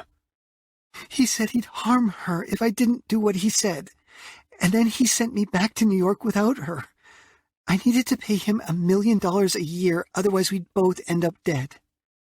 Your father, Dolcezza, I grit out, struggling to comprehend the shitstorm she's had to deal with. He's one of the most dangerous men in the world. Shame has its own set of prison bars. She cuts me off sharply. And Constantine made damn sure he built them out of steel. He made me do things. She glances away again. Look, I don't expect you to understand. There's never a logic when you're a kid yourself and desperate. I thought about telling Seb last year. I was so close to cracking. But Constantine is always one step ahead of me. He sent me a picture of Anastasia with both her legs in casts. He'd broken them himself to punish me. She catches a sob in her hand. Constantine. I have a new kill target now, and he's vying for the top spot. I think he's the Russian you're looking for, Renzo.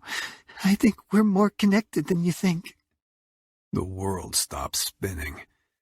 The roots of our family trees are twisting together again. It's blood and bone. It's heartache and sacrifice. It's too fucking easy. Throwing random names out to save your brother's neck doesn't fly. Who do you think told me to buy the painting? She says, looking hurt. I pause. So, where is he? I don't know, she admits with a sigh. He moves around constantly.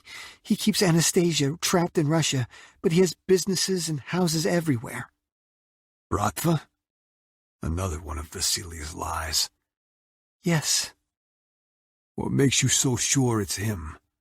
Because I know how much he wanted the painting.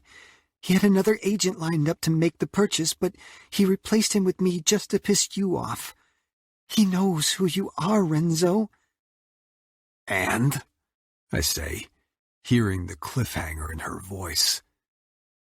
And his last name is Belov, she finishes quietly. Konstantin Belov. Well, isn't this day full of fucking surprises?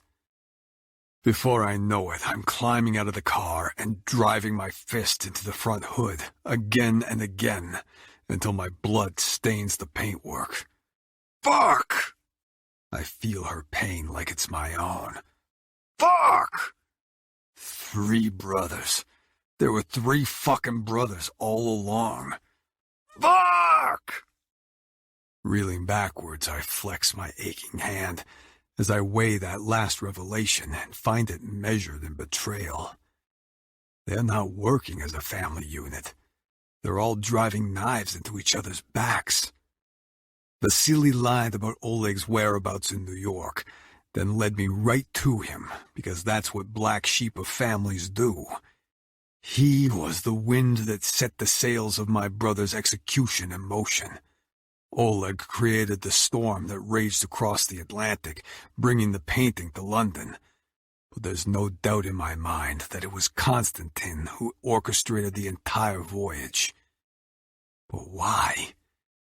Swinging back into the car, I slammed the door shut.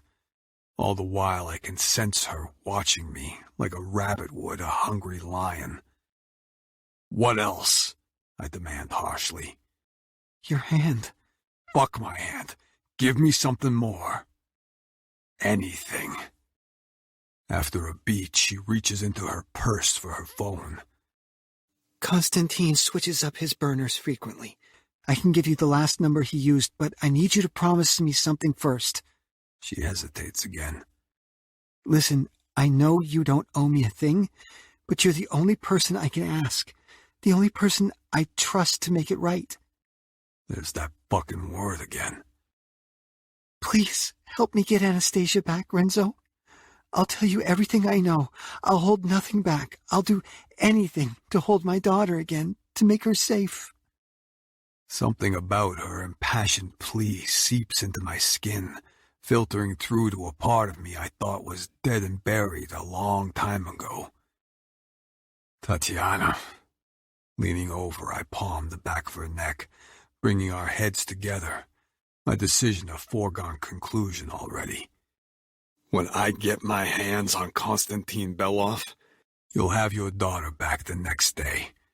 I fucking swear it." I watched the emotion flitting across her face at the prospect of her nightmare ending. It makes me want to destroy the fucking earth to make it happen. "No more ice," I murmur. "From now on, if you're honest with me, I'll be honest with you." I turned myself into that woman to keep everyone out. Her eyelids flutter shut. To keep what's left of me hidden and protected. For so long I wasn't allowed choice, power. But you are now. My grip tightens. Do you want to taste them, Dolcezza? I can give you that right now. Confusion blankets her face, but I'm determined to address some of the wrongs she suffered. "Remember when you held a blade to my throat this morning?"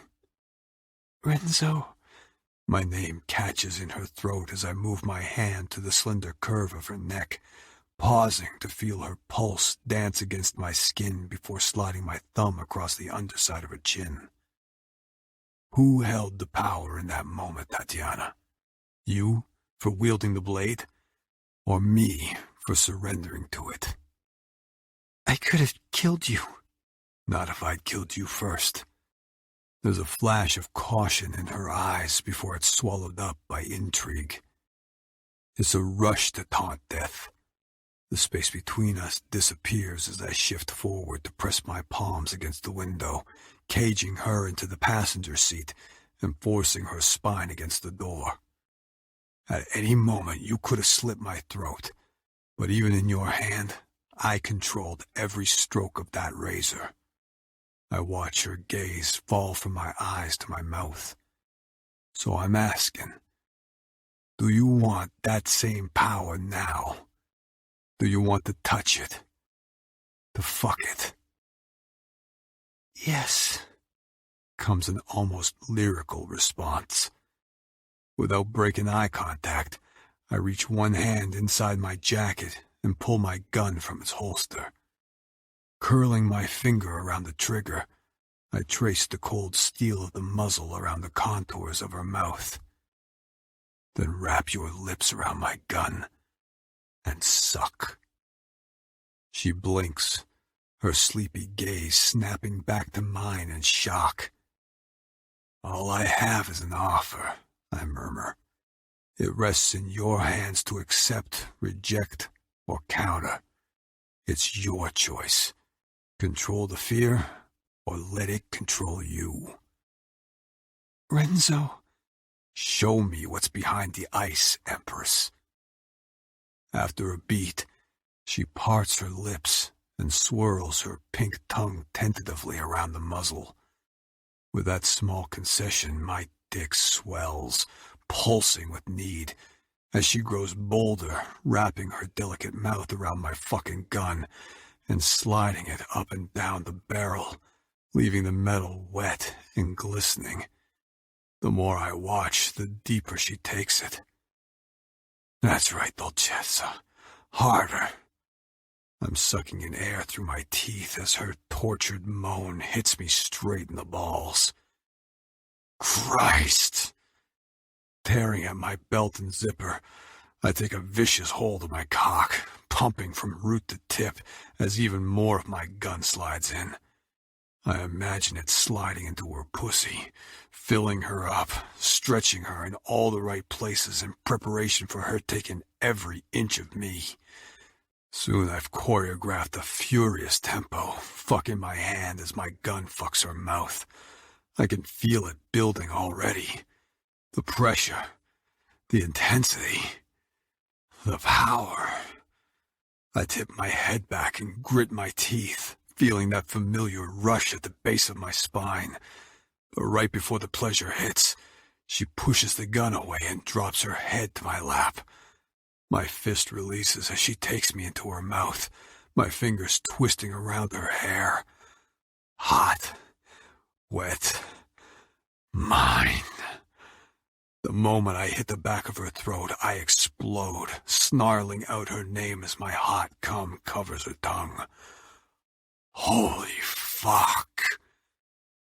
Afterward, she settles back in her seat, appraising me with those watchful, wary eyes again. You didn't have to do that, I say roughly. I didn't have to do any of it. She offers me a shy smile that I can't stop staring at. Wasn't that the point? Returning my gun to its holster, I thread my fingers through her hair again and slam my mouth against hers, tasting myself, tasting her, tasting violence, tasting whatever the fuck it is we make together. The kiss isn't gentle, but she opens for me instantly, accepting its brutality and demanding more, always more. Because that's what happens when fire and ice collide. Chapter 15. Renzo. Tatiana and I ride back to the hotel in silence. Now that we've expelled some of this near-constant sexual tension between us, my head is finally clear enough to think 4 steps ahead instead of spinning around in circles. Besides, words are confusion that neither of us need right now. We're 2 people who have lived most of our adult lives in solitude. It's going to take us a while to process this sudden shift in our dynamic. 4 days ago, I showed up on her doorstep with the sole purpose of using her. Now, I'll kill any man who endeavors to do the same. Especially Konstantin Belov. We're less than 50 feet away from the hotel when my phone vibrates with an incoming text message. I slide it out of my pocket and hold it low. 36 hours. I clench my jaw so hard the muscles in my neck strain. The update from my father is unnecessary. I know how much time is left on the clock, and it's not on my side. I have every intention of claiming my rightful position as underboss, but I refuse to leave London without cutting off the head of at least one Russian snake. Ignoring the warning, I darken the screen and tuck my phone back in my pocket. I'll deal with him later. Keeping my focus on the present, I pull the car into a space in front of the hotel. When she realizes I'm not unclipping my seatbelt, Tatiana stiffens. You're not coming? The concern in her voice gnaws at something inside. I've never needed anyone before. I've never been needed before. I still can't decide if it's a good thing or a bad thing. I have a few business matters that need my attention before we... Where are you going? She demands, cutting me off. To see how deeply twisted this Russian fraternal rivalry runs. I grip the steering wheel, treading in unfamiliar waters when I answer with dry candor. Ghost hunting. The Renzo from 2 days ago wouldn't have offered that level of truth. He would have held his cards close and suspicions high. But I know the secrets she's trusted me with have left her raw and exposed. To keep her in the dark now would make me nothing more than another scar. She sucks in a sharp breath. You're chasing Oleg Belov. I nod, the image of his shitty gray suit and smirk flashing through my mind. He's the one who can lead us to Konstantin. An associate was already looking into local connections with Oleg and Vasily. An associate, she repeats slowly, holding my stare. You mean the red-haired man who came to the hotel earlier? The one you called to clean?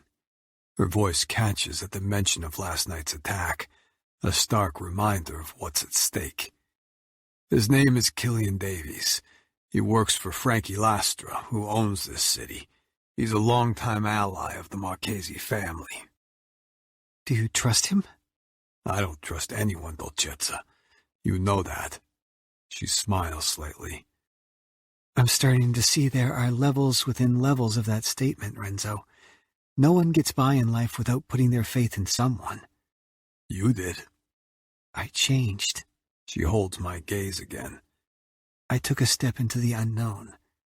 I consider her words, letting them sink in as deep as her plea did earlier. I trust that Killian's loyalty to my family benefits him more than betrayal. It's not the answer she wanted.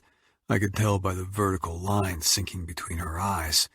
The one I warned gave away all her secrets. Didn't you pay attention when I taught you the first rule of survival, Dolcezza? Bullets always come from the friendliest face. You told me to trust no one, she recalls, with an even deeper frown. Especially you. Addendum, I say, cupping her cheek. Trust only me. And you don't leave that fucking hotel suite for a second. You hear me? So there are levels? Sliding my thumb under the delicate curve of her jaw, I tip her chin up to meet my gaze. Believe me when I say I'm not your savior, Tatiana. But I swear on my brother's grave, I'll be the sinner who crawls his way back from hell to find your daughter. I believe you, she whispers, the weight of her words swinging a sledgehammer at the center of my chest. No one has ever put such blind trust in me, and I won't let her down. There's a third variable in this Russian equation now. I need to piece together a new timeline, one that explains why 3 brothers would join forces only to turn on each other. And then I'll make them all bleed, starting with Oleg Belov. I won't be long, I tell her, forcing myself to drop my hand. The scent of what we did still lingers inside the car, and I need another hit of it. But I have to deny myself. I know damn well it won't stop there. Make sure you're packed and ready to go in 2 hours. The jet is waiting on standby. She lingers with her hand on the door, as reluctant to leave as I am of letting her go, before giving me a tight nod and exiting the car. As her high heels hit the asphalt, I call out to her through the open window. And Dolcezza! She cocks her chin over her shoulder. Give your twin a courtesy call. The minute we land, we're crossing the Hudson. This ends tomorrow, for both of us. Te lo prometto. I promise you. They're the same 3 words I whispered over Nero's casket. I'll honor them with my dying breath. Killian's Balam flat is as contradictory as he is. For a man who trades in bullets and blood, his home is an interior decorator's wet dream. complete with bright showroom decor and flashy floor-to-ceiling windows.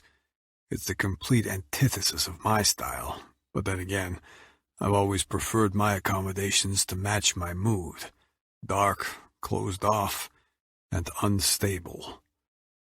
Killian hands me a glass of Macallan and a sandwich, digesting my recount of the morning's events before settling in a yellow wingback directly across from me. "Ah, what a tangled web we weave," he muses. "I'm not interested in dramatic aphorisms," I counter dryly. "I want Oleg Belov's location along with an explanation for your silence. I asked for this information fucking hours ago." Holding his gaze, I arch an eyebrow across the coffee table. "After all the blood we've spilled across this city, you should know I don't ask for shit twice." Chuckling, he spreads his arms out wide. "Yet here you are." Pompous bastard. When I slam my drink onto the glass table, he leans forward, exhaling roughly while bracing his forearms on his thighs, his drink still cradled in his hands. "I warned you not to get involved in Bradford dealings, mate." "It's a little too late for warnings, mate," I hit back. "I became involved the moment one shot my brother, while two more called the play from the sidelines. Now either you're with me or you're against me." To emphasize how fucking serious I am, I flick the edge of my suit jacket back to reveal the gun still tucked inside its holster. "What'll it be?" He doesn't flinch. "Are you questioning my loyalty?" "Are you giving me a reason to?" There are a few tense moments where I steel myself for the possibility I may have to put a bullet in the closest thing I have to a friend, before Killian finally lowers his glass. "Oleg Belov owns an underground fight club in Brixton called Boynia." The irony of the translation isn't lost on me. Slaughterhouse, huh? How unimaginative of him. Ignoring the quip, Killian continues. "It's London's equivalent of Peshawar. Just like in New York, there's a gentleman's club 4 floors above where old Belov's dirty money is sent through a rinse and spin cycle. But the basement is where you'll find him. It's where he conducts all his business." I rise from the leather couch, a countdown clock ticking in my head. I'm coming for you, motherfucker. However, as I round the glass table, Killian steps in front of me. "Your father called me after all the motorway shit went down." The clock in my head stalls. How the fuck does he know about that? Whiskey soaks the sleeves of my suit as I jerk the glass out of his hand. "He doesn't. He knows you. The man's your father, Renzo. Once he realized you'd taken the jet, tracking your coordinates wasn't that difficult." I stiffen. The call was a test. "So you gave him a transcontinental blowjob and sold me out?" Killian's expression darkens. "He knew you were chasing Nero's killer, and that you'd enlist my help. I've always had your back, Renzo. But when Gianni Marchesi makes a demand, you don't backflip down the chain of command." Son of a bitch. Drawing my arm back, I hurled the glass over his head, watching as it smashes against the wall, sending dark amber whiskey trailing down the white paint. "He needs your head back in the game, mate. There's more going on here than you realize." Blowing out a frustrated breath, he turns back around, his gaze narrowing as I dive my hand inside my jacket. He rushes to react, but it's too late. I already have my gun pulled, and the muzzle shoved against his forehead. "Then enlighten me." Killian's stare never wavers as he digs in his pocket and retrieves his phone. After pressing a sequence of buttons, he holds it up and shoves the screen in my face.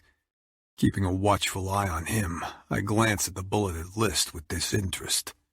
"Your father found an encrypted file on Nero's phone," he explains. "Since he knows I have a talent for extracting the unextractable, he sent it to me." Knowing his black hat background like I do, I don't bother asking stupid questions. I already know he's cracked it. What did you find? Names of 10 paintings he'd been chasing down, He says with a frown. Atonement being one of them. I've pulled up pictures of most of them. With utter disregard for the gun pressed against his skull, he glances down, scrolling through his phone until he finds what he's looking for. Look for yourself.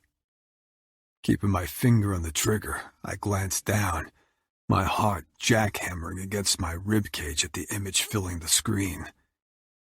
That's a near-identical painting to the one I bought out from under Tatiana at Regency's in New York. He nods, the movement sliding the muzzle up to his hairline. That makes sense, considering he also had a file on the entire Sanders family. Shit.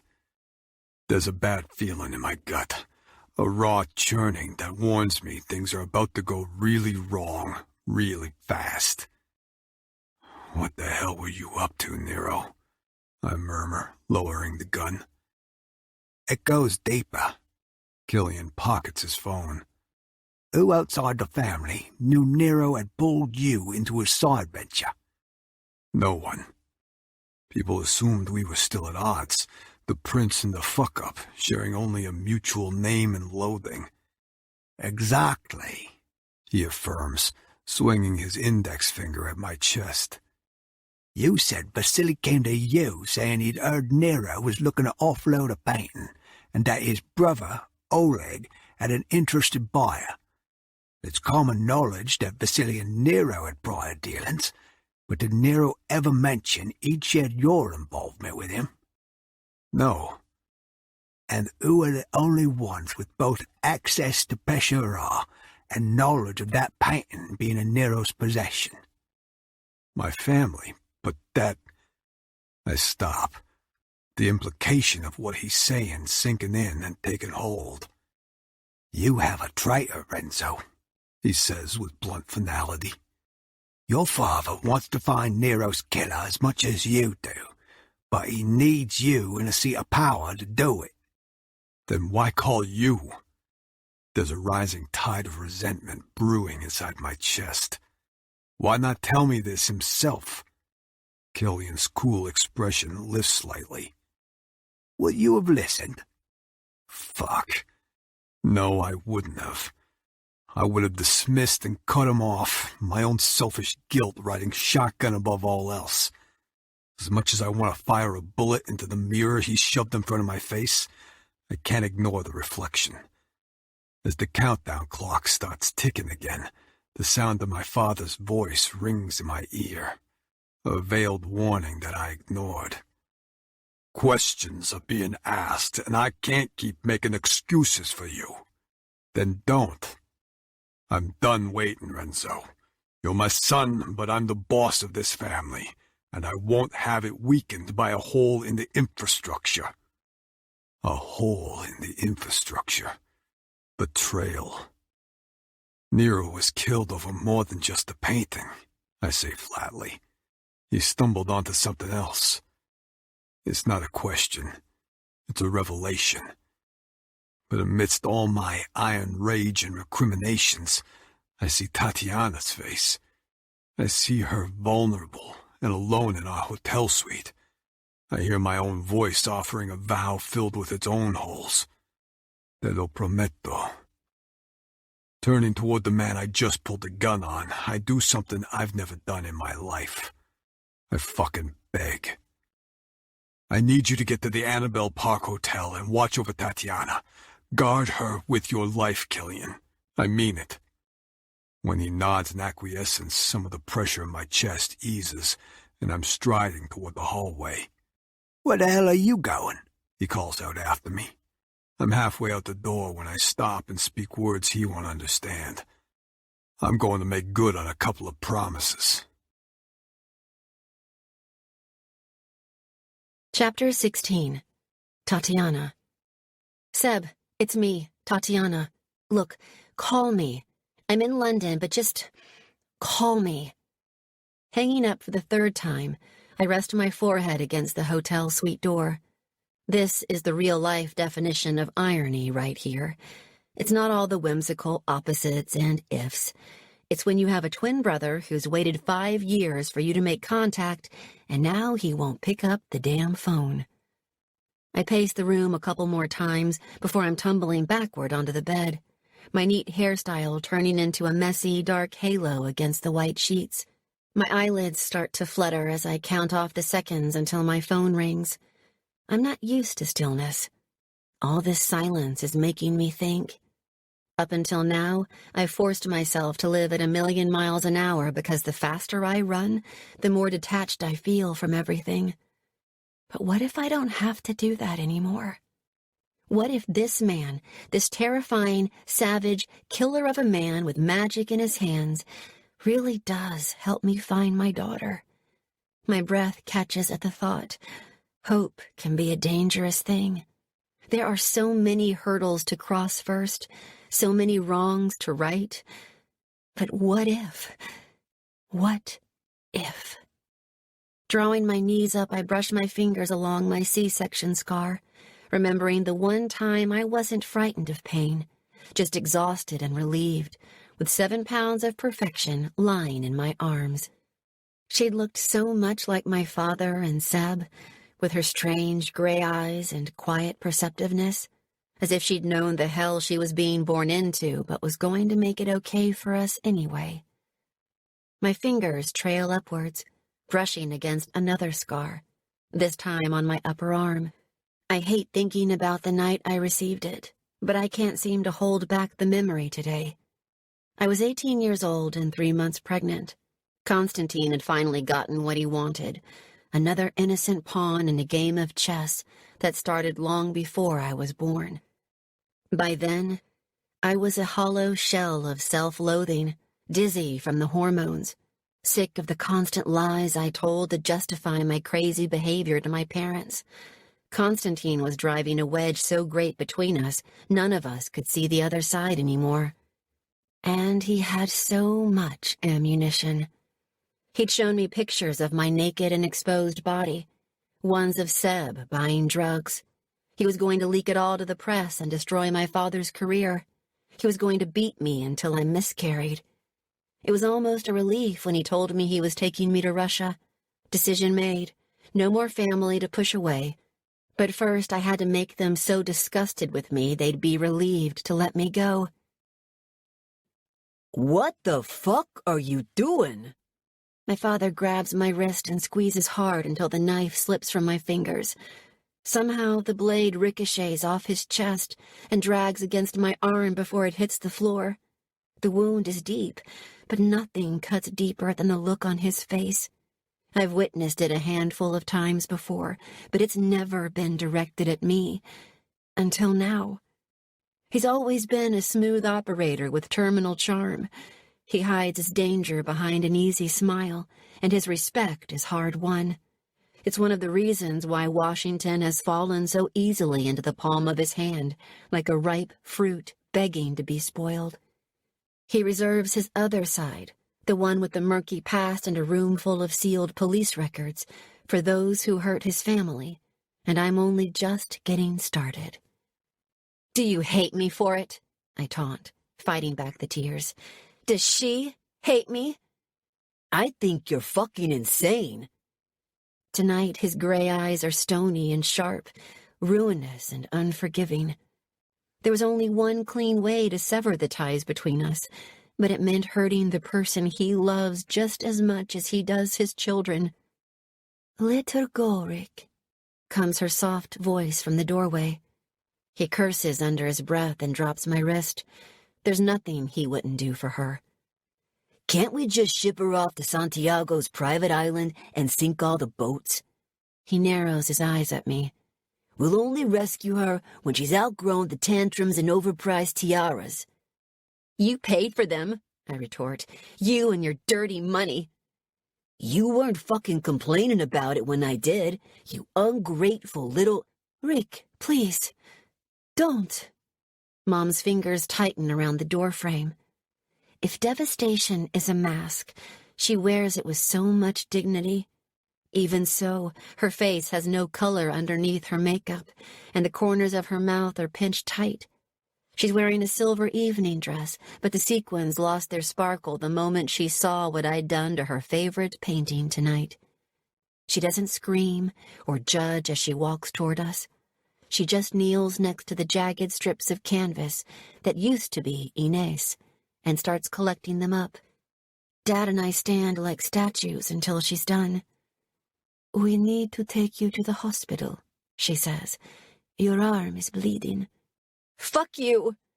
"Tatiana," my father snarls, "you're close to eclipsing my record for teenage bullshit behavior, and that's really saying something." "Why don't you make yourself useful, Daddy, and go buy some new voters?" He spins away and buries his hands into his black hair, muttering more curses under his breath. I think I'm winning.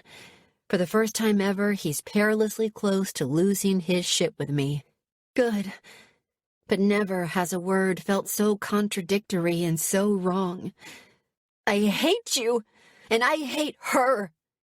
I turn back to my mother, and then I let it rip. She doesn't deserve my vitriol, but I throw it at her anyway, spewing the worst kinds of things about how she was a bad mother for fucking a bad man like my father, how her adored older sister, who I was named after, would be ashamed of who she'd married. Her first tear is what seals my fate.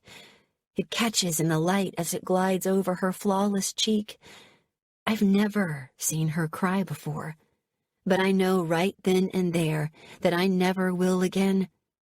My father doesn't actually say the words, "Get the hell out of my house," but the air is infused with them, like one of those cheap car air fresheners you buy at the gas station, which overpowers everything.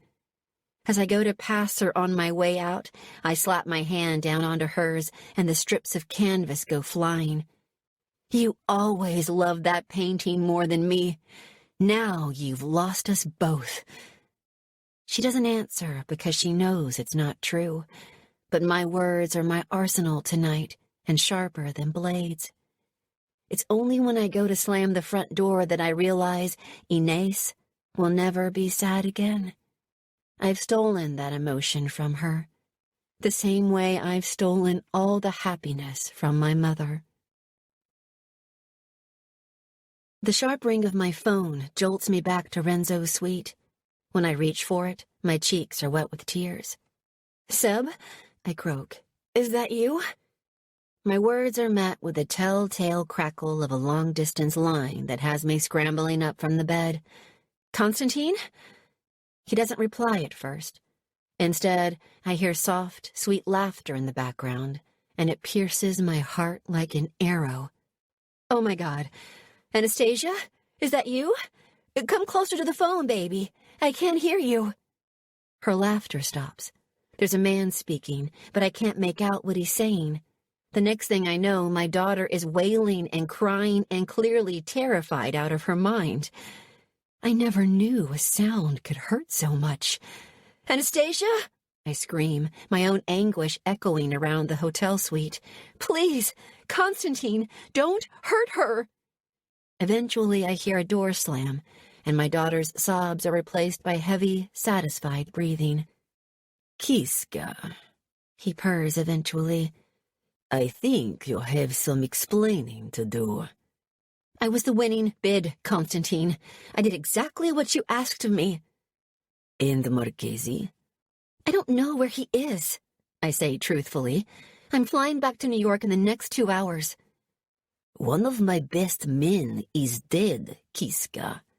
"Punish me all you want because of it, but not our daughter." "Is that right?" He sucks on one of his disgusting cigarettes and blows out a wretched breath of it. I can smell it now, like gasoline and victory. "Your invitation to Moscow has been rescinded. Perhaps I will reconsider when you learn to behave yourself again." I shut my eyes in horror. "You disobeyed me." His purr switches to a snarl. "I asked you not to speak to your brother, and you called him 3 times in the last hour alone." "Are you tracking my phone now?" "I am tracking every move you make, Kiska. Never forget that." You fucking bastard. There's a single emotion stuttering back to life inside me. It's being directed at all he's done to us, and for all he's still doing. Why do you want these paintings so much, Constantine? He laughs in surprise. I've never questioned him about anything before because I've been too afraid to. I like pretty things to look at. 10 paintings in 10 months, all from different time periods with no discernible connection. Why? Lower your tone, Kiska. I do not expect inquisitiveness from you. I expect obedience. Fly back to New York and await my next instructions. He hangs up. Silence falls again, but my anger lingers. I catch myself making shadow puppets on the far wall.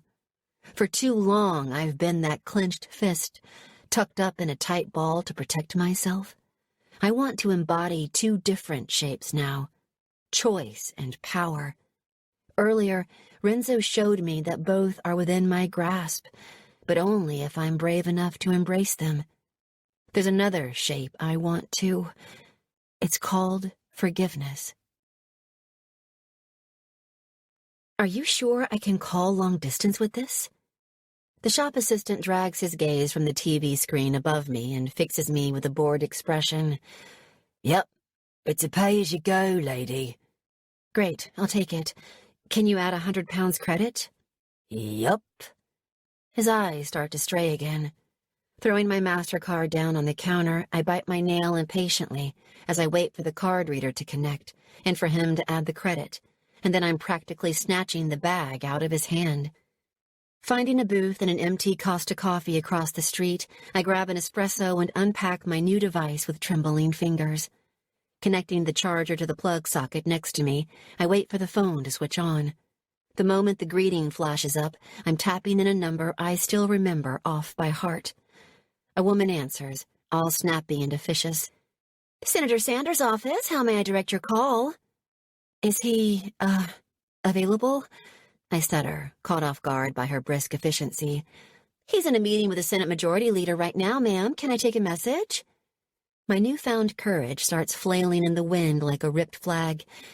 No, I glance at the black and white photographs on the wall opposite. They're all of popular Italian holiday destinations, selling a lie about the authenticity of this place as cheaply as it sells its coffee. I pause on the last one. Rome wasn't built in a day. It needed a solid foundation first. Sorry, yes, I correct hastily. Can you please tell him his daughter called? His, daughter, I clarify with a wince. There's a shocked pause. Can I have a number for you, please, ma'am? Yes, it's... I grab the side of the box and reel off my new phone's details, adding the international prefix. Did you mean it, Seb? Is he really going to pick up the phone for me after all this time? After all I've done? I hang up, and 10 seconds later it's ringing. 001 code. America. Hello? Tatiana? The picture of Rome starts to blur. My father's voice will always be home. That familiar mocking drawl, his open doorway. There's no anger anymore, just a battered kind of love and concern. Sweetheart, is that you? Yes, I whisper. Where are you? London. There's a rustling on the line, like he's moving somewhere fast. I'm on my way to the jet right now. I'll be with you in 8 hours. Just tell me where. It's so instinctive, this parental need to seek and protect. I recognize it in his tone. His actions. If he could teleport himself, he'd sign the waiver in a heartbeat. Like I would, to be reunited with Anastasia. There's no need. I'm flying home in an hour. I was just wondering... The rustling noise stops abruptly. I can tell he's waiting with bated breath for my next words. I was just wondering if I could come to the penthouse. There's something I want to say. After the longest pause, he finally answers, his wicked drawl in full flow. I guess that would be okay, but only if you're bringing a 1787 Chateau Lafite. Don't bother if it's another vintage. Now, if you really want to fucking apologize, I hear the Chateau Margaux from the same year is exceptional. I let out a sob of relief. It's going to be okay, sweetheart. He reassures, switching back from smooth criminal and politician to concerned father. Whatever happened, it's never too late to fix it. Seb, I need to speak to him urgently. Is he... Fuck knows where he is, but I'll find him. He'll be here. We'll all be here. Mom, too. Thank God. Hanging up, I reach down to unplug the charger. As I do, a man slides into the booth opposite me. I freeze when I see the flash of metal beneath his black leather jacket. No. Do not scream, he says calmly, his voice laced with that same familiar accent I've grown to dread. Oleg Belov wants all of those to himself. Who are you? I demand, my voice high and strained. Where's Renzo? There's a car waiting out front for you, Suka. He curls his top lip in distaste. If you ever want to see Marchesi alive again, I suggest we pay my Pajan a visit. Chapter 17. Renzo. Calling Oleg's choice of business ventures unimaginative was a gross understatement. Boynia looks like someone pressed Control-Alt-Delete on Pressure A, only to reboot it 3,500 miles across the Atlantic. The exterior reeks of the same scarlet and black undertones as a club back in New York. I watch from the shadows as a carbon copy of society's top elite disappear inside the heavily guarded doors to indulge in its sanctioned depravity behind a crystal facade. And just like its New York counterpart, London's most revered gentleman's club is just window dressing for the real carnage lying 4 floors below. Moving around the building, I find a narrow set of stairs hidden behind the overbearing architecture. Unimaginative and predictable. By the time I reach the final landing, my contempt is rabid. In a familiar motion, I deliver 2 firm knocks on the wooden door, standing calm and focused until a light on a square box to the side flickers red. Password. A Russian accent barks through the intercom. Killian didn't provide one, but considering Oleg doesn't seem to have an original thought in his head, I take a risk. Chistilisha, I say, reciting the same cliched code Vasily uses for Peshera. The moment the red light turns green, I swing the door open, gun in hand and my finger on the trigger. There'll be no jacket check this time. The slaughterhouse will earn its name tonight. A guard appears in front of me, his mouth rounding for a protest, but a bullet soon silences it. 1 down. Stepping over his lifeless body, I continue toward the main part of the arena, but with every echoing step, my stride slows. It's too quiet. Something's wrong. My hand tightens around the grip of my gun as I take in the empty bleachers and stainless concrete floor. Where the fuck are the spectators?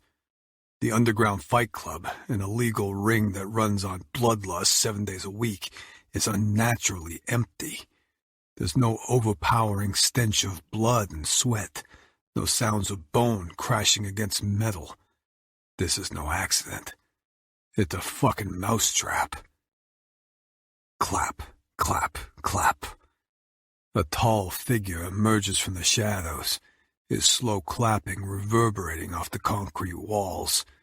With each step, the shadows recede, revealing a man who's traded his shitty gray suit for the more venue-appropriate attire of jeans and a black button-up.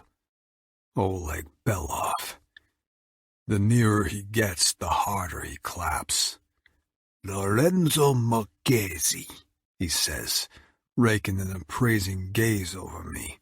Congratulations. You have found me. It seems Vasily was wrong. You do have more brains than your brother, which I admit is impressive, since I watched most of it explode against the wall in Atlantic City. My response is to level the barrel of my gun right between his eyes. He doesn't flinch. Not because he doesn't think I won't pull the trigger, but because he knows I came here for answers as well as revenge. Slow night, Oleg? Or is your lack of clientele a byproduct of shitty management? He chuckles at the insult. Bonya is closed. Glancing over my shoulder, he arches a disinterested eyebrow at his newly deceased guard before settling that smug gaze back on me. Private fight, he adds. Enough of this. Cut the shit, I growl. The need to shut him up with a bullet too tempting. We both know why I'm here. You know, since you murdered my brother, skipped town, came back from the dead, then ran away from me like a little bitch. He laughs. You Italians think you're so smart, when in reality you are nothing but discarded Blatfoot tools. Dismissing me with a flick of his wrist, he walks toward the cage, as if I don't have a loaded gun aimed at him. You sure about that? I say, watching him closely. How do you know I haven't played you? I may not be part of a fucked-up brotherhood with a hard-on for throwing each other under a bus, but I'm good at exploiting delicate situations. I let that sink in before adding, How do you know Constantine didn't send me here? He pauses, his jaw ticking at the mention of his oldest brother's name. Gotcha, fucker. I see Killian Davies has been talking. Or maybe you just underestimated me, and I'm just that goddamn smart after all. Let's be honest, you don't have the greatest track record, Oleg. Vasily did sell you out by telling me about the auction. I'm throwing taunts like darts, hoping one hits. I know I've gotten close when his smirk drops to a scowl. And that traitorous piece of shit is now floating face down in the Hudson because of it. And your reason for turning on Constantine? What about you, comrade? He sneers, ignoring the question. You handed your brother over to me with nothing more than a few concealed agendas and bullshit art rhetoric. Did you want to be underboss so badly that it simply slipped your mind? Wrathful bastard. He's goading me, trying to gain the upper hand. Unfortunately for him, my arsenal of intel is well stocked and ready to fire. How long have you been working with the rat in my family? So many questions, he tuts. But 4 floors down, information comes with a price. He flashes me a vicious smile. You should know that better than anyone. What do you want? He nods toward the empty metal cage. Fight for it. You? I let out a hearty laugh. Gladly. Niet. After clapping his hands twice, a door opens near the back of the arena, and in walks a genetically engineered tank, his enormous 6-foot fucking 17 frame stopping a few inches behind Oleg. Bonya's main event, he states nastily. Undefeated in 207 straight fights. His fans call him the Undertaker. He smirks at the granite-faced man. For obvious reasons. Reasons meaning 207 wins equate 207 kills. Not interested. I will tell you everything you want to know, but first you must earn it. Vasily always bragged that Pesharaz's Widowmaker could beat any Bonya fighter. Let us see if he was right. Irritated at the turn of events, I swing my gun between them. Or I could just shoot you both right now. Da, but then you will never know the truth. We all make sacrifices. His smile widens. Funny you should say that. Once again, the door behind him opens.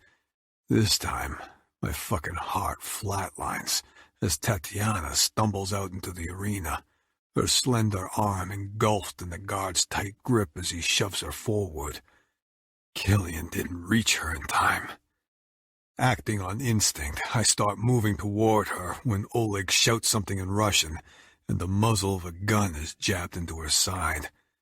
I freeze when I see her face. Let her go. This is between you and me. The Russian Pakan surveys the scene, his mouth curling in distaste. She's not a part of this. You made her a part of this when you brought her here. Turning toward Tatiana, he says, and do not make the mistake of thinking I am not aware of who you bought that painting for, Kiska. He motions toward the cage. Fight and win, Marchesi, and I will give you the information you want, as well as the sukkah. But if you lose... His voice trails off as a slow smile stretches across his face. You'll die watching my men fuck every hole she has. If Oleg was expecting a reaction from Tatiana for this, he's shit out of luck. She's stronger than that. She's smarter. Her eyes remain on mine the whole time. Look at me, Suka, not him. Losing his temper, Oleg strikes her with the back of his hand. Rage pounds a thick and heavy beat through my veins. He touched her. Those 3 words slide like an avalanche inside my head, gathering speed and strength with each repetition. Lowering my gun, I walk a solemn path toward the metal cage, averting my eyes as Oleg settles Tatiana into one of the 2 metal chairs outside the ring.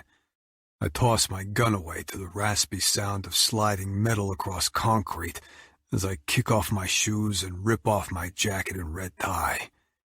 Nothing matters but winning. The killing machine climbs in after me, his movements stiff and robotic as he tries to stare me down. You will die, he clips in a heavy Russian accent. Not today, motherfucker.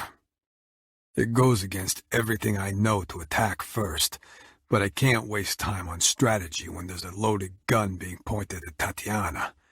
With an animalistic roar, I throw an overhand punch that lands like a hammer against solid brick. He barely flinches, which pisses me off. Before I have the chance to throw another, the bastard's on me, slamming into my left shoulder until my back is pinned against the cage.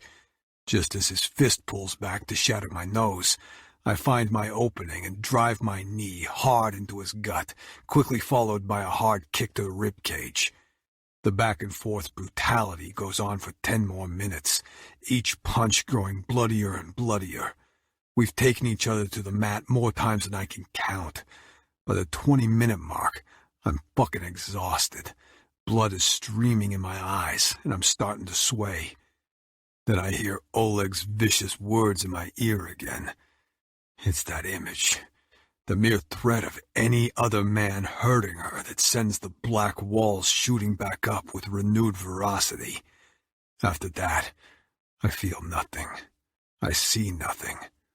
All I hear is the snap of bone as I throw punch after punch, one word falling from my lips. Mine. Mine. Mine. Somewhere in the distance I hear the ding-ding-ding of a bell being rung.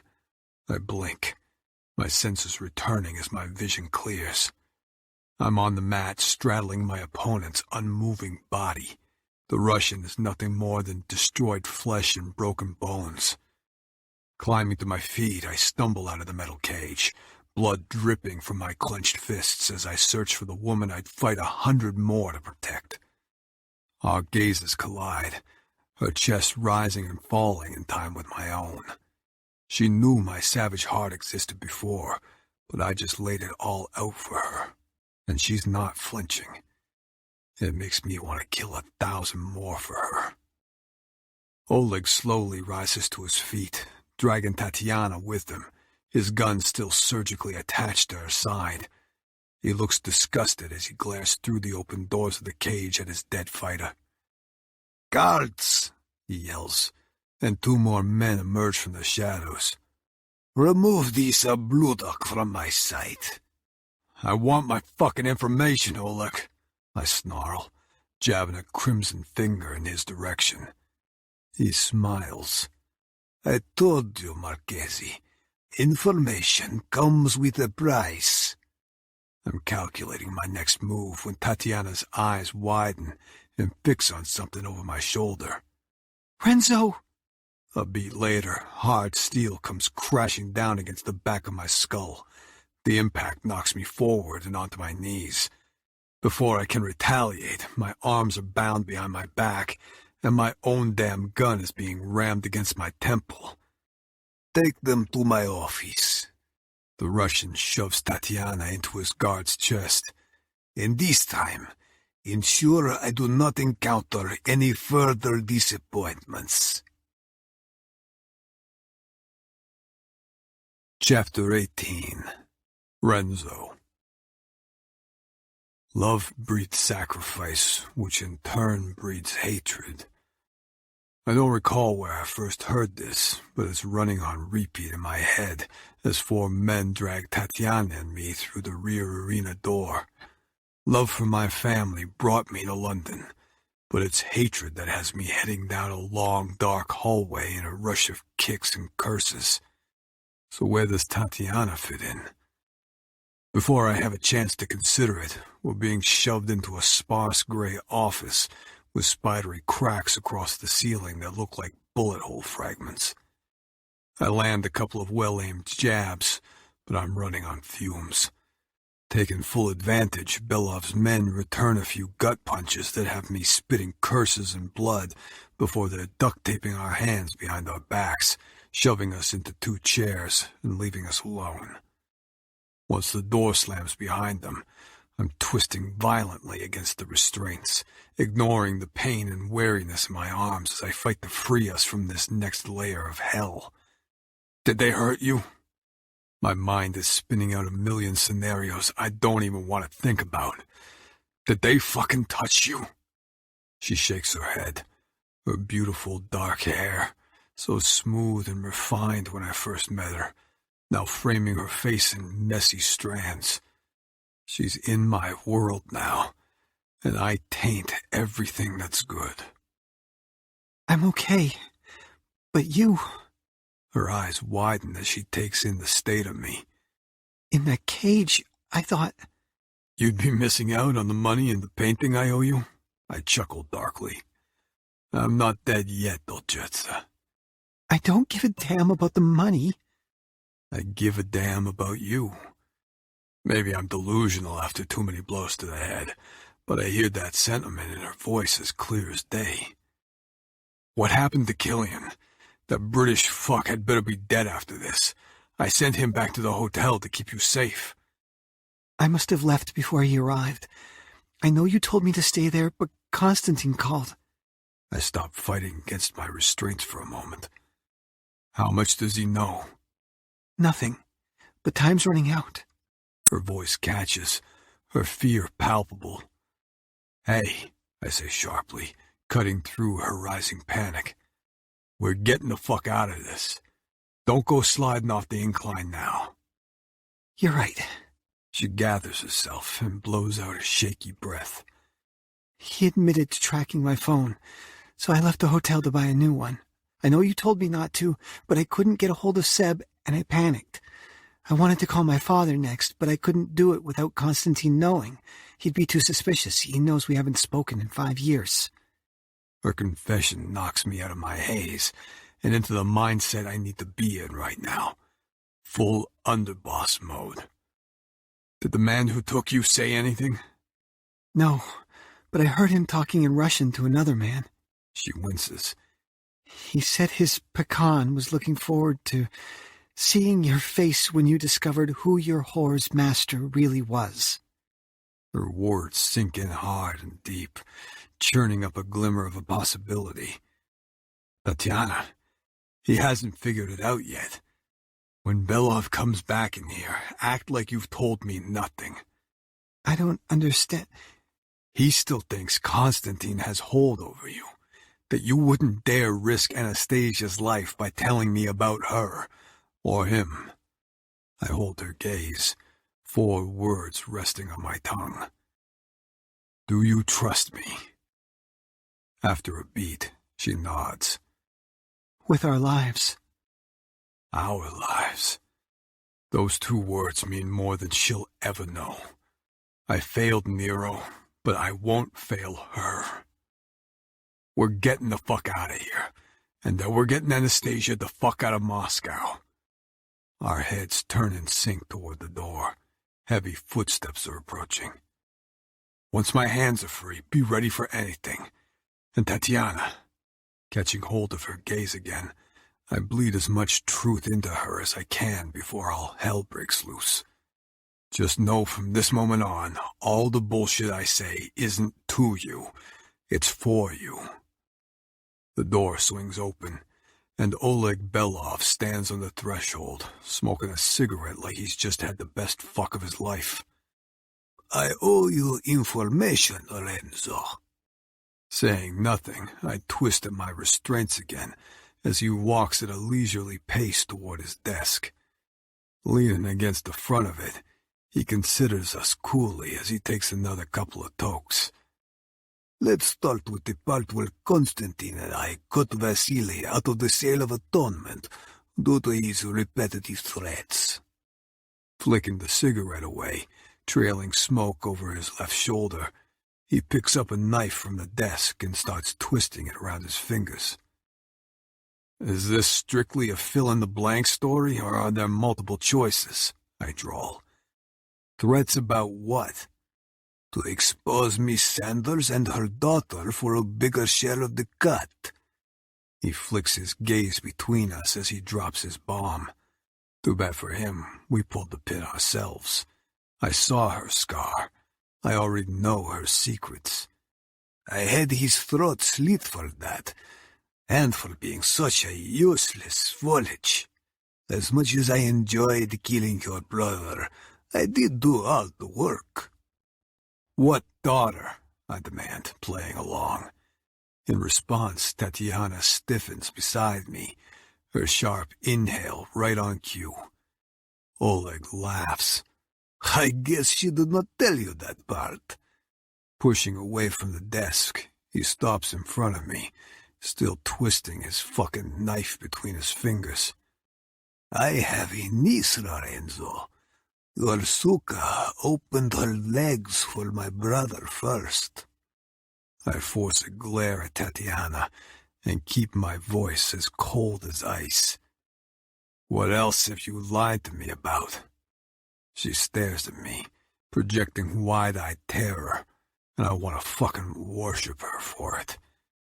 She and the girl are Constantine's dirty little secret, he continues. One that forced him to give me Bonya in exchange for my silence.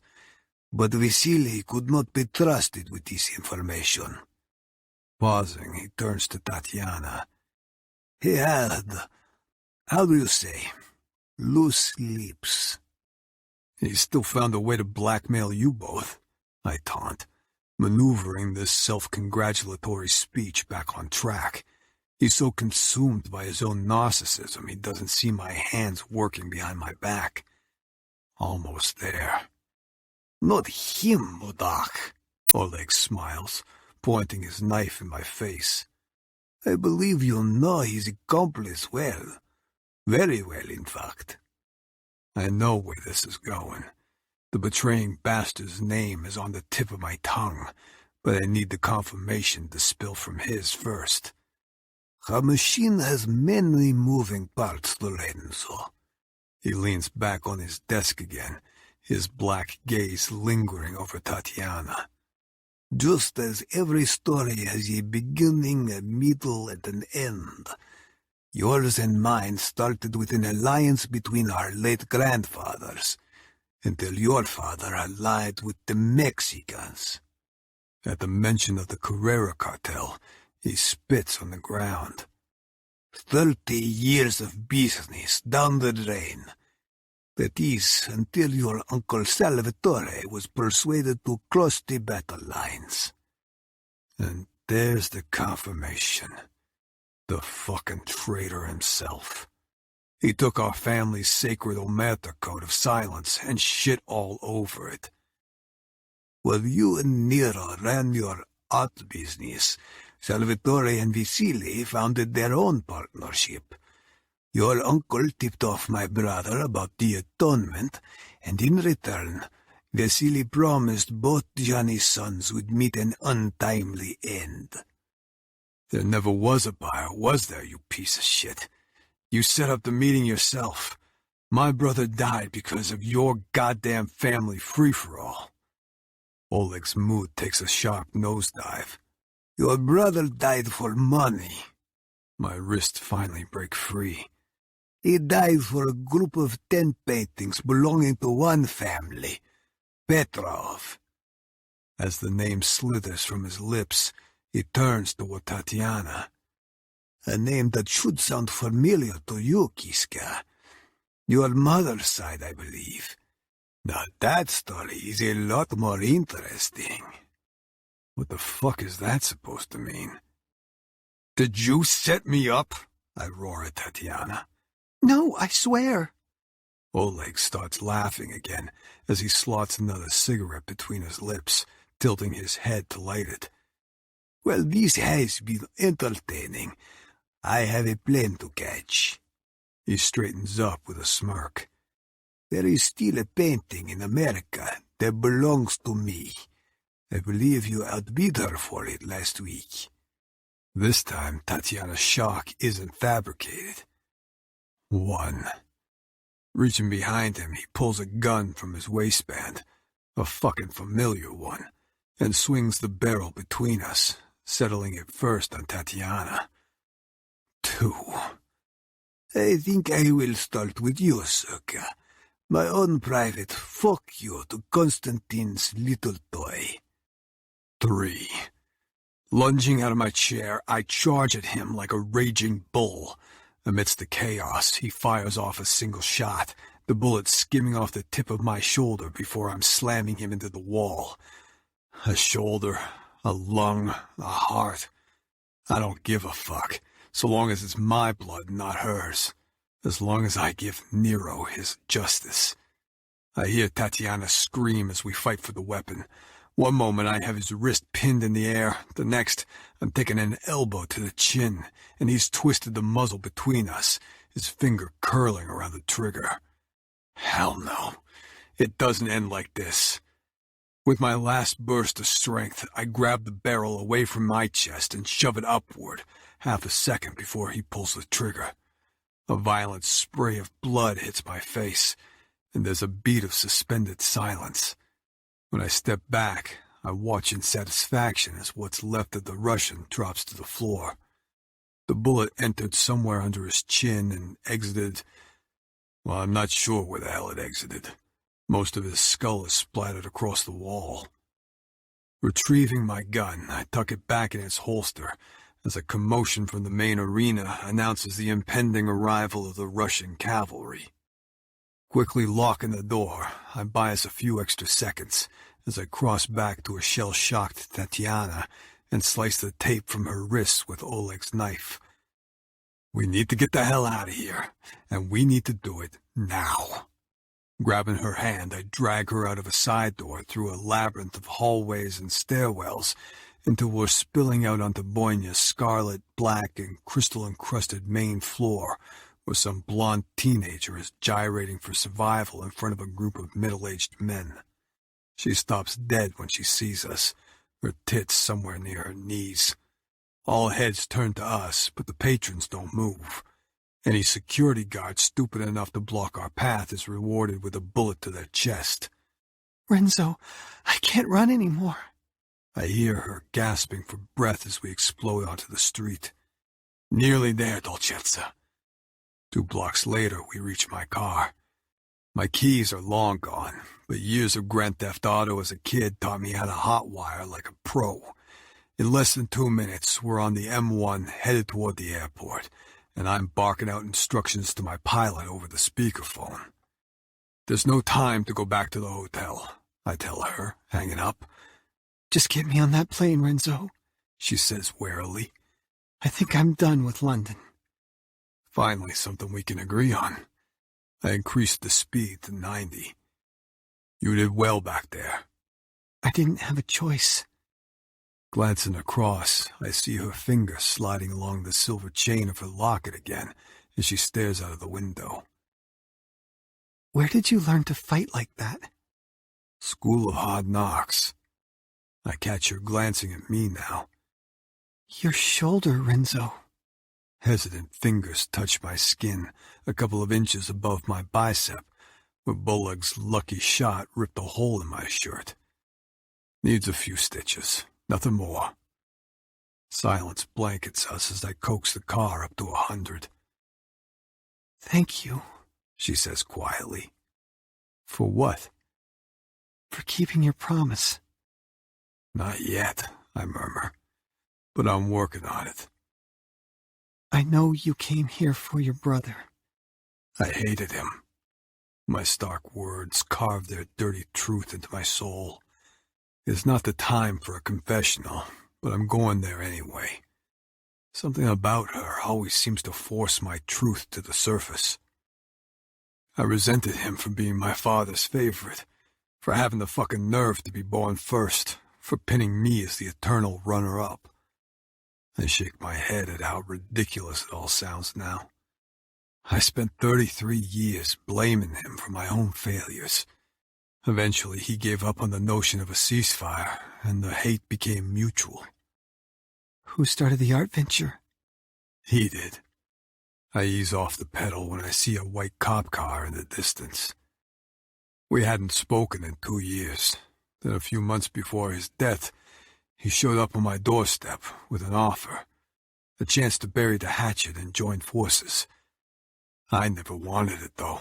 I was happy to keep tossing our mutual hate back and forth while playing the role of loose cannon to his heir apparent. What changed your mind? I think of Nero's odd behavior and final plea. There's something going on that's bigger than all this bullshit rivalry between us. I need someone I can trust with me, and blood is stronger than any oath. It's like he knew the end was coming. I grimace at the memory. I can't explain it, Tatiana, but the fucking desperation I saw on his face. Petty jealousy can't stand up to something like that. She sinks her teeth into her bottom lip as she takes in all my dirty secrets. Now that Oleg and Vasily are dead, it's only a matter of time before Constantine knows I've switched sides. The repercussions of which will hurt the one thing she's fighting for, her daughter's safe return. My grip tightens on the steering wheel. Maybe she's fighting for more now.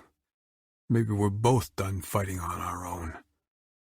As we weave in and out of heavy traffic, I replay Oleg's confession in my head. What's been Constantine's motivations throughout all of this? I ask her. Sadism? She mutters, clutching at her locket again. Revenge, I counter, gritting my teeth. Whatever went down in the past between your family and his, it meant more to him than it did to his brothers. He never said anything to you about it? She shakes her head. He threatened and I obeyed. There weren't many words left after that. I force myself to focus on the road to keep the black walls from rising. If what Oleg said is true, then Constantine doesn't know the atonement is a fake yet. I glance at her again, watching her mind work to piece together my scattered logic. That's our leverage. She catches on quickly, hope sparking in her face. Enough to lure him to New York to get his hands on the original? There's only one way to find out, but we need to speak to our families first.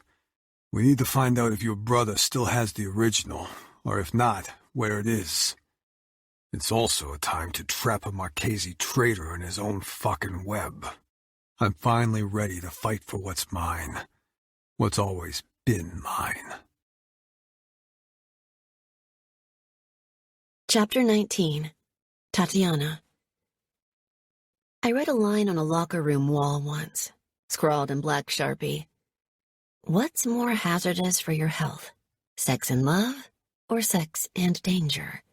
Underneath it, around 20 people had offered their opinions, the general consensus being that sex in love was the equivalent of jacking up heroin at the back of the bleachers and getting caught in the act by the principal. Love wasn't an option in high school. It hasn't been an option for me in the years since I left, either. But maybe, in time, that door will swing open again, starting with my family. As soon as the jet touches down at Newark, I'm heading straight to my father's apartment in Manhattan. But first, sex and love or sex and danger? What about sex after danger? As the jet taxis away from London, I think about a time when sex was a weapon Constantine used against me. With Renzo, it's a weapon he's handed back to me. Our kind of sex isn't pretty, and it isn't for the faint of heart. It's a deconstructed religion between two people who don't know how to fuck like everyone else. He gives me choice and power and pushes me beyond my limits, to a place where my past can't hurt me. I give him something he craves, an outlet that banishes all his demons. Just then, we hit a small air pocket and the jet lurches, jolting me from my reverie. Taking a sip of water, I force my mind to focus on other things. This is a crazy time to think about sex anyway. I've just been kidnapped. Renzo's just been beaten to a pulp and shot. My black silk jumpsuit is covered in blood that isn't mine. Then again, nothing about the voodoo that happens when we're around each other is normal. I'm fearful for Anastasia, fearful of Constantine's retribution, fearful of what I need to say to my family to fix everything. Things are spinning, and I need for him to center me again. Oblivious of my dilemma, he's slouched in the cream leather chair opposite me, his huge frame taking up most of the space and more. There was a medic waiting for us when we arrived, and his bullet wound was stitched and dressed before takeoff. His face is still a gruesome patchwork of cuts and bruises, but they're mostly superficial. Or so he tells me.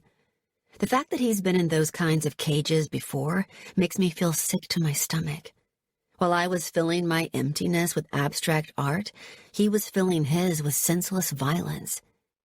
Is there a way to make sense of our desolation together? I never expected him to open up about his brother, and it's forged something between us that neither of us could have foreseen. Hate swung to lust and trust so fast, both of us were caught in the crossfire. When the cabin levels out, I unclip my seatbelt and kick my shoes off.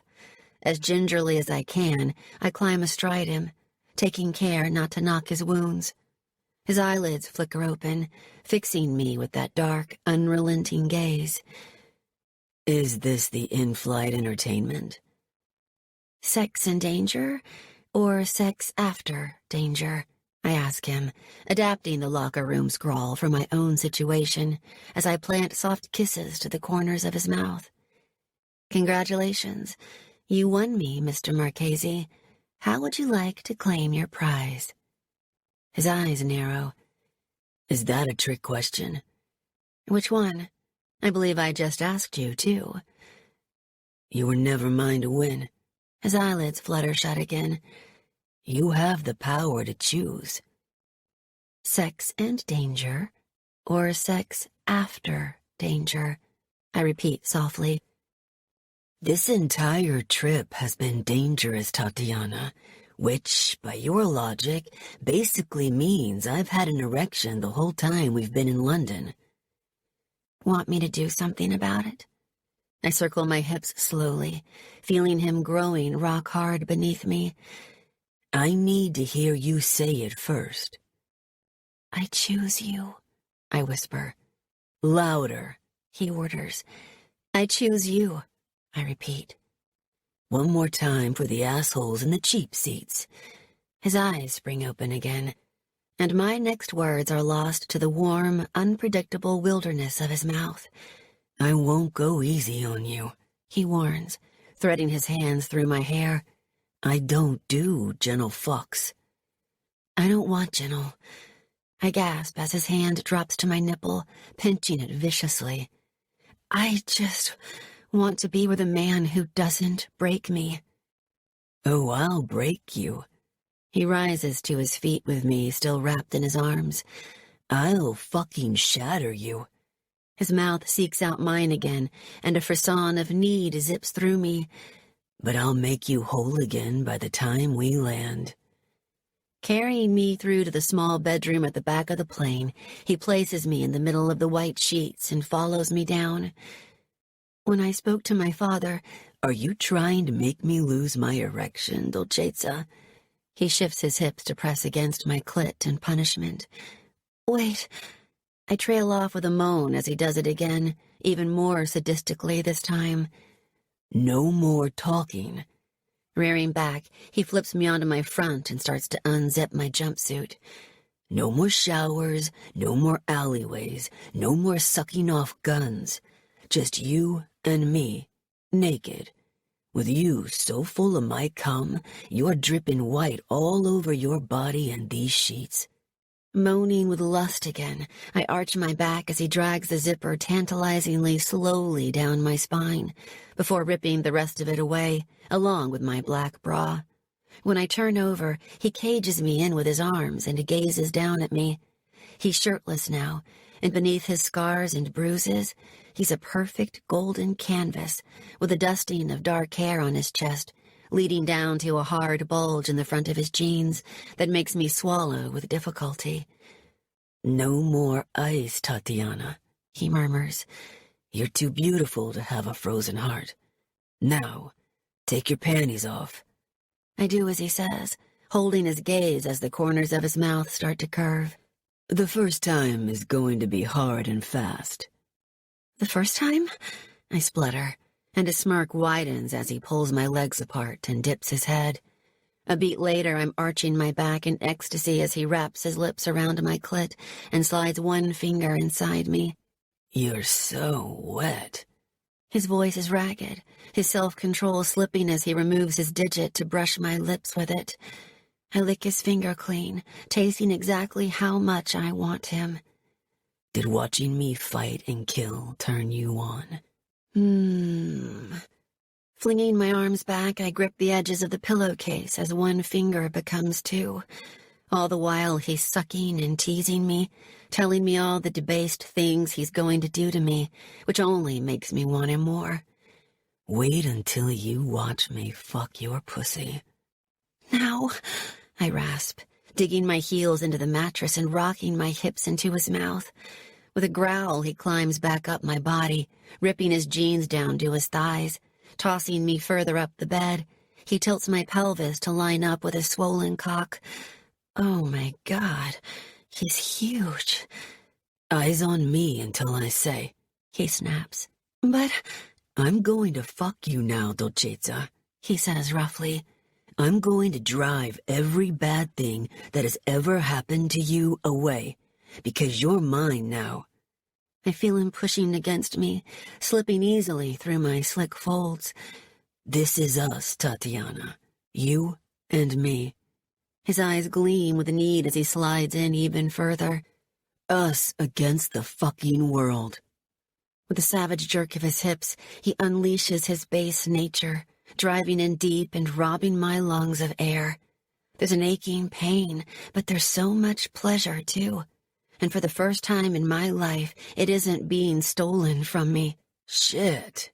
He withdraws a couple of inches and then thrusts back inside me, taking his weight on his elbows as I curl my fingers around his biceps and wrap my legs around his waist. You were made for me, Tatiana. Every damaged part of you fits every damaged part of me.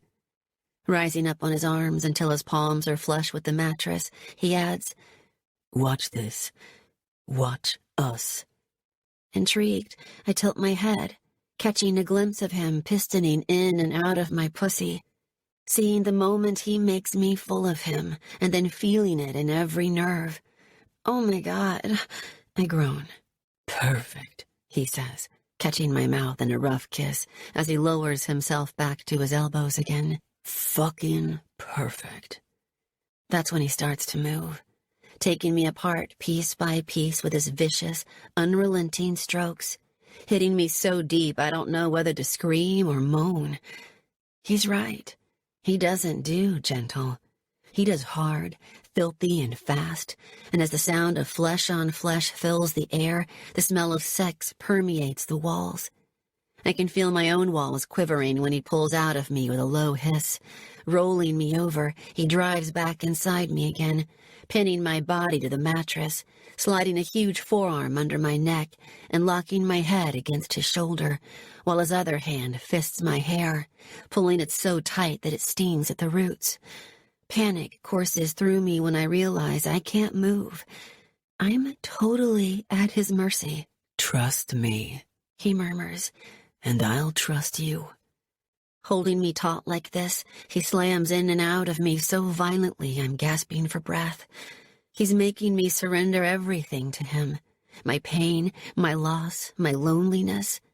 And as I'm doing it, I find myself craving more. Renzo! There's no way to moderate the rush of pleasure. It's hitting me like a truck. With a strangled cry, I come so hard my vision explodes into stars and light as my pussy clamps down like a vice around his cock. Jesus, fuck. A beat later, he stills with a groan, filling me with his cum like he promised, while slowly rocking his hips in and out, pushing it in even deeper so there's not a single part of me he hasn't marked. Releasing his hold on my hair and removing his arm, he lets my head flop onto the pillow. I'm fighting exhaustion already as he pulls out of me and collapses onto the bed. "Don't shower." "Don't shower, Tatiana. That's not a request." One heavy eyelid flickers open to find him lying on his side, propped up on his hand, watching me. He leans over and presses a kiss to my temple. "I have shit to do when we land. Keep me inside you until we meet again." I smile sleepily. Possessive. Another kiss. "Mine." He sweeps a warm palm down the length of my spine before tucking the sheets around me. "Where's your phone?" My purse, I mumble. I must have fallen asleep after that. When I open my eyes, he's sitting up next to me in his jeans, the top button still undone, scrolling through my phone. "Which number is Belov's? I can get Killian to trace it." I'm fully awake now. Do you really think so? "If anyone can." I sit up to show him, and he catches me wincing. "Wait." Swinging his legs off the bed, he walks into the small ensuite and returns with a damp towel. "Open your legs," he orders, whipping the sheets away. So soon? I ask nervously. Flicking me a wicked smirk, he leans over the bed and presses the damp towel to my aching pussy. The soothing effect has me rasping out a grateful breath. But I thought you said no washing. "This is the one exception. Did I hurt you?" I shake my head. You made it all go away. He opens his mouth to say something else when my phone starts vibrating in my hand. I glance down at it and stop breathing. "Who is it?" He must have seen the answer on my face because he's swiping it away from my fingers. Renzo, no. I try to take it back, but he holds it out of reach. You don't know him like I do. Let me take it. I have to make him believe I'm still his toy. We haven't figured out a definitive plan yet. We need to speak to Seb first. He glares at me, but he knows I'm right. No matter how much he wants to tear this man apart, there's still Anastasia's innocence to consider. I catch the call before it rings out. "Kiska." His silky smooth voice hits the back of my throat like his shitty cigarette smoke used to. "What took you so long?" What do you want, Constantine? I say dully. I'm on my way back to New York as requested. "I had some favorable news. I have decided to reconsider my position over Anastasia. I am coming to New York shortly for business, and I am bringing her too." She's going to be in America? My baby's coming home. But as always with Constantine, there's a sting in the tail of every supposed gift. There is an American man who has expressed an interest in acquiring her, he adds viciously. $3 million. He had hoped to adopt in his country, but unfortunately he has a questionable police record when it comes to children. He knows. This is my punishment for siding with Renzo. She's my daughter, Constantine, I say numbly. You can't do that. I won't. I thought he was cruel before, but this? In front of me, Renzo is pacing the bedroom like a tiger waiting for his time to kill. Seeing the devastation sweep across my face, he snatches the device out of my hand and switches it to speakerphone. I am not a complete monster, Kiska. We hear him chuckle. I will give you a few minutes to say goodbye to her first. Renzo flicks me a look. Trust me. My breath catches, and then I nod. Are you a businessman, Belov? He asks calmly. His question is met with stony silence. Eventually, Constantine's shock at hearing Renzo's voice dissipates into mocking laughter. Mr. Marchesi, the family fuck-up himself. You made my brother a lot of money fighting in his cage, Widowmaker. There are connotations to that nickname I can't think about right now. I've decided to try new streams of revenue, he says coldly, freezing out the last of Constantine's mirth. Oleg didn't take too kindly to my resignation, so I wrote it in his blood on his office wall. He was a greedy fool, him and Vasily. They never understood what was truly at stake, which is, you are a fool too, for aligning yourself with Marchesi, Tatiana, he calls out to me. Now you will never see your daughter again. Then you'll never see the atonement again, says Renzo swiftly, staring straight at me, rebranding his promise with his penetrating gaze. Trust me. Considering you've been busting balls all over London to get your hands on it, I'm guessing it might mean something to you. I believe you are confused with how an auction works, Mr. Marchesi, he says smoothly. I won. You lost. Payment has already been settled, and the painting will be in my possession within 24 hours. Which version? There's a pause. What do you mean? He snarls, ripping his cool pretense to shreds. I heard a nasty rumor about a forgery. Mudach, he roars. This is bullshit, Tatiana. Did you know about this? His rage is so great it's distorting the phone's speaker. You have no idea what you have done. But I do, because every bruise you've given me, every cruelty you've dealt me has left a mark on my soul. I can't do this. I can't lose my daughter. I sink down on the edge of the bed as Renzo drops to his knees in front of me, still holding the phone. Taking my jaw between his fingers, he forces me to look at him. Trust me. If you lay one finger on that girl, Belov, his voice is like a razor blade, slashing clean with the threat and oozing consequences. I will personally set fire to the original myself. So, I ask again, are you a fucking businessman? Do you want this goddamn painting or not? Because I have a deal for you. In 3 days' time, we're making a trade. The real atonement for Anastasia. There's a warehouse near Elizabeth Marine Terminal in Newark. I shake my head at him frantically. We don't even know for sure if Seb has the original. And walk myself right into a Carrera Marchesi ambush? Constantine scoffs. I am no fool. I know who owns the dockyards. I will make the details of this trade. Then I'll await your call, and Belov, For every hurt you deliver Anastasia between now and then, I will take my retribution out on that fucking canvas. Are we clear? Go fuck yourself, mother. The second he hangs up, I let out a tortured breath. Tatiana, listen to me.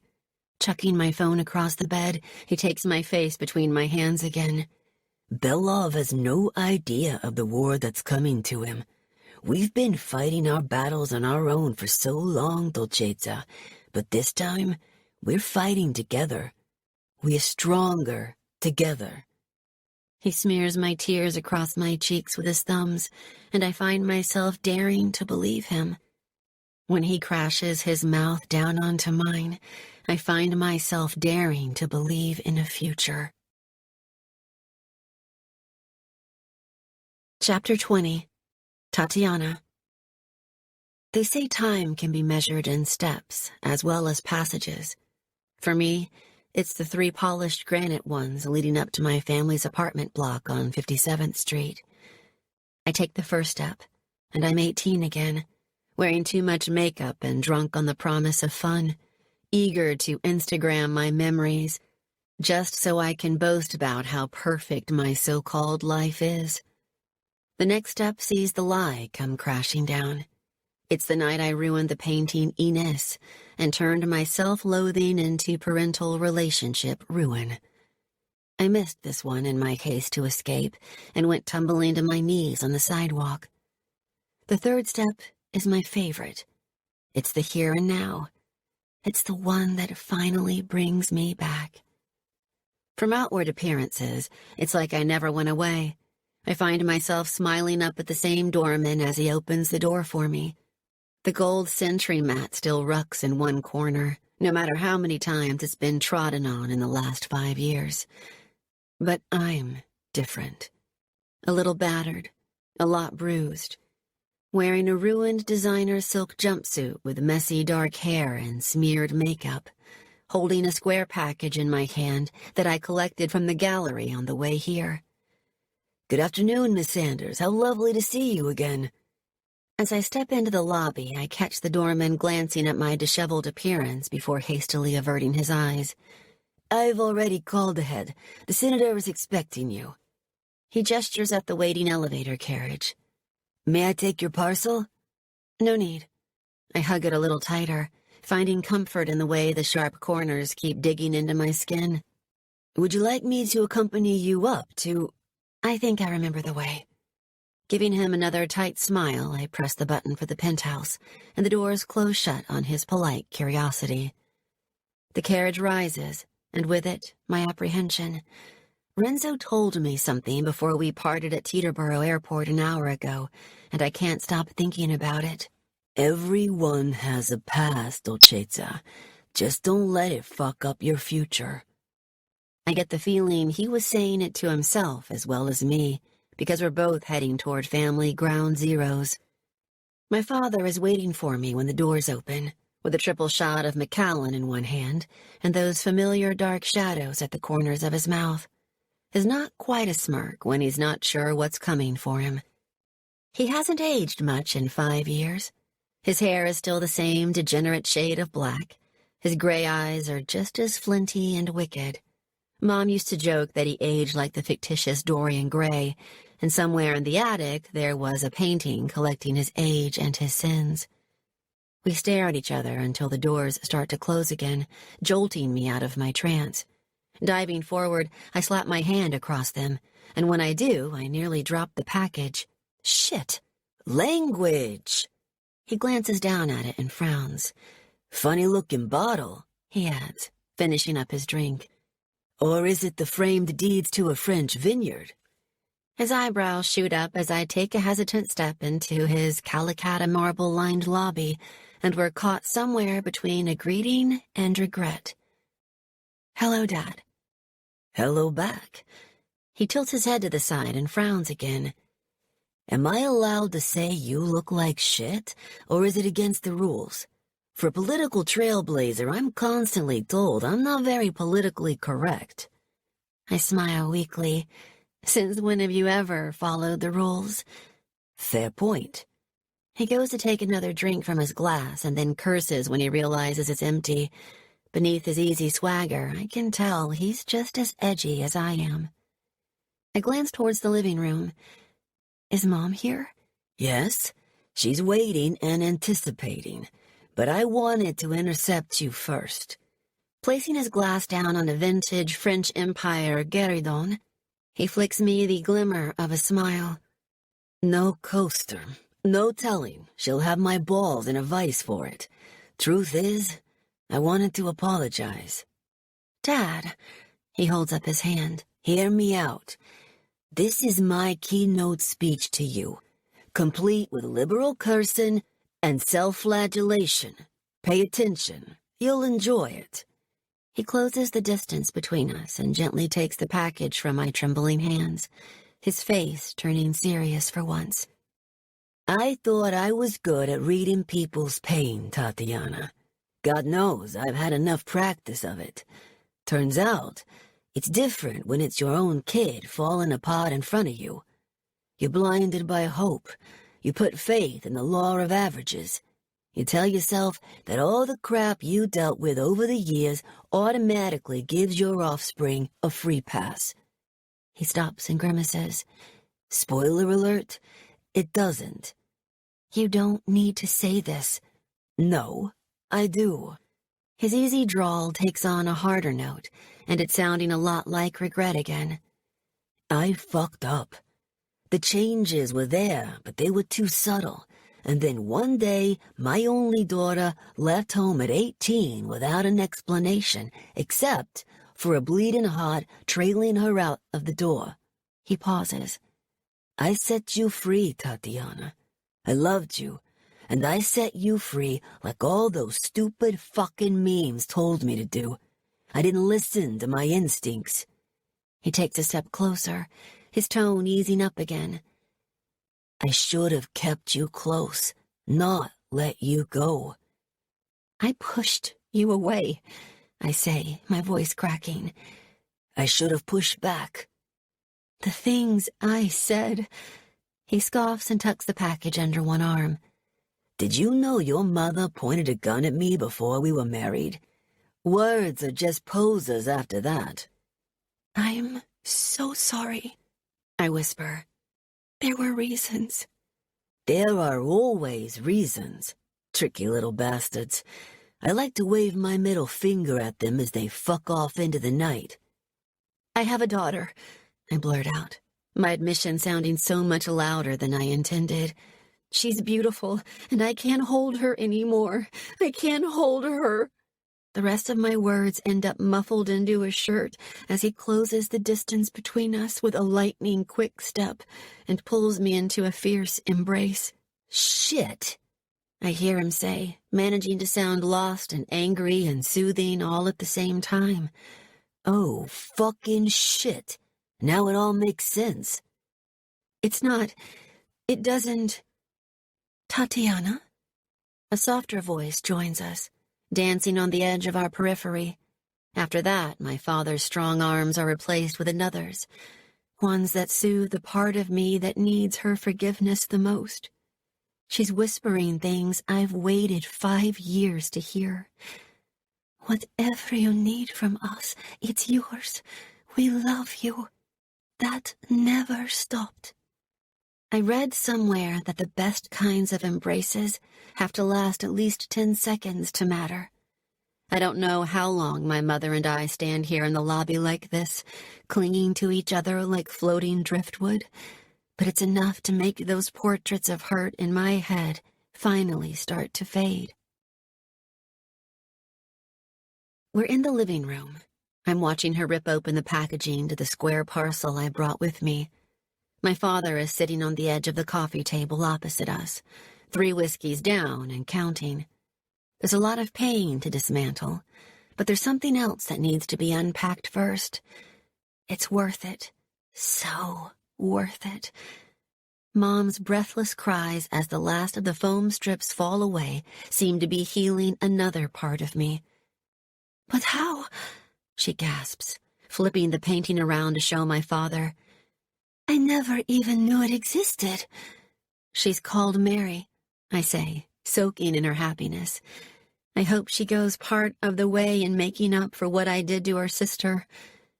With everything that was happening in London, I'd shoved the gallery, the debt, and the painting to the back of my mind. But Renzo kept his half of the bargain. I'd received a message as I was crossing the Hudson from my assistant Erica. A wooden crate had arrived for me from Regency's. When I checked the shipping note, I realized he'd sent it the moment he bought it, even before that first night when he'd propositioned me. But for once, I'm not bothered about being a foregone conclusion. "Where did you find her?"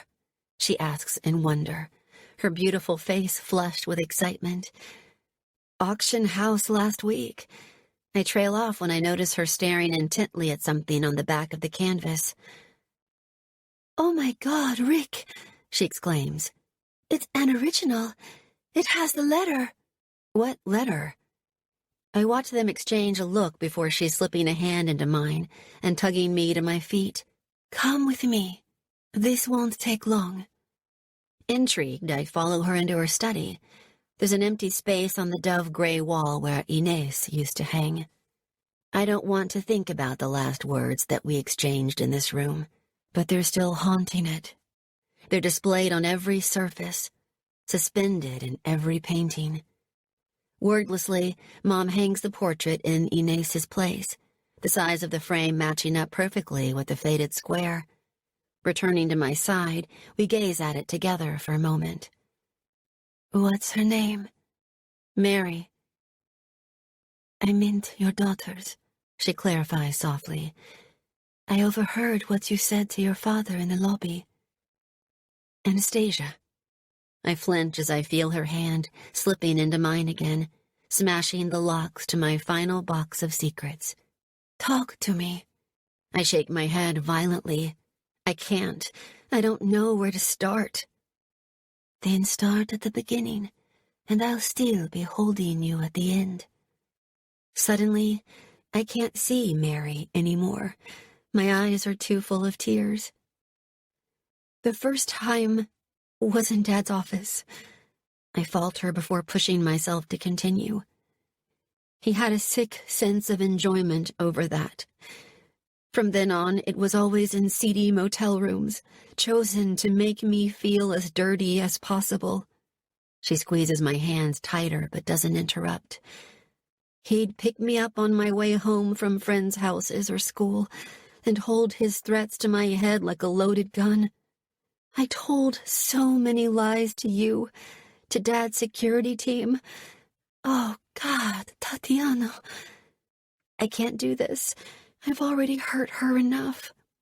But again, she squeezes my hand, refusing to let go, catching me as I fall. I think of Renzo then. I think of how he saw through all the layers of my varnish and found the dying woman underneath. How he'd pushed and pushed me until I'd cracked wide open for him. "Where is she now?" she asks. "He stole her from me, then sent me back to New York. He said he'd harm her if I ever made contact with my friends and family again." I hear her sharp intake of breath. "That's why?" I nod, and she starts to sway. "We have a plan to get her back, but I need to speak to Seb." "Who do you mean by we?" "Renzo Marchesi," snarls my father, appearing in the doorway. "He's the man who bought the painting at auction last week. I just had it confirmed. Christ, Tatiana," he says, striding into the room. "How the fuck did you get involved with the mafia?" "Mafia. Bratva." "Bratva?" "Rick." Mom shoots him a warning look. "Go easy." "Konstantin Belov." I slide my gaze away from the burning heat of his. "That's who raped me when I was 18, and that's who has Anastasia trapped in Moscow." It's like I just dropped a dirty bomb on the room. My mother reels away from me in shock as my cool and restrained father throws his glass at the wall with an angry roar. Striding over to the phone on the desk, he starts dialing a number. "Is Marchesi involved in this too?" His eyes are the same hollowed-out gray as the night I left. Why? Who are you calling? Santi Carrera. He's the fucking cartel kingpin in New Jersey, so he can put a bullet in Marchesi's head. As for Belov, no! Rushing over to him, I wrenched the phone from his hand. You want to order a hit on anyone? Order it for Belov, not Renzo. He saved my life. He's still saving it. We glare at each other, but this is one battle I'm not backing down from. I need you to be honest with me, I say, fighting for a steady breath. Belov destroyed my life for a reason, and judging from your reactions just now, you know damn well what it is. I slam the phone down on the desk. No more secrets. I was a pawn in a game I knew nothing about for 5 years. I've suffered for this. My daughter is still suffering for it. I glance at my mother, who's staring at me in horror. The reason Belov subjected me to hell? Seb's forgery of the atonement? It's all connected, and now Anastasia's life depends on the truth. Who says that's the only painting I forged? Comes a languid voice as my twin brother appears behind us. He slides a measured gaze to each of us in turn, surveying the emotional carnage. Welcome home, sis. I see you brought the tsunami with you. I think your fucking grandfather started that. My father circles the desk and pulls open the top drawer.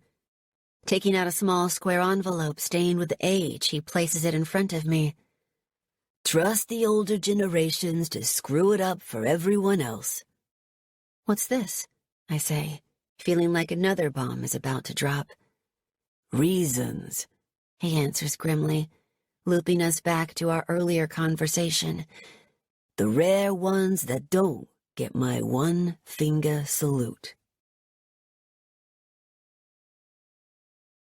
Chapter 21.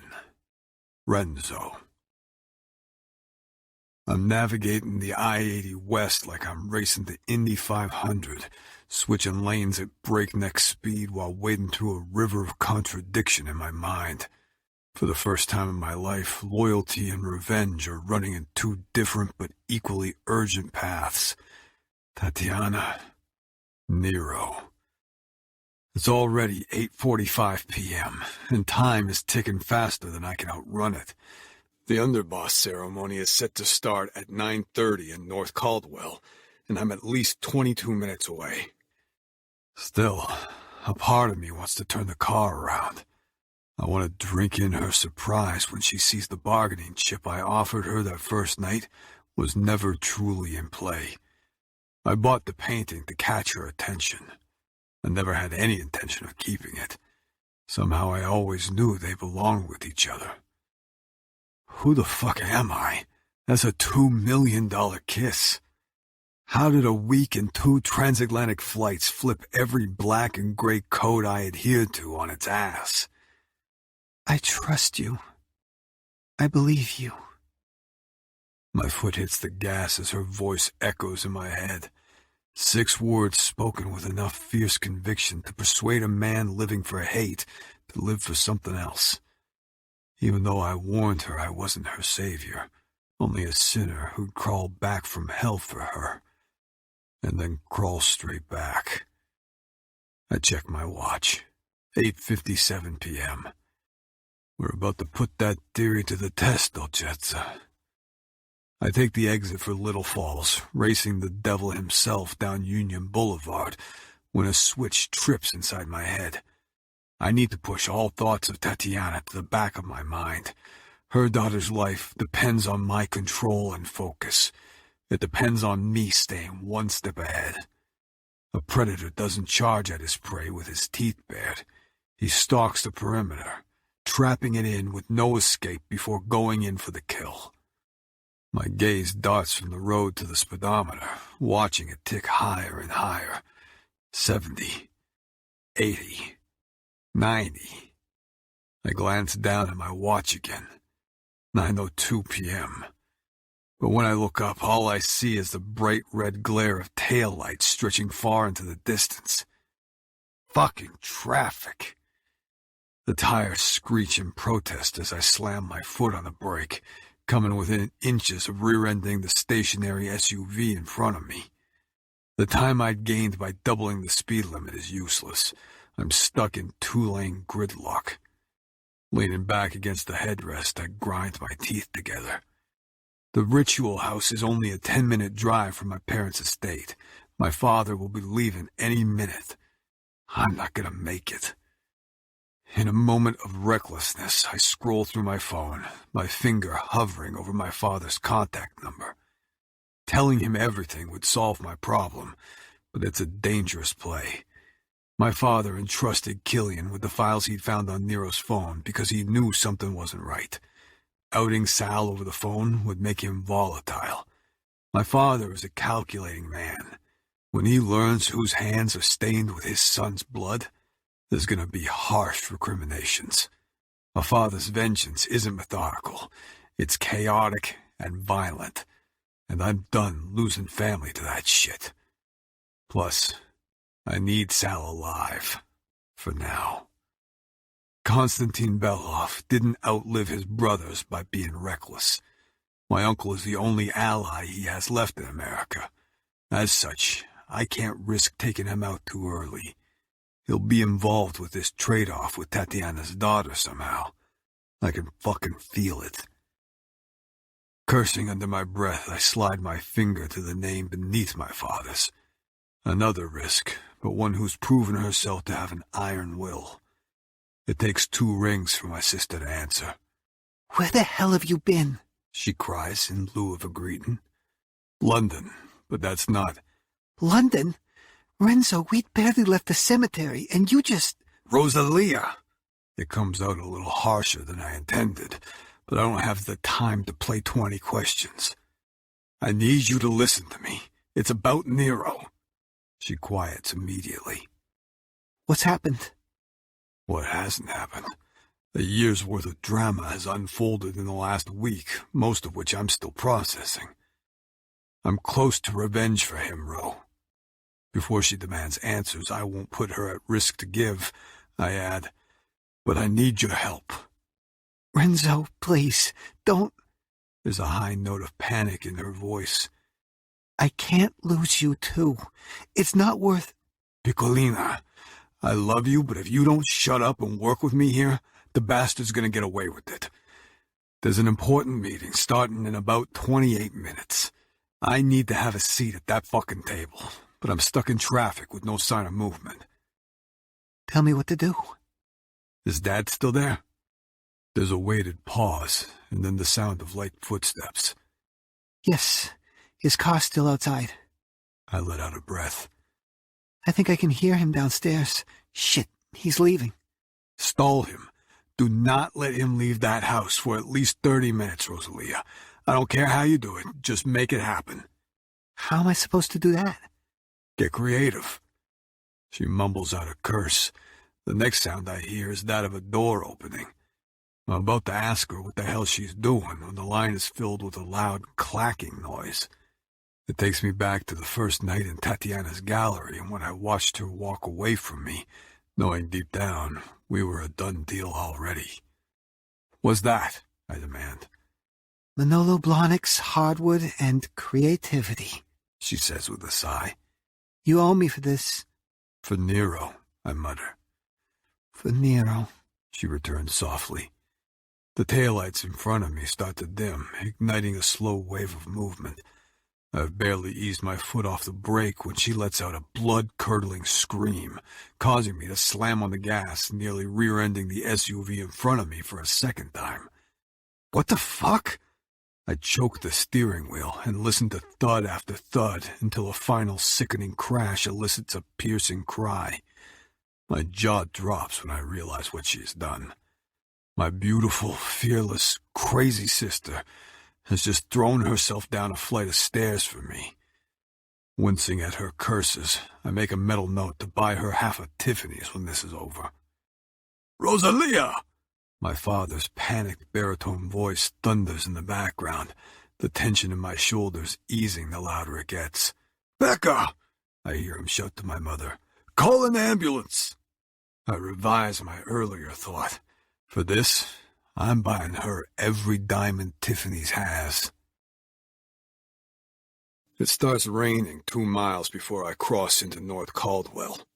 First one drop, then 1,000, until it's an onslaught, pounding the glass with the kind of violence that doesn't let up for a prayer or a promise.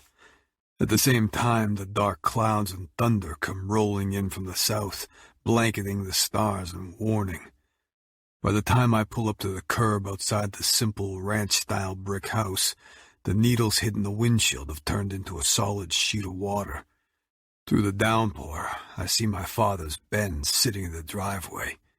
Glancing at my phone, I scan Rosalia's last text again.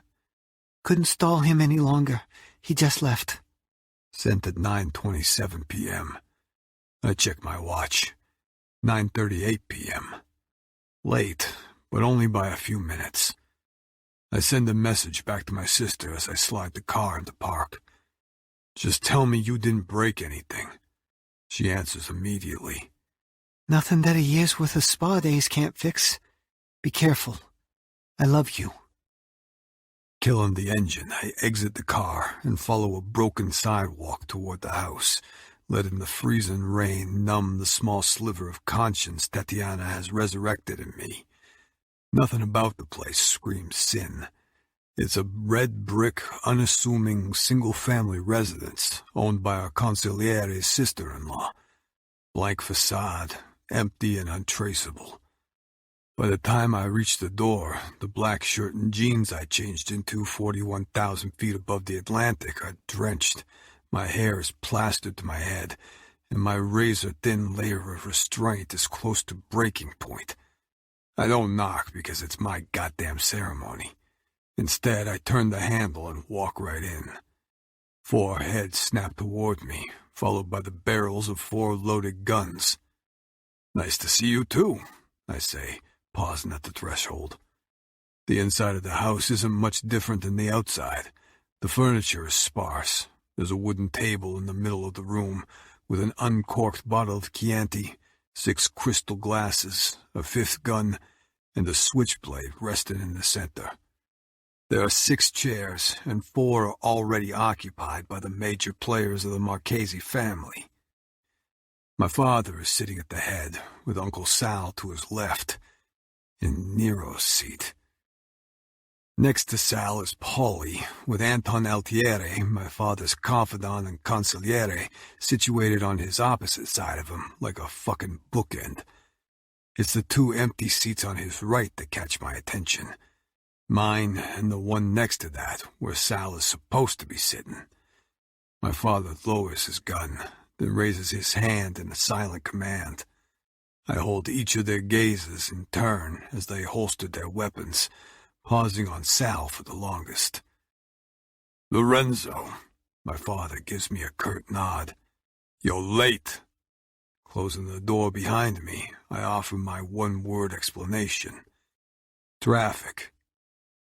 Paulie stares at my face, then cocks a bushy black eyebrow. "Jesus, Renzo." He tugs a lit cigar from his lips. "Did you get hit by a bus?" Close. Ignoring Sal's heated stare, I make my way across the living room to the table. "Is nobody gonna offer me a drink?" You can have one after the ceremony. Out of the corner of my eye, I watch Sal hold up his index finger, pointing to the blood trickling down to his palm.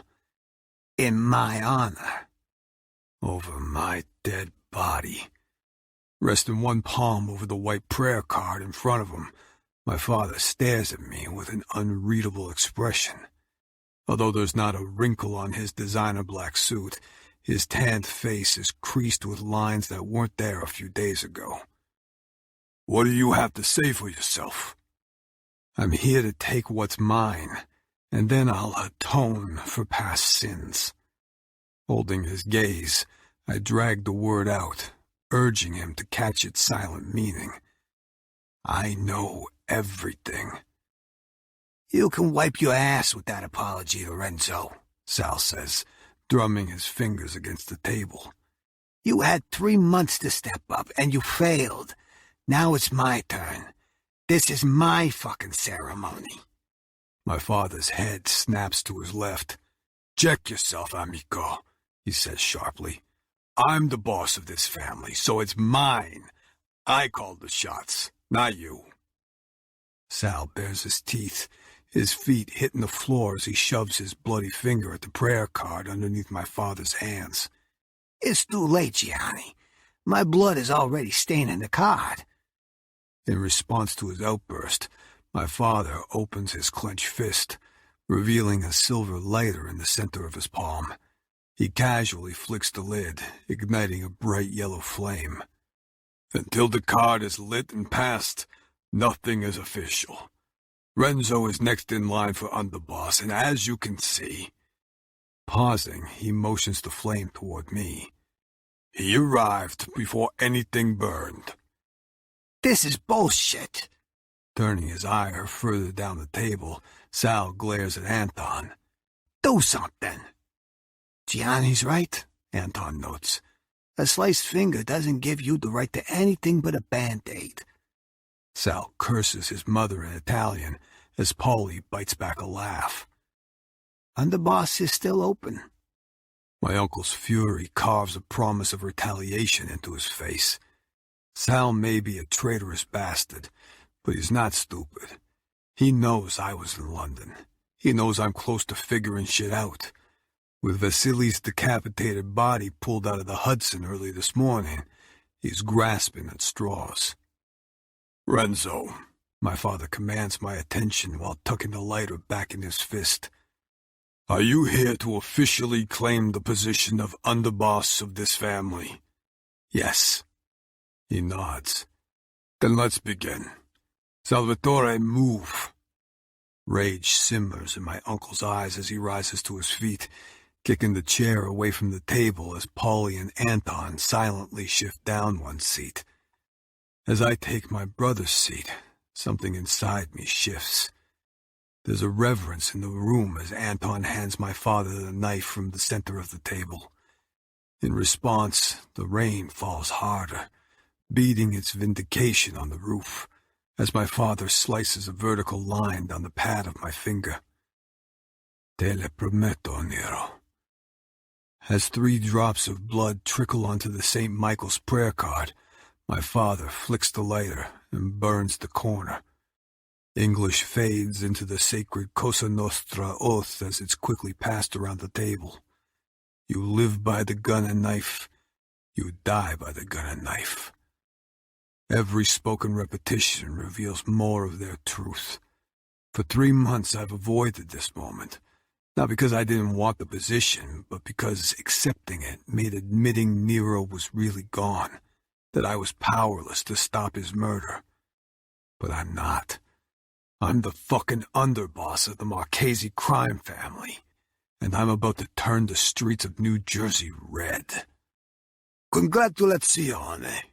Paulie's meaty hands grip the back of my head, and he gives me a celebratory kiss on both cheeks. It's over.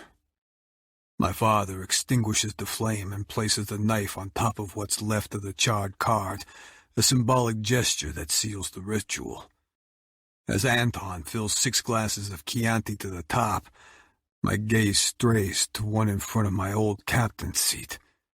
For Nero. To Lorenzo, he says, lifting his glass. The new underboss of the Marchesi family. May he long reign. Salute, comes toast from around the table. All except for Sal. He's sitting like a statue, sipping his red wine as if it's my blood, but I don't begrudge him his hate. The feeling is mutual. I want nothing more than to put a bullet between his eyes. But I can't. Not yet. For her. As Paulie and Anton continue the celebration, I take the opportunity to catch my father's eye again. Calm on the outside, a raging tempest inside. He's perceptive, but the stunt I just pulled won't sit well with him. undermining his authority by delaying the ceremony, only to storm in late and swing my dick around would have earned anyone else a bullet. It was a calculated risk he'll demand an answer to, so I need to tell him one before Sal does something stupid. I got a text from Rosalia to say she had an accident. She fell down the stairs, but she's fine. Didn't look so fine to me. She sent me a picture. Sliding my phone from my pocket, I pull up a side-by-side screenshot of the paintings Mary and Atonement that Killian forwarded me from Nero's phone. She's lucky you were there, I say, tilting the screen toward him. Just like she was lucky Uncle Sal was there when she fell off his deck last year. I pause, watching the vein in his temple start to pulse as he decodes my words. Family is always there to catch you when you fall. Just like a tilted house of cards, I murmur, repeating the same words he said to me. He stares down at the paintings, every muscle in his neck pulled tight. Hear me, Dad. It's Sal. I have proof. My father says nothing, a lethal calm enveloping him as he slips his hand off the table and reaches for his gun. I grip his arm under the table, lowering my voice to barely a whisper. Show your hand too early, and the whole thing comes crashing down, remember? Then light the match and burn it yourself, he snarls, tossing my own challenge back at me. Releasing his arm, I catch Sal's glare, watching as his chest rises and falls like the tide before a storm. With a vicious smile, I lift my Chianti to my mouth, savoring the taste of cherries, spice, and revenge. Take a breath, motherfucker. Take two. Once Anastasia is back in her mother's arms, they'll be his last. Chapter 22. Tatiana.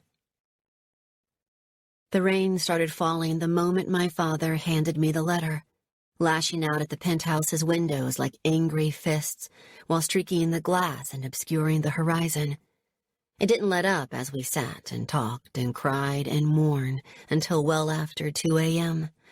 It was like my family's history was pouring down on the present, and we had little choice but to face it together.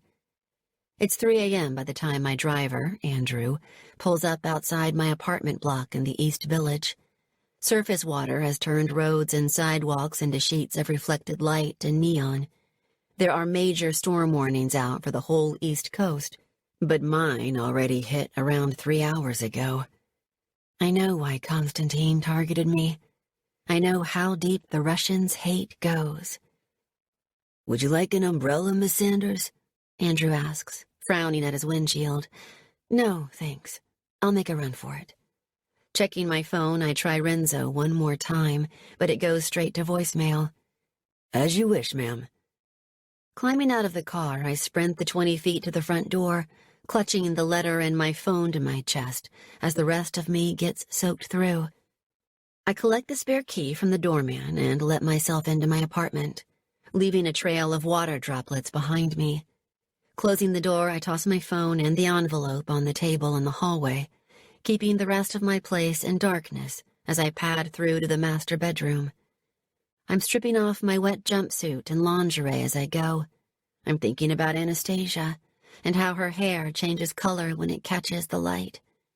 Then, I think about a man who's just as damaged as I am, wondering how his meeting went and praying he doesn't have any new bullet holes when he finally shows up again. As I enter the ensuite, I catch a glimpse of myself in the mirror. I'm a sodden mess, with my long dark hair hanging around my face like rats' tails and the last of my mascara streaking my cheeks. I note the yellowing bruises across my rib cage from Constantine's putson, and a third on my left hip. I trail my fingers until they're outlining the surgical scar across my stomach, and then lower still to a part of me he corrupts so well. Tracing a line straight through the center of my pussy, I imagine it's his tongue that's probing me, parting my lips, I push a finger inside, wincing at the slight burn from his rough fucking earlier. My breath hitches when I remember how hard he came, and then again when I slide my finger out, knowing it's coated in him still, just as much as me. I've never made myself come before, but the pulse in my clit is relentless. Closing my eyes, I grip the edge of the sink as my fingers move in ever-decreasing circles to ease the ache, lightly brushing over the hood when my body demands an extra stab of pleasure. Oh, God. I'm using the memory of his touch as a guide, circling faster like he did, pressing harder like he did, chasing down my release with his ghost and making myself so wet my fingers keep slipping. The rush is so intense, I'm crying out in relief when my pussy starts throbbing. Holy shit. A minute later, I'm stepping into the shower and letting the hot water wash away the worst parts of London, my cheeks flushing again when I remember the good. Could I ever love a man who kills for sport? Could I shape my brave new world around his violence? Wrapping my hair in a towel, I'm pulling on my white silk negligee when I see a dark shadow out of the corner of my eye. Before I have a chance to scream, a rough palm is clamping over my mouth, his powerful scent hitting me straight between my legs. My adrenaline spikes as he grinds his erection into the small of my back. His clothes are still damp from the rain. "What did I tell you about showering, Dolcezza?" he growls. "When I give you an order, I expect it to be followed." As he jerks me toward the bed, the towel slips from my hair, and his palm connects with my ass, the sharp slap ringing out across the bedroom. My outrage is muffled by his palm as he does it again and again, making my body squirm and sing. "Just one thing before I destroy your pussy," he says huskily, dropping his hand from my mouth. "Did you speak to your brother about the painting?" "Yes," I rasp. "He has the original." "Thank fuck for that." He spins me around, his eyes gleaming in the darkness. "Now, we wait for Constantine to make contact." "Renzo, no." He leans his forehead against mine and briefly shuts his eyes as we breathe in each other's oxygen. "No more talking. I'm all out of words for the next hour." He nudges me backward onto the bed. "And I'm not done with your punishment." "Answer me something first." I prop myself up on my elbows to watch him remove the belt from his jeans, needing more from him tonight than ever before. "Do you see me as a fuck or a future?" Leaning over me, he wraps a loop of leather around my neck and cinches it tight. Not enough to make me panic, but enough to make me shiver at his intent. "I never deal in people's expectations, Tatiana. I find they're too easily disappointed." That wasn't a response. It was a brush-off. "Would you ever go back in that cage again?" He pauses and the leather around my neck slackens. "What if I said I didn't want you to, Renzo?" I add quietly. "What if I said I didn't want you to sell overpriced graffiti for a living?" Slipping his belt over my head, I toss it across the mattress. "If you won't be honest with me, you don't get to test my boundaries." "I'll do whatever the fuck I like with your boundaries." He glares at me for pushing back at him, for forcing him into a corner. He's a man who offers silence, not feelings. The howl of the wind outside rattles the tension between us, and it shakes something loose. Reaching down, he scoops me up in his arms and heads for the door. "Stop! What are you doing?" I throw my arms around his neck for purchase. "Switching shit up." "Where are we going?" "To baptize my sins. Maybe then you'll find your answers." Crossing the hallway into the living room, he pauses in front of the folding double doors leading out to the balcony. The rain is still falling, the staccato sound against the glass harsh and unrelenting. Beyond it, the city lights are running into each other like water paints. "Don't you dare!" I gasp, as he reaches for the latch, guessing his attention a split second before the corners of his mouth lift. But by then, he's sliding it open and letting the storm back into my life for a second time. I feel him brace as we're greeted by a ruthless gust of wind. Muffling out a curse, I tuck my face into his black t-shirt, tightening my grip around his neck as he steps out onto the balcony. Instantly, the driving flood is drowning us in a bitter chill. The sound is deafening. We're soaked to the bone in seconds, my white negligee transparent and clinging to every part of me, his black t-shirt molded to his chest like a second skin. "You must have a lot of sins to atone for," I yell, and he laughs. "You have no idea." Setting me down, he takes my face between his hands and kisses me, the sudden warmth of his mouth shooting heat into every part of my body as I cling like hell to his forearms. All the while, the storm is dipping and swirling around us, but he doesn't even sway. He never sways. "You're crazy!" I yell, shivering uncontrollably. "And you only just figured it out? Truth is, I don't know what the fuck we are," he shouts back, as another gust of wind comes racing across the balcony. "But I know I meant what I said earlier. I'm done fighting alone. So, stand in the rain with me, Dolcezza. Close your eyes and tip your head back. Hold on tight and see what happens." My breath catches. This is insane. He's insane. But he makes perfect sense, too. "Okay," I nod, swiping the rain out of my eyes and blinking up at him. "Okay," he yells, sealing the deal with a glorious smile. His first for me, with his black hair streaming into his dark eyes and his golden skin glistening. Looking so fierce and determined, I can't help kissing him again, forgetting everything in this moment, because there is only this moment. Whatever the weather sends our way. The storm is finally starting to pass as he carries me back inside and walks us straight to the ensuite. Peeling off my negligee and his wet t-shirt and jeans, he switches on the shower and insists on washing every part of me. I groan in appreciation when I feel his fingers massaging shampoo into my hair. "Good? The best." Now rinse." Obediently, I do as he says, closing my eyes in ecstasy as he repeats his actions with the conditioner. After he's done, he switches the faucet off and wraps me up in a clean towel. "Bed." For once, I'm not fighting him. Exhaustion is finally setting in. Crawling in between the sheets, I quickly roll onto my side as he slides in next to me. He presses his still damp body to mine, anchoring me to a place I never want to leave. As we listen to the residue of the storm, all the while knowing that there's another one on our horizon.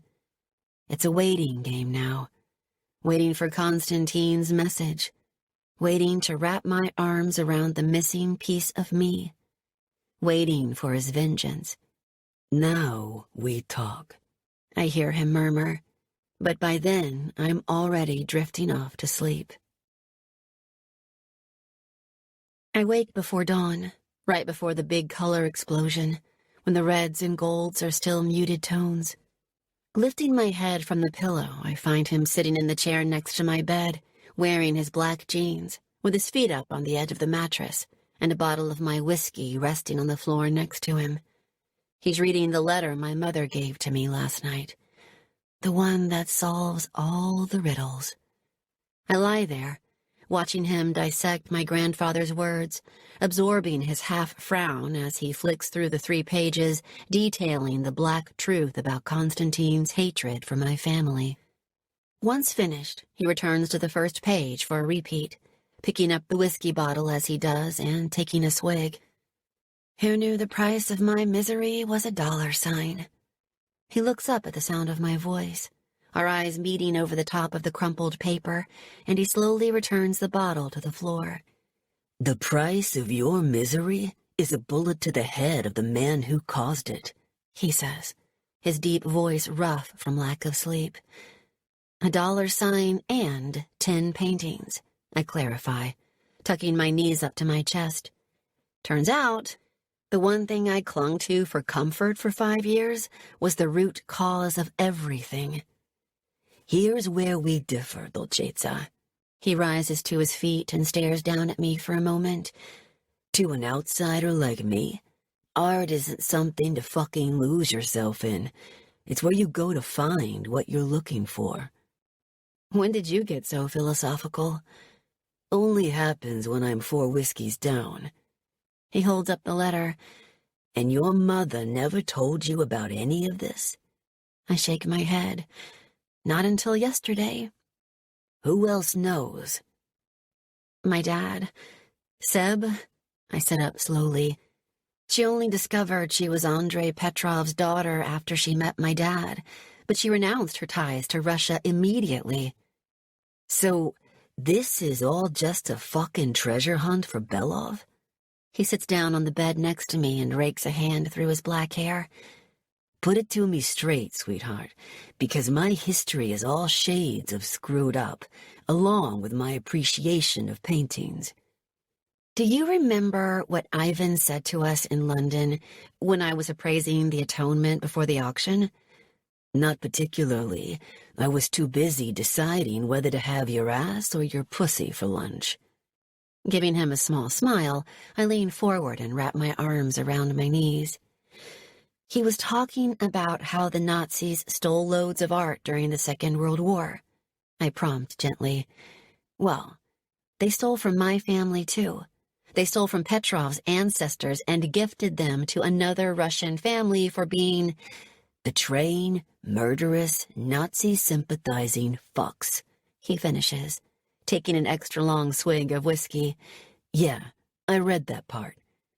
I choose not to question why he's drinking this hard at 5 a.m.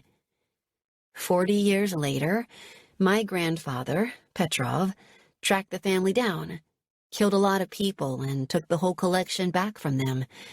Their name was Belov, he finishes darkly. So, you and your daughter are the collateral of an 80-year feud. I pause, reflecting on this for a moment. Do you think Constantine planned to make me his revenge toy?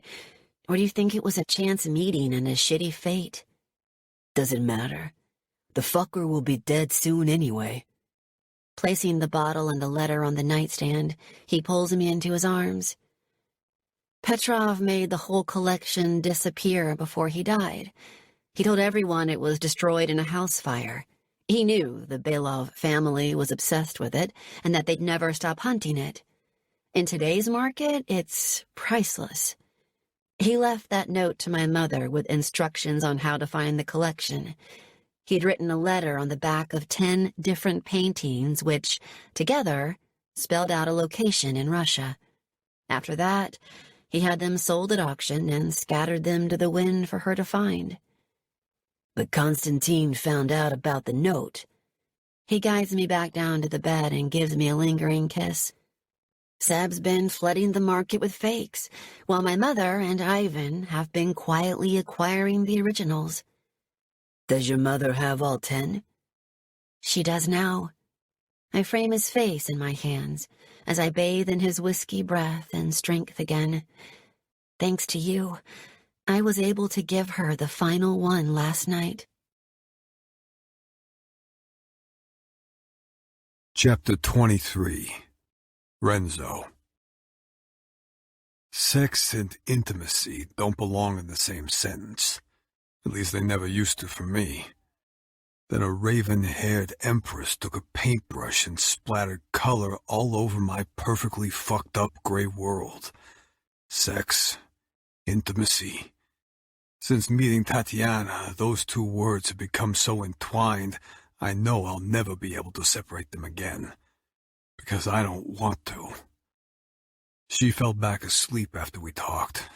I'm watching her now, with the white bedsheet tangled around her slim waist, her small breasts rising and falling with each steady breath. I've never had anything that was all mine before. As the oldest, Nero was automatically given stuff first, And as the youngest and the only girl, Rosalia had an entire armada as she had all her own. My father is one of the two most powerful men in New Jersey, yet somehow I always fell between the cracks of the hand-me-downs and the buy-it-your-own-damn-self categories. But the woman lying next to me is mine. All fucking mine. And there's not a man in this world or the next who will take her from me. Mine. Whiskey and determination cement the word inside my head, driving a vicious beat straight to my cock. It swells at the memory of her taking my gun in her mouth, and leaks when I remember how sweet her pussy tastes. With a strangled groan, I lean against the headboard and fist myself. But after a few strokes, I know it's not enough. It will never be enough. I need her. She's lost in a dream while I'm stuck here in reality with a fucking hard-on that won't go away. Gripping the top of the sheet, I slide it down her naked body, my cock throbbing at the sight of her parted legs and the strip of soft, dark hair in between them. Fucking beautiful. Losing the rest of my jeans, I position myself between her thighs. Spreading her pussy lips, I trail a slow, torturous path from her entrance to her clit with my tongue, and I'm rewarded with a light gasp. Still not enough. I repeat the action again, spearing her, grinding my face against her before wrapping my mouth round her clit. This time her gasps are a little louder, and she instinctively widens her legs for me. That's an invitation I won't ignore. Lining up my cock, I sink inside her, meeting no resistance. She's wet already, her walls gripping me like a velvet fist. I start out slow, pumping in and out of her with a measure of control, until her gasps turn into moans and my self-control turns to dust. Gritting my teeth, I start thrusting, rocking her body into the mattress, with the need to possess her coursing through my veins. Tatiana's eyes flutter open. She whispers my name, and I slow my movements. Leaning down, I brush my lips against her cheek. Close your eyes, Dolcezza. I feel her arms creeping around my shoulders. Don't talk until I tell you to. Sliding my palm up her chest, I trace the delicate slope of her neck before wrapping my fingers lightly around her throat. Just feel. I'm not. Do as I say. With this, I grind my hips against her, making her so full of me she groans out helplessly, her fingernails digging into my back. I'm a half bottle of whiskey down, my dick is impatient, and we're on a time clock. I'm not in the mood for banter, sweetheart. Now close your eyes. This time she doesn't argue, and I resume my pace. On the jet, I told you to watch us fuck. Tonight, I want you to feel it. Leaning forward, I brush my lips across her cheek again. And tell me every detail. She nods, and I pick up the tempo, my palm still wrapped around her throat. Your pussy was made for me. Me and only me. Mine to touch, mine to fuck, mine to taste. Do you feel how hard I am inside you? Again she nods, but that's not how we're playing this game. Talk, Dolcezza. Tell me how I feel to you. You're everywhere. Her breaths are coming in short, uneven pants. In me, around me, part of me. I can feel her pulse racing beneath my thumb, but it's not from fear. I've come to know her body so well already. This erratic beat is from anticipation. It's there in the arch of her back, the bite of her lip, the sudden gush of wetness around my cock. Tell me what you want. I want you to always fuck me like this. Her hands slide across my ribcage, Like you're hungry and savage for me. Like a... Say it. Fucking say it. Like an animal. I groan as I feel it too. A feral fucking need to claim her. Body, heart, and soul. My grip tightens around her throat, and she curls her legs around my waist. Then I do exactly as she asked. I fuck her like an animal, driving into her so violently I'm breaking and fixing her all over again. Her nails claw my back again, digging welts into my skin. Oh, God, Renzo. Words, Dolcezza, I rasp out. Use words, or I stop. She squeezes her eyes shut even tighter. Make me come. And then, her breath hitches. Make me yours. Jesus Christ. I've tasted her pussy. I've made her come with my fingers and my cock. But this, I don't know what the hell this is, but it's more. So much fucking more. My body is on fire. My vision is dark. My balls are tight. I'm about to come to, and it's the kind of vicious torture a man like me craves. The kind that kept me going back to a metal cage, fight after fight for another hit. She's close. Her back arches in anticipation as her pussy walls start to flutter. Tatiana, open your eyes, I growl. Look at the face of the only man who will ever make you come again. Tatiana's eyes snap open, that hypnotic gaze fusing with mine as her orgasm hits. She cries out, her pussy tightening around my dick so hard, I only last one more stroke before I'm cursing out her name and spilling inside her. Releasing my hold on her neck, I press my lips between her breasts, dragging my tongue up to the hollow of her throat and lingering where her pulse still pumps a furious beat. For me. Always for me. The day broke 2 hours ago. Tatiana's dozing on and off again, but it's a luxury I can't afford. Taking another hit of whiskey, I'm settling back against the headboard when I hear my phone vibrate. Lifting it from the nightstand, I glance at the number, but I don't recognize it. Then I read the message below. Elysium, 10 p.m. Come alone. Constantine. Fuck. This wasn't the plan. We said 3 days, not 12 hours. The last thing I want to do is give Belov the upper hand. But Anastasia is an unknown variable in this equation. He's already proven he doesn't give a fuck about that little girl. Come alone. If I do this without Tatiana, she may never forgive me. But I'd rather risk losing her trust than let anything happen to her daughter.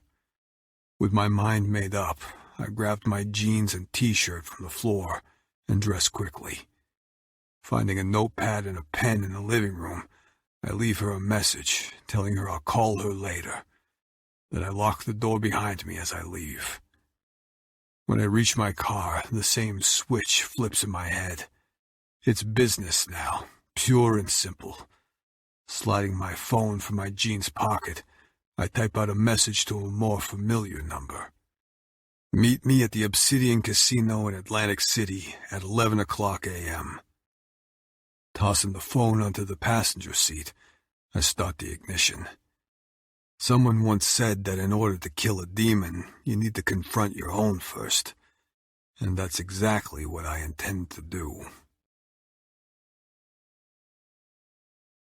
I don't like hotel rooms. Never have. Whether you're here to fuck, sleep, or make a deal, the transactions are rarely satisfactory. I like this one least of all. And why the hell is it so clean? I don't know what I expected to find in room 609, but it wasn't pristine white walls and showroom furniture. The last time I stood here, it was the color of carnage. Red bloodstains, flashing blue lights, yellow caution tape. It's been 3 months since Nero died in this room. I was stupid to think the hotel wouldn't clean and renovate it. It's not a fucking shrine. Still, knowing that countless guests have come and gone since then is hard to reconcile. Didn't they feel this heaviness lingering in the air? This darkness? His ghost? A few coats of paint and a new carpet may have hidden the stains, but they will never erase the tragedy that caused them last October. You want me to stay? I ask, but I already know his answer. I'm good. Nero sets his gun on the small desk by the window and tosses his suit jacket across the back of the chair. Besides, what the fuck are you gonna do, Renzo? Sit there and nod like a mute? You know jack shit about that painting. Flipping him off, I head for the door. Hey, Renzo. Something in his voice has me pausing in the doorway. It sounds conflicted, almost regretful, very un-Nero-like. I glance over my shoulder. Yeah? Promise me something. I cock an eyebrow at him. I'm not promising shit. 30-plus years of resentment doesn't just vanish overnight. Me and him, we're still a work in progress. If anything happens to me, you'll step up and take my place, right? Right. I turn back around. Goodbye, Nero. I'm serious, Lorenzo. He never uses my full name. Only our father does that. When I glance back again, he's standing in front of the painting he's brokering a deal for tonight. There's something going on that's bigger than all this bullshit rivalry between us. I need someone I can trust with me, and blood is stronger than any oath. Me and you, Renzo, we're brothers. We're in this together, till the end. The hell is wrong with you? Why are you acting so strange? Just fucking promise me, all right? Fine, Jesus, I promise. He nods, but the lines in his face are still there. His smooth-as-glass exterior is a choppy ocean with a 90-foot swell. Instinct kicks in, and I take a few steps back inside. You sure you don't want me to stick around? Nah. Retrieving his gun from the table, he checks the clip and then slides it into his holster. I'm doing this one alone. Suit yourself. I catch him staring at the painting again. I don't get it. Why would anyone pay millions of dollars for something that looks like a kid threw up on it? Nero laughs, but the key is off. It's too brittle. Art has its own signature, Renzo. These collectors, they're always digging for the ones that tell them stories. Whatever you say. Good luck with the meeting. I'll see you on the flip side. He flashes me a smile that doesn't quite reach his eyes. I'll be waiting. I blink the empty room back into focus, staggering backward as the truth swings a wrecking ball into my chest. He knew. Lorenzo? I spin around to find my father standing in the doorway. As I stare at him, dressed in the usual Italian black suit and red tie, his dark hair streaked with silver and lines of wisdom creasing his eyes, I realize I'm catching a glimpse of what could have been. This is what Nero would have looked like in 20 years. Dragging my gaze away, I motion him inside. Thanks for coming. I almost didn't. There's an edge to his voice as he shuts the door behind him. I can think of a couple 100 other places I'd rather be right now. Why here? Don't killers always return to the scene of the crime? Tipping his head back, he sucks in air between clenched teeth. Renzo, you didn't. I owe you an explanation for what's been going on these past few months. A real one. Okay, let's hear it. He stands stock still as I tell him everything, starting with the incident at Pesciara the morning of Nero's funeral, and ending with the showdown at Boina with Oleg. As I recount my fucked-up story of blackmail, forgery, murder, and betrayal, he takes in every word without the slightest crack in his stone-cold expression. It's only when I divulge what Constantine did to Tatiana that his eyes darken. So that's why you were late to the ceremony. I nod. Killian decrypted Nero's files. You were right to suspect he knew something. He knew about Petrov's art collection in Russia. He knew they were after it. So Sal helped shut him up. He reels away with a curse. I'm gonna cut that Stronzo into so many pieces he can fit into a fucking Ziploc bag. That reaction is exactly why I couldn't call you. I knew if I told you Sal helped orchestrate your son's murder, I would have put a bullet in his head right there, he finishes. I couldn't risk it. Tatiana's daughter's life is on the line, and if there's a chance Constantine will use him, I need him alive. He offers a reluctant nod. You did the right thing. Thinking 2 steps ahead, like a leader. It's the first time he said those words to me, and an awkward silence engulfs the room. This is uncharted waters for both of us. Clearing his throat, my father breaks the tension first. What do you need? The plan was for Constantine to fly in from Moscow in 2 days to complete the trade, but I got a text from him this morning. Drawing my phone from my pocket, I pull up the message to show him. He has an endgame.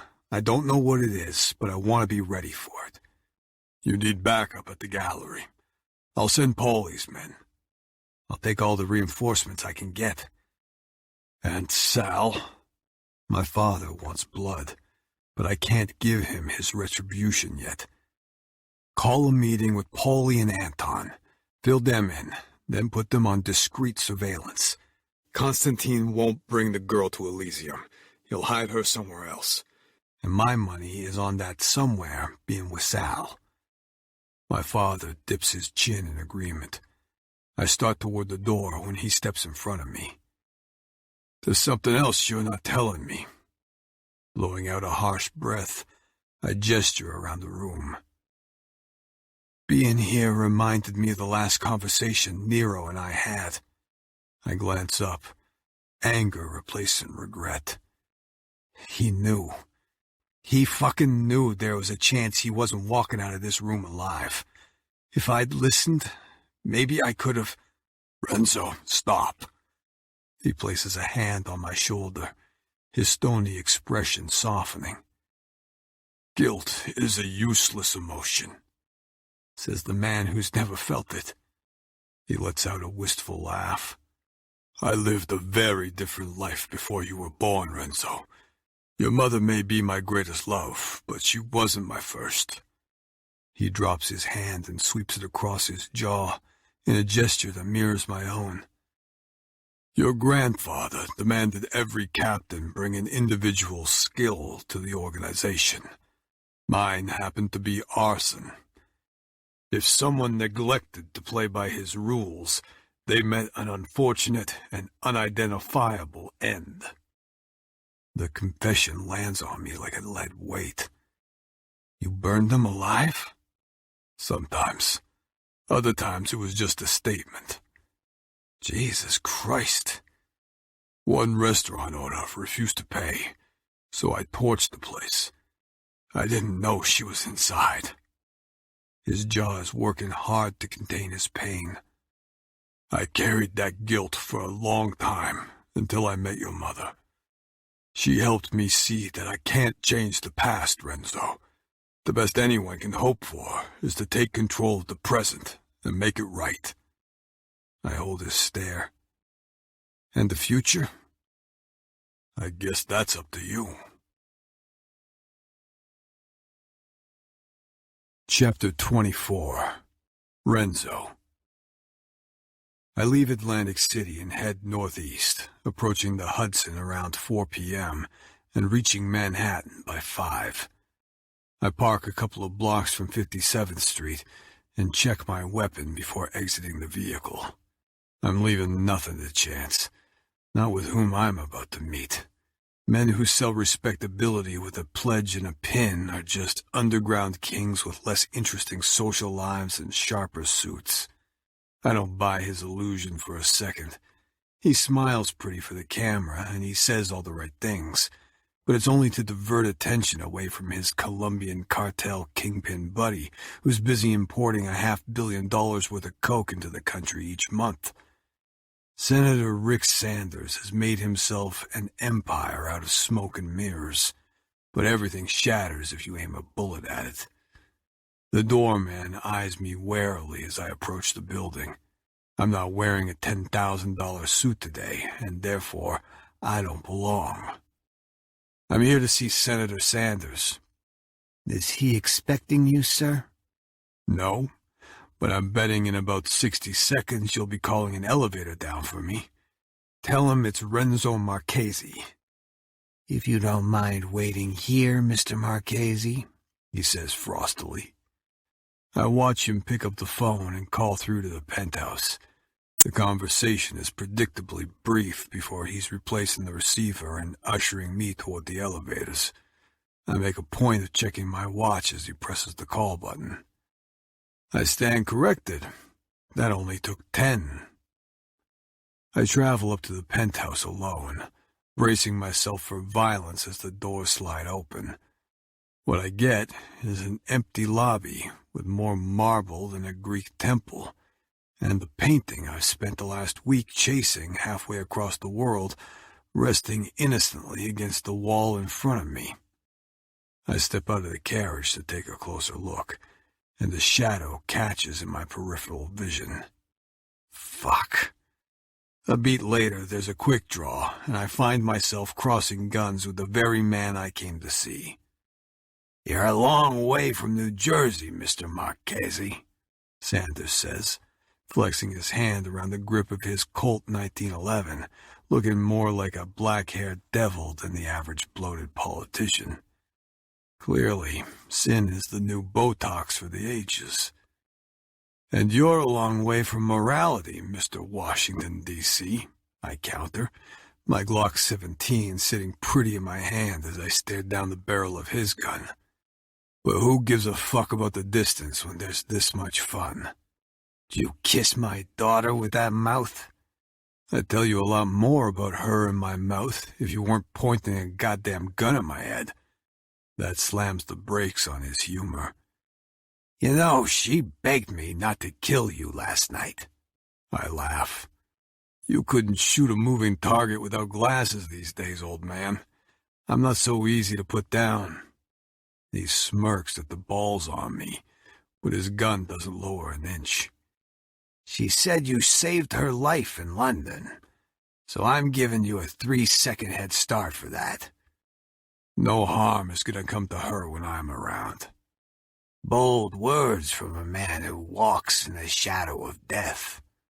Strong words when you mean every fucking syllable, I grit out. He pauses. "Tatiana also told us about the trade, so I've been expecting you. Didn't realize it would be quite so soon. Just tell me one thing. Are you here to save my granddaughter's life, or to ride off into the sunset with that painting yelling, 'Hi-ho, $7 million fucking dollars'?" Not interested in the money, Sanders. But I am interested in your daughter's happiness. His gray eyes narrow to slits. "Are you gonna screw this up, Marchesi? Because if you do, I'll get more than creative. I'll carve you a new face." "Do you kiss your voters with that mouth?" I ask, echoing his quip. "Tatiana trusts me to do right by her. I suggest you follow her lead."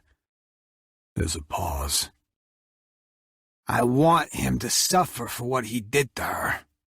Regret and anger start threading through the tension.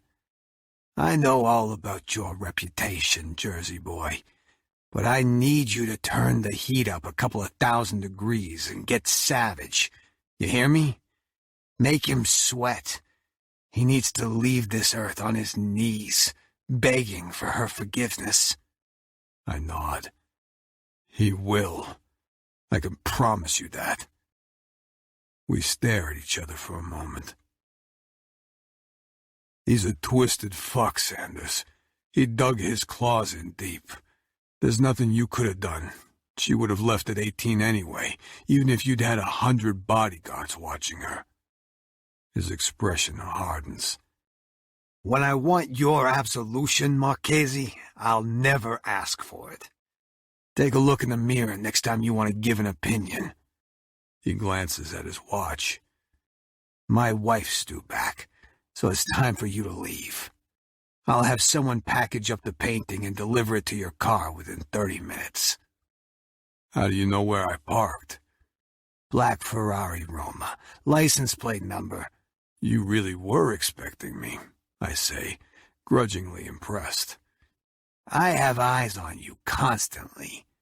Now fuck off. I start backing into the waiting elevator carriage. And Marchesi.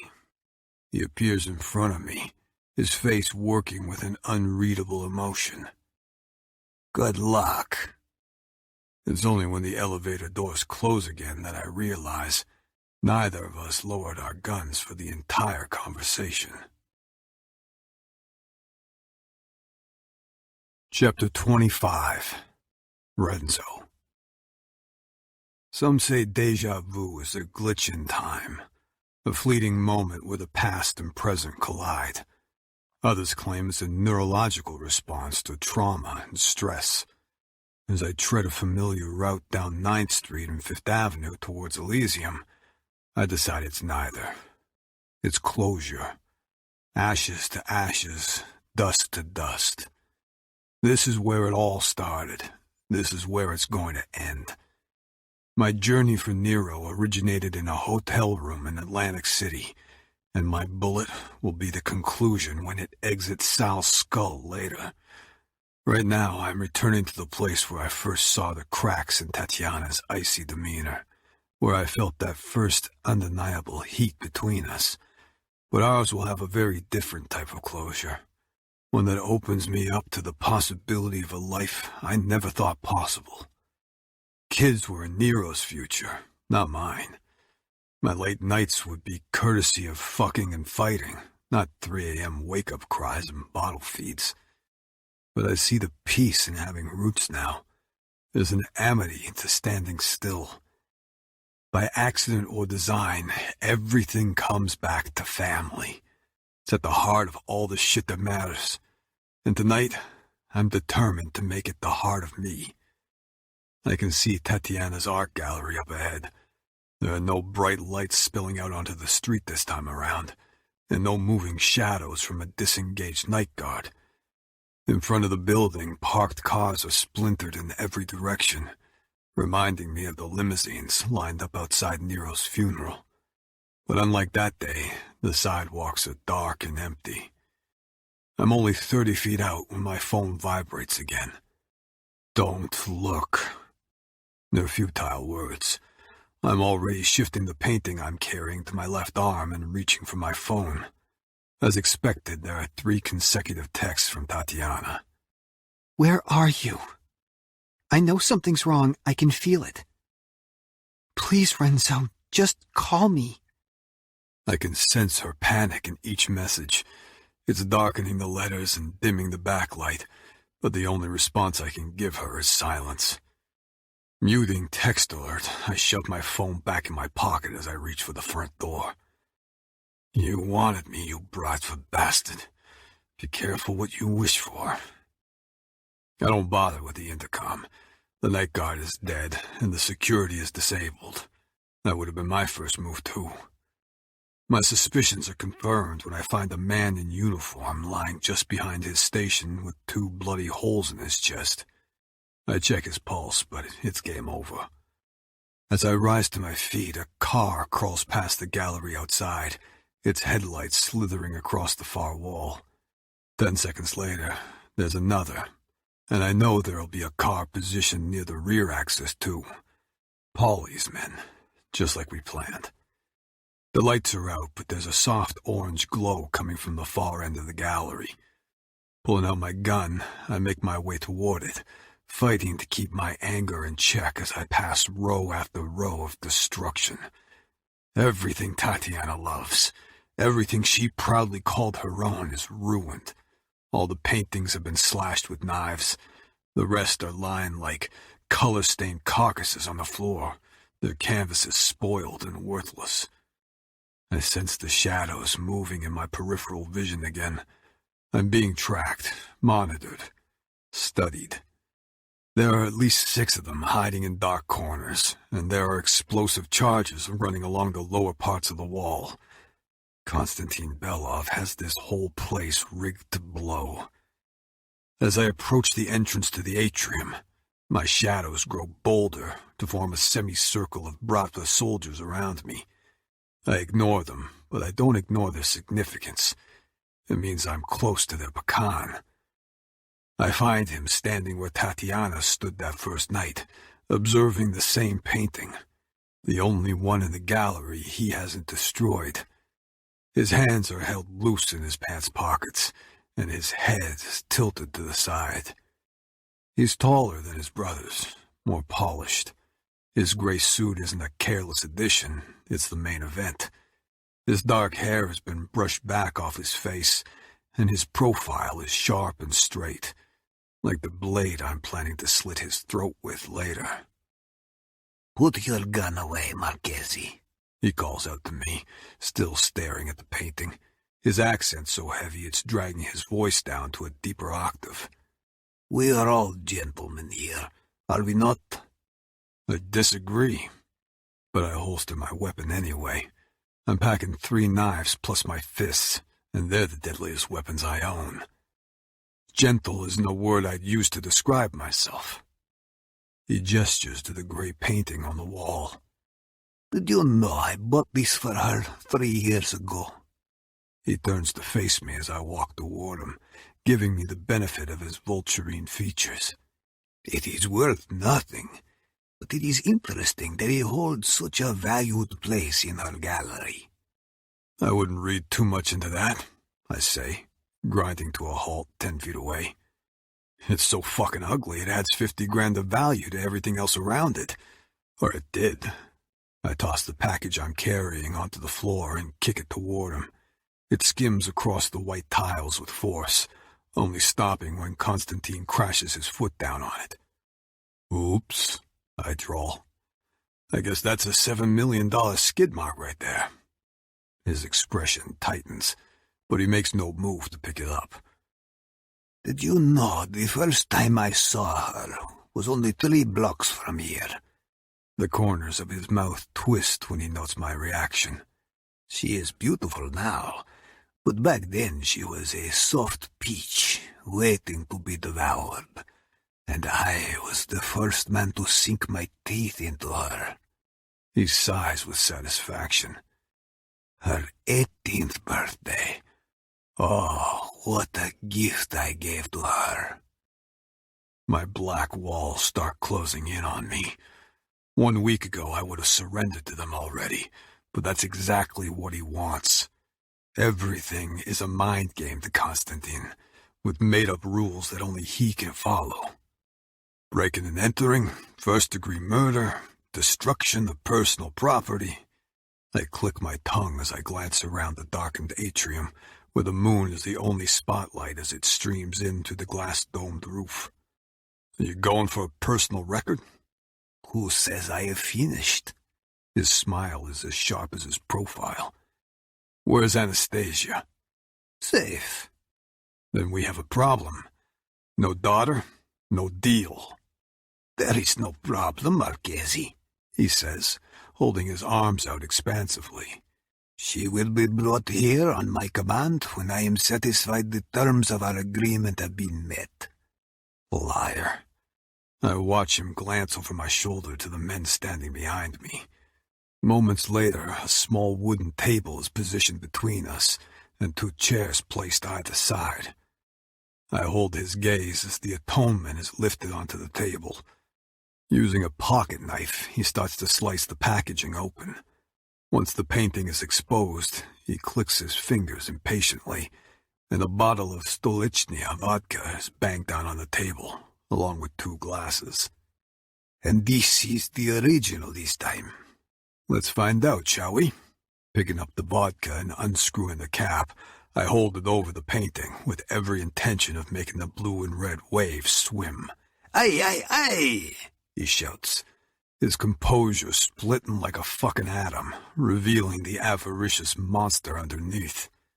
Because that's what you do with shit, isn't it, Beloff? I grit out. Use it and discard it. Put the bottle down. You know damn well this painting is the original, so don't play stupid games with me, and I won't play stupid games with you. With this, I slammed the bottle back down on the table, and with it, my gun. No more charades. I didn't come here to talk business. I came here to kill. You would be willing to destroy millions of dollars to prove a point? He says angrily. Oh, you've just proved plenty, I scoff. Your reaction tells me your motives in life are as screwed as your ethics. Tatiana's father sends his regards, by the way. He asked me to carve his initials into you when I have a chance. Good luck lasting a night with Santiago's crew hot on your heels. Constantine glares at me for a moment, before his features melt back into his resting asshole face.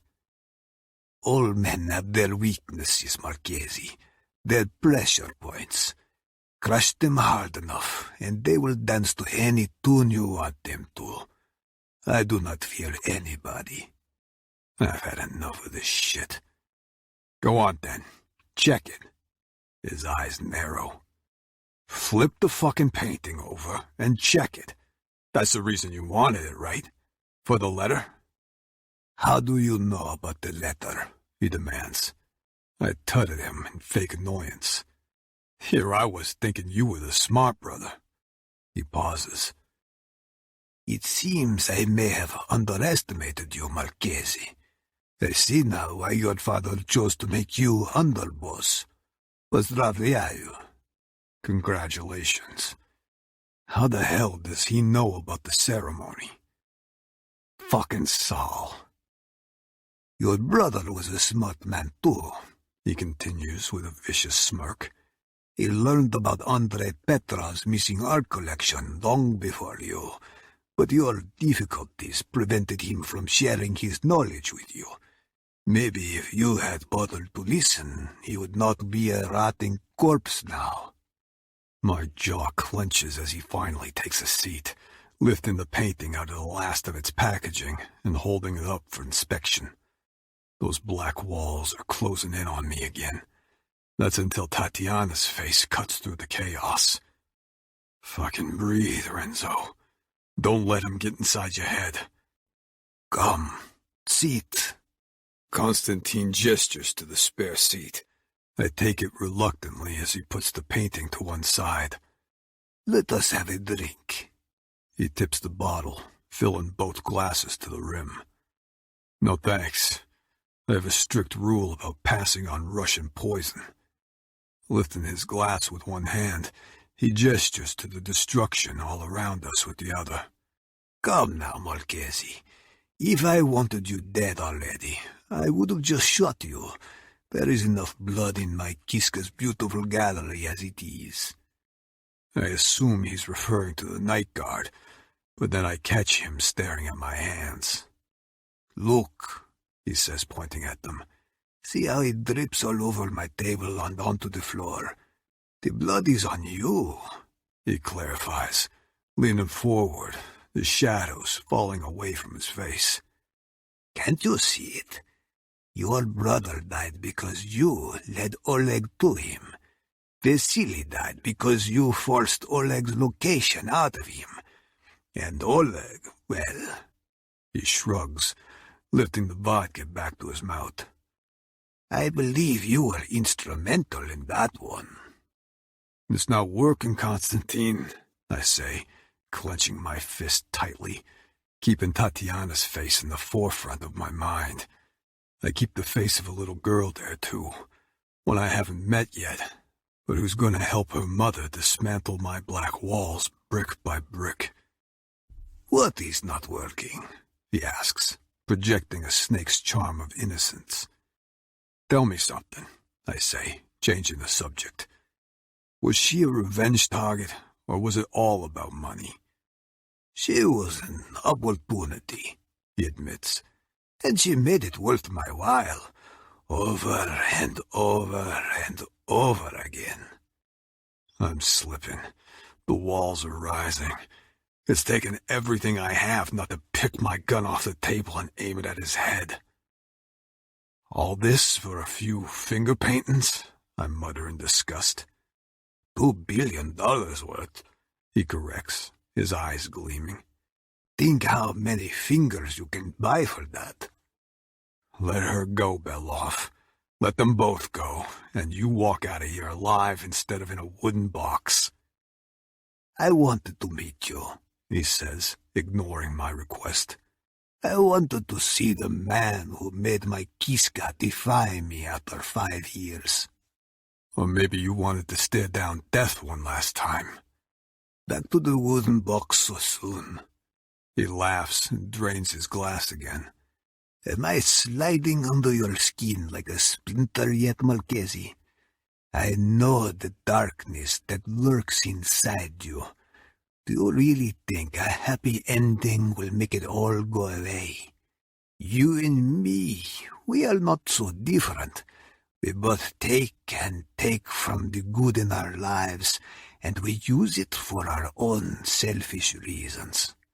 He pours himself another drink, and I watch, heart pounding, as he knocks it back in one. Take her. Take them both. See how long it lasts before you crush them in the palm of your hand like bugs. Tossing his glass down on the table, he flips the painting over and curses. You really were telling the truth. This is the original. You won't find the location, I say idly. Tatiana's mother already has the 10 letters. She knows where Petrov's collection is. You lie. I lean forward, rapidly losing my patience. See, that's the other thing about men like us, Konstantin. We always have a contingency plan. He holds my glare, then laughs again. Yes, we do. There's movement at the front of the gallery suddenly. The click-clack of heels. Then a familiar voice is calling out, her soft voice echoing off the ruined walls. Hello? Is anybody here? Next is a muffled scream as she trips over her night guard. Oh my God! Fuck! Fuck! Fuck!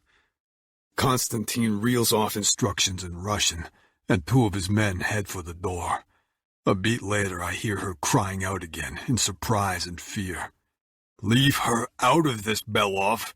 I roar, rising to my feet, only to have 6 semi-automatics shoved in my face. This is between you and me. Hush. Do not ruin the surprise.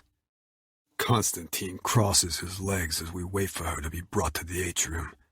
And do not be concerned about the men in the 3 vehicles outside, he adds, brushing invisible creases out of his pants.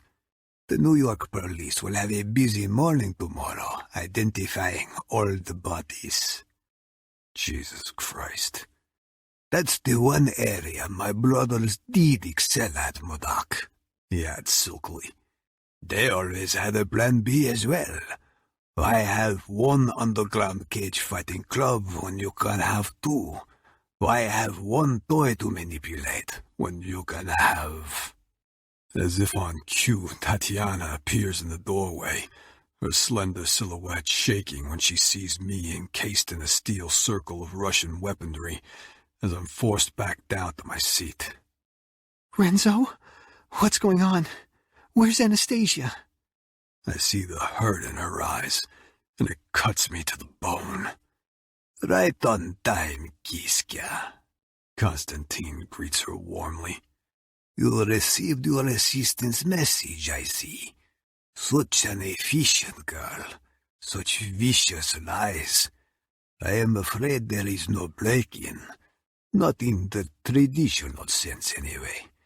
The only theft happening here today is 1/2 of your heart. Erica's working for you? She flinches as Konstantin's men take her by the arm and drag her over to the table as a 3rd chair is produced. Get your fucking hands off her, I say with a growl, and get punched in the face for my troubles. Jesus! Glaring at the asshole who just hit me, I spit my blood at his shirt. You punch like a pussy. My spies are everywhere, Kiska. You should know that by now. Passing the atonement to one of his guards, Constantine reaches into his pocket and places a cell phone onto the table near my gun. Sit, he orders, and she stumbles into the chair. You have an important choice to make. What choice? Her eyes dart to me, and then back to him, but I know what's coming even before he says it, my black heart twisting in fury for her. Him? The Russian's gaze lingers on me before dropping to the phone on the table. Or your daughter. You get to choose who lives and dies. I watch her face drain of color. Dolcezza. Her gaze snaps to me, and I see the ghost in her eyes already. She knows she'll be more than one of us before the night is through. She drops her head in despair. She can't even look at you anymore, Marchesi, he crows. How poetic. Your fate is being sealed by a woman who continually betrays you, the way you betrayed your brother. When I collect Anastasia later to take her to her new home, I will stay a moment first to pray for your soul burning in everlasting hell. The adrenaline in my veins turns to ice. At the same time, I hear Sal's voice in my head when I turned up drunk to Nero's funeral. Look at you, hiding in the back of the Lord's house like some drunken putana. Go to the front and support your family, Renzo. All you have is an offer. My words swing her attention back to me. I'm repeating what I said in the car in London when I opened her up to the possibility of a choice within a choice. Her eyes widen again as she processes my meaning. Hear what I'm saying, sweetheart. I know where your daughter is. You have the power here, not him. It rests in your hands to accept, reject, or counter. It's your choice. Control the fear, or let it control you. Renzo, I can't, she says quietly. You can do this, Dolcezza, I urge through gritted teeth as she reaches for the phone in the middle of the table. And we're right here, dancing in the rain with you. We three. She flicks me another look as her hand closes around the phone, and I see a woman finally free of her chains. A woman with the power to change it all. What is your final choice, Kiska? Constantine's mocking voice rings out across the silent gallery. Me, she says, her eyes never leaving my face. I choose me. I choose a life worth living. Switching her hand from the phone to my gun line next to it, she picks up my Glock 17 and shoots Constantine 4 times in the chest. Chapter 26. Tatiana. The moment I made the decision to pick up the gun was the moment I set my past free. I wasn't going to let him hurt me anymore. I wasn't going to let him hurt us. I read between the lines of Renzo's words, but in the end, it came down to trust again. That fragile vernacular that started in a hotel room in London, then strengthened on a balcony in New York. He believed he knew where my daughter was, so I did too. All day, I'd felt a pressure building up inside me with no outlet, a toxic mix of desperation and anger. When I was lured here on false pretenses by my double-crossing assistant, and then when I saw Renzo surrounded by guns, standing opposite the man who'd ruined my life, I felt my lungs being squeezed until I couldn't breathe. But now, it's time to let the pressure go. 4 bullets for the 4 years he made my daughter suffer. The first one causes Renzo to erupt from his chair and drive his fist into the throat of the nearest patsan. After that, it's a blur of shouting and movement as I keep my eyes fixed on Constantine, watching the surprise on his face turn to rage with each subsequent bullet, until the clip is empty and there's nothing left to fire at his dead body on the floor. It's done, Dolcezza. Renzo lowers my gun for me and wraps his hand around my wrist. Time to go. Despite my shock, Constantine's gray monstrosity of a painting is still bearing down on me. Wait. There's no time. Please, Renzo, give me your knife. After a beat, he does as I ask, and I sink the blade deep into the canvas, slashing a huge X through it. Gray for chains, I whisper, but I'm free now. We'll be fucking dead now if you don't shift it. As we spill out onto the sidewalk, he's reeling off instructions into his phone. I'm catching pieces, but I'm not really listening. My head is numb, but every breath I take feels like I'm sucking in air for the first time. Fucking ambushed. All dead. Needs a cleanup crew, but the place is wired to blow. He stops by a black SUV and smashes the butt of his gun against the window. Get in, he orders, above the clanging of the car alarm. A minute later, we're weaving in and out of congested New York City traffic, Renzo cursing the cacophony of angry horns and hand gestures as his eyes flick constantly between me and the road.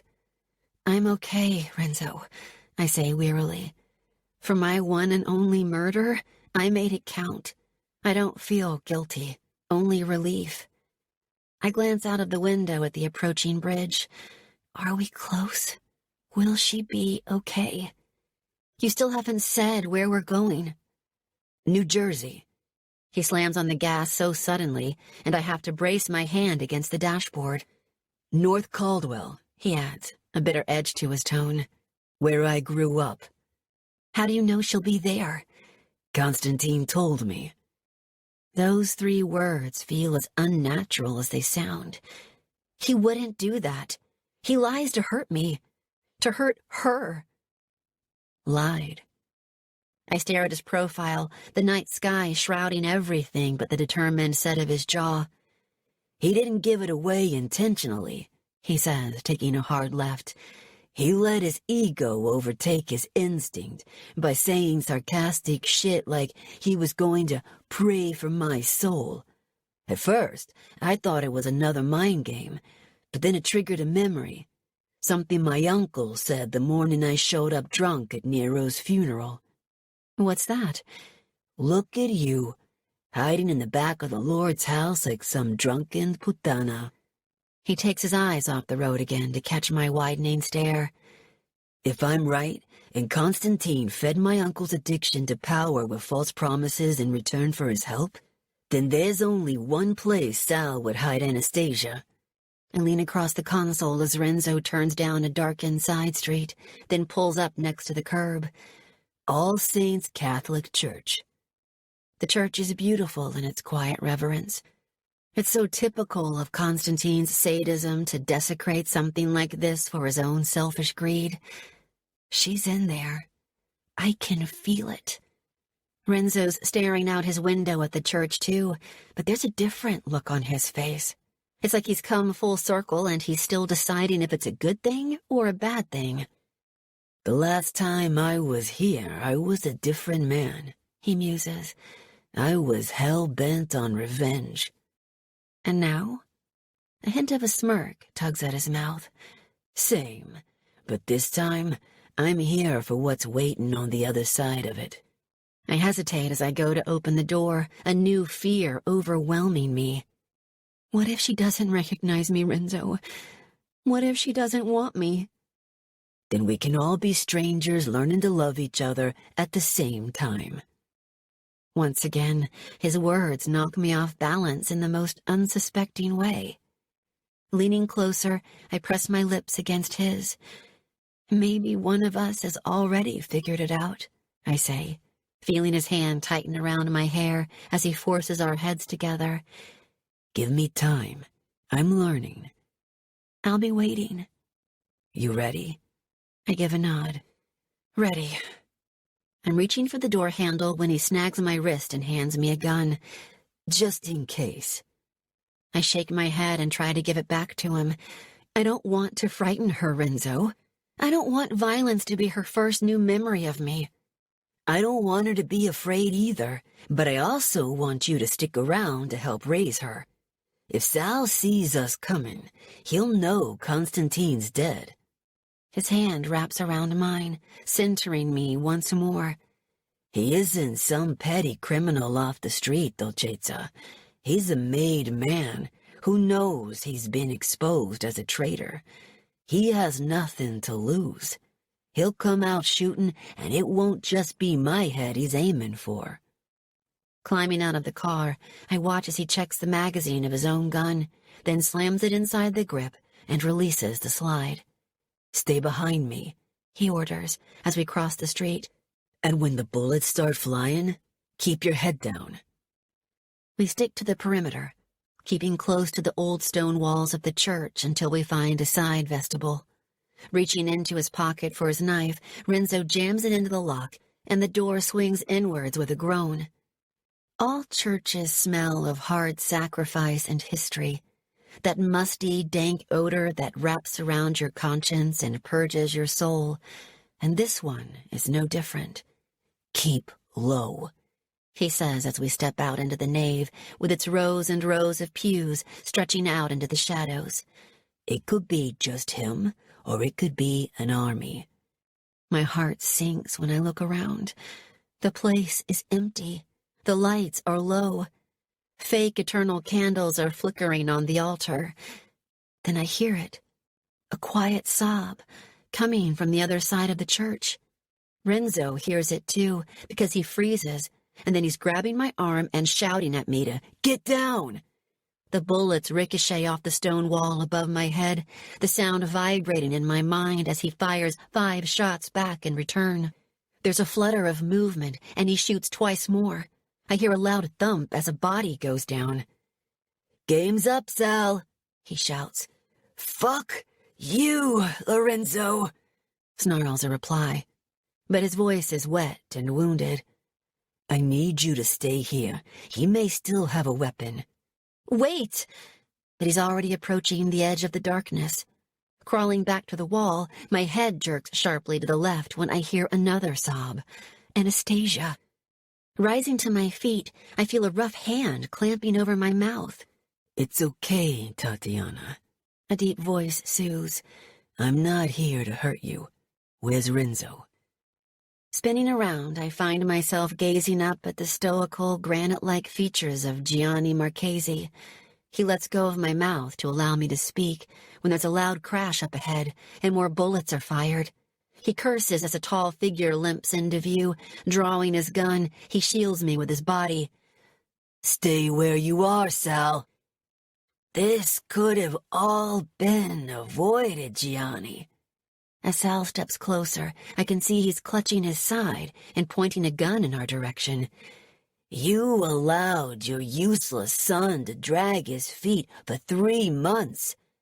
3 fucking months. That's not how shit's done, and you know it.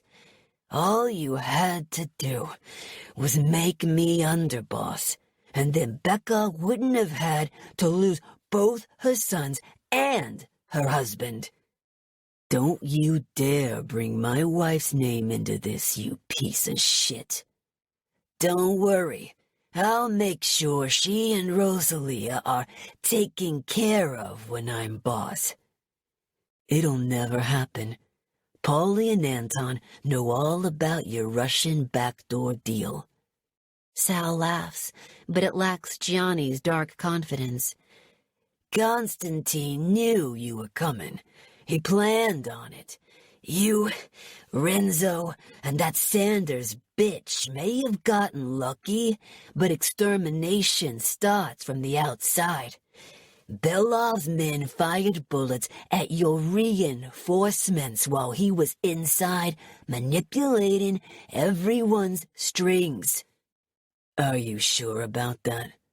As Gianni's voice moves further away towards the altar, I find myself being dragged backward into the vestibule. Renzo's swaying slightly. His left arm is hanging down by his side, and it's streaked in crimson. "What the hell happened?" I whisper, horror-struck. "Bastard shot me. Stay here. This needs to end tonight." In front of the altar, the voices are escalating. Watching from my hiding place, I see Renzo moving up behind Sal, trapping him between father and son. "It's over, Salvatore," Gianni calls out. "Only one of us is walking out of here alive. Maybe it'll be you. Maybe it'll be me. Either way, I need to know. Why?" "You believe a drop of family blood on a prayer card guarantees loyalty, Gianni. But the truth is, everyone can be bought if the price is right." Money and power. I watch Gianni's mouth curve into a cold smile. "True. But here's the thing. You were never family. Renzo." On his command, Renzo's bullet hits Sal in the back, sending the condemned man stumbling forward onto his knees. But it's not a kill shot. It's a gift he's placing at his father's feet, one who is now pleading and begging for his life. Gianni levels his gun between his eyes. "Per mio figlio," he mutters, then fires a single shot. "For my son." With the danger now eliminated, I kick my heels off and sprint to the other side of the church, with Renzo's exhausted voice trailing after me. I search every pew, dropping down to my hands and knees to slide across the slate tiles in my haste to locate her. Stumbling across to the next aisle to check under another line of pews, I freeze when I come face to face with the same tear-stained gray eyes that flutter through my mind constantly. Anastasia. We stare at each other, neither of us moving or blinking. "Hi," I whisper. She just gazes at me. "Are you okay?" She's shaking like a leaf, clutching a brown bear to her chest as a shield, and clearly terrified by all the shouting and gunfire. Then, something miraculous happens. Something that blows a hole in my heart and lets all the sunshine in. She smiles. And even though it's sadness and happiness and fear and confusion, it's ours to keep and ours to cherish. She knows who I am. She remembers. "I won't hurt you," I say softly, slipping into Russian. "I'm here to take you home." She stares at me again, and then she's crawling out from under the pew and curling herself into my arms, wrapping her tiny fists around my neck as I breathe her in as deeply as I breathe in Renzo. "Tatiana, where the fuck are you?" Staggering up the aisle, he stops when he sees me lying on the floor with my daughter in my arms. Anastasia takes one look at him and burrows her face in my chest, whimpering in fear. I try to view him through her eyes then, and when I do, I see a huge man with bruises all over his face, a gun in his hand, and blood streaming down his arm. But I also know what's beneath his surface, and it's just as beautiful as she is. "Don't be scared, Anastasia," I whisper into her hair as Renzo chucks his gun away and drops to his knees in front of us. "Do you see those bruises on his face? That's from when he fought the monster to find us. Do you see that blood on his skin?" She turns her head in curiosity, but keeps her arms wrapped tightly around my neck. "That's from when he fought the dragon to set us free. And do you see those black eyes, my angel? That's where he keeps all the darkness, so you'll never have to know anything but light again." Climbing off my lap, she stands in front of him, looking so small in comparison, her wary eyes flickering over every part of him as she carefully considers my words. She reaches out to brush her finger across his silver scars, and he stays as still as a statue. "Do they hurt?" she says in broken English.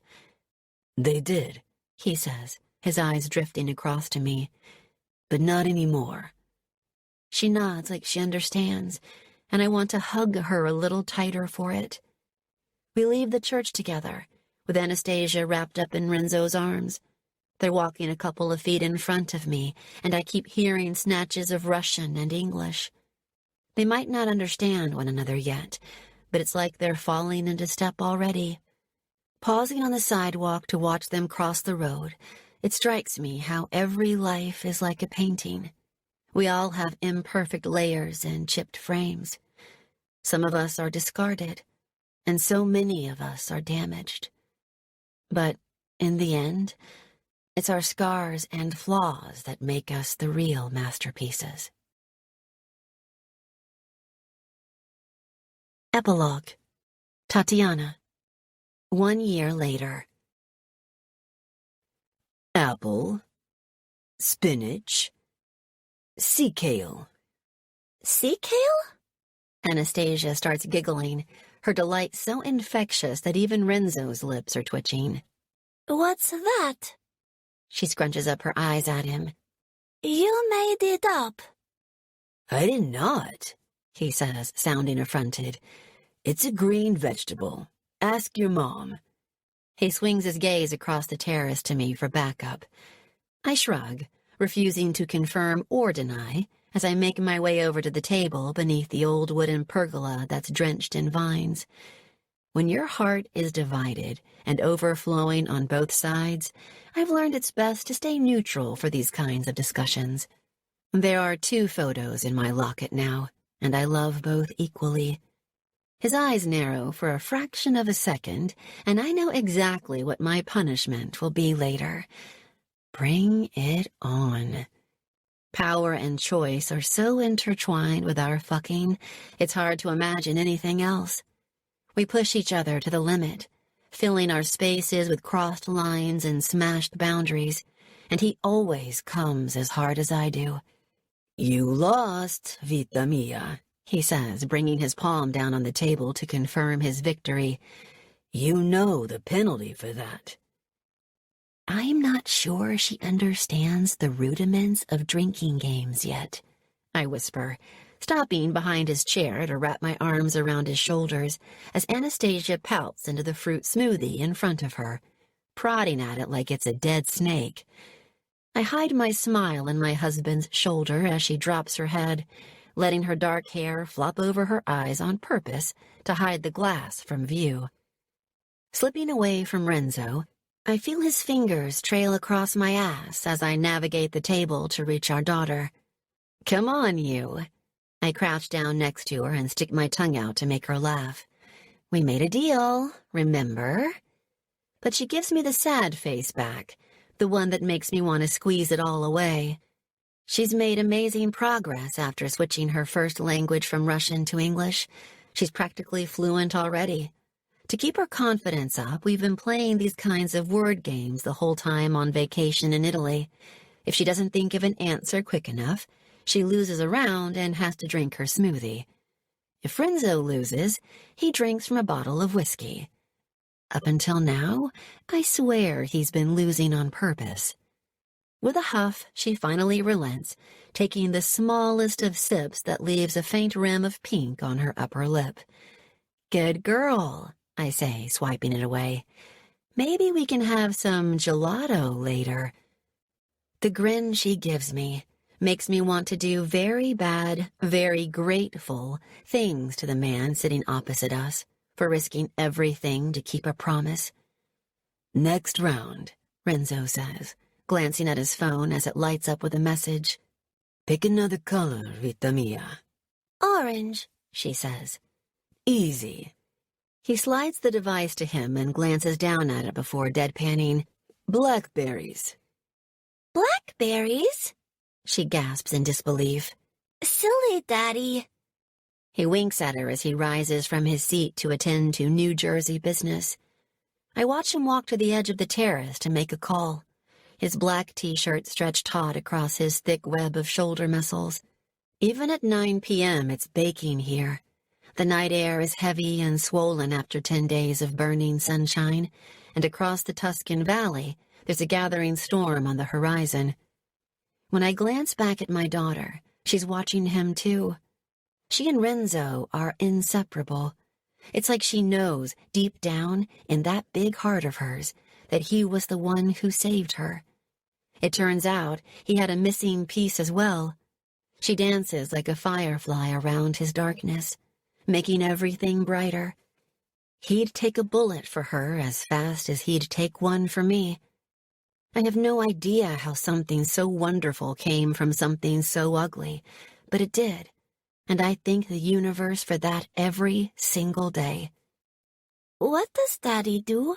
She asks suddenly. He keeps us safe, I say with a smile before poker-facing her. The color orange, huh? How about carrots? She frowns in concentration before bursting out with, Oranges. as if it was the hardest answer in the world.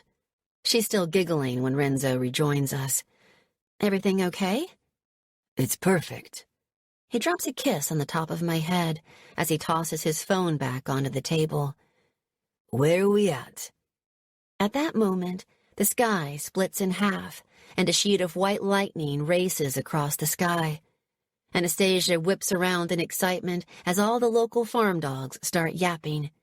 10 seconds later, the first clap of thunder sounds. Jumping off her chair, she races to the edge of the terrace for a front seat view. Circling the table again, I climb onto Renzo's lap and snake my arm around his neck as he pours us both a glass of whiskey. My mom called earlier, I tell him. We have an opening date for the museum. He lifts his glass and takes a swig. When? June 17th. Want to be my date? His dark eyes flicker across my face. Dolcezza, you only have one date for the rest of your life. Me. I lean down to whisper my reply, and he kisses me fiercely, driving his tongue between my teeth, claiming me, and sealing my love for him, all in the span of the 3 seconds Anastasia has her back turned to us. 9 months ago, I returned to Moscow, bound by love and purpose, not hate and chains. There was a town on the outskirts with a name that was 10 letters long and long overdue a visit. I sold my gallery soon after we'd shipped most of Petrov's recovered artifacts to the U.S. My mother and I decided to found a private museum for the collection in Manhattan and open up the gates of our history to everyone. Like Renzo once said to me, art isn't something to fucking lose yourself in. It's where you find what you're looking for. I found him searching for a painting, and then I found myself. As for my father, he starts his campaign for the presidency next year, and the world is quaking already. A loud squeal has us both rising to our feet in alarm. I felt rain. I felt rain. Anastasia rushes back to us, her eyes shining in the darkness as if she's found lost treasure herself. In the distance, I see the hazy outline of a rainstorm, and 5 minutes later it's right above us.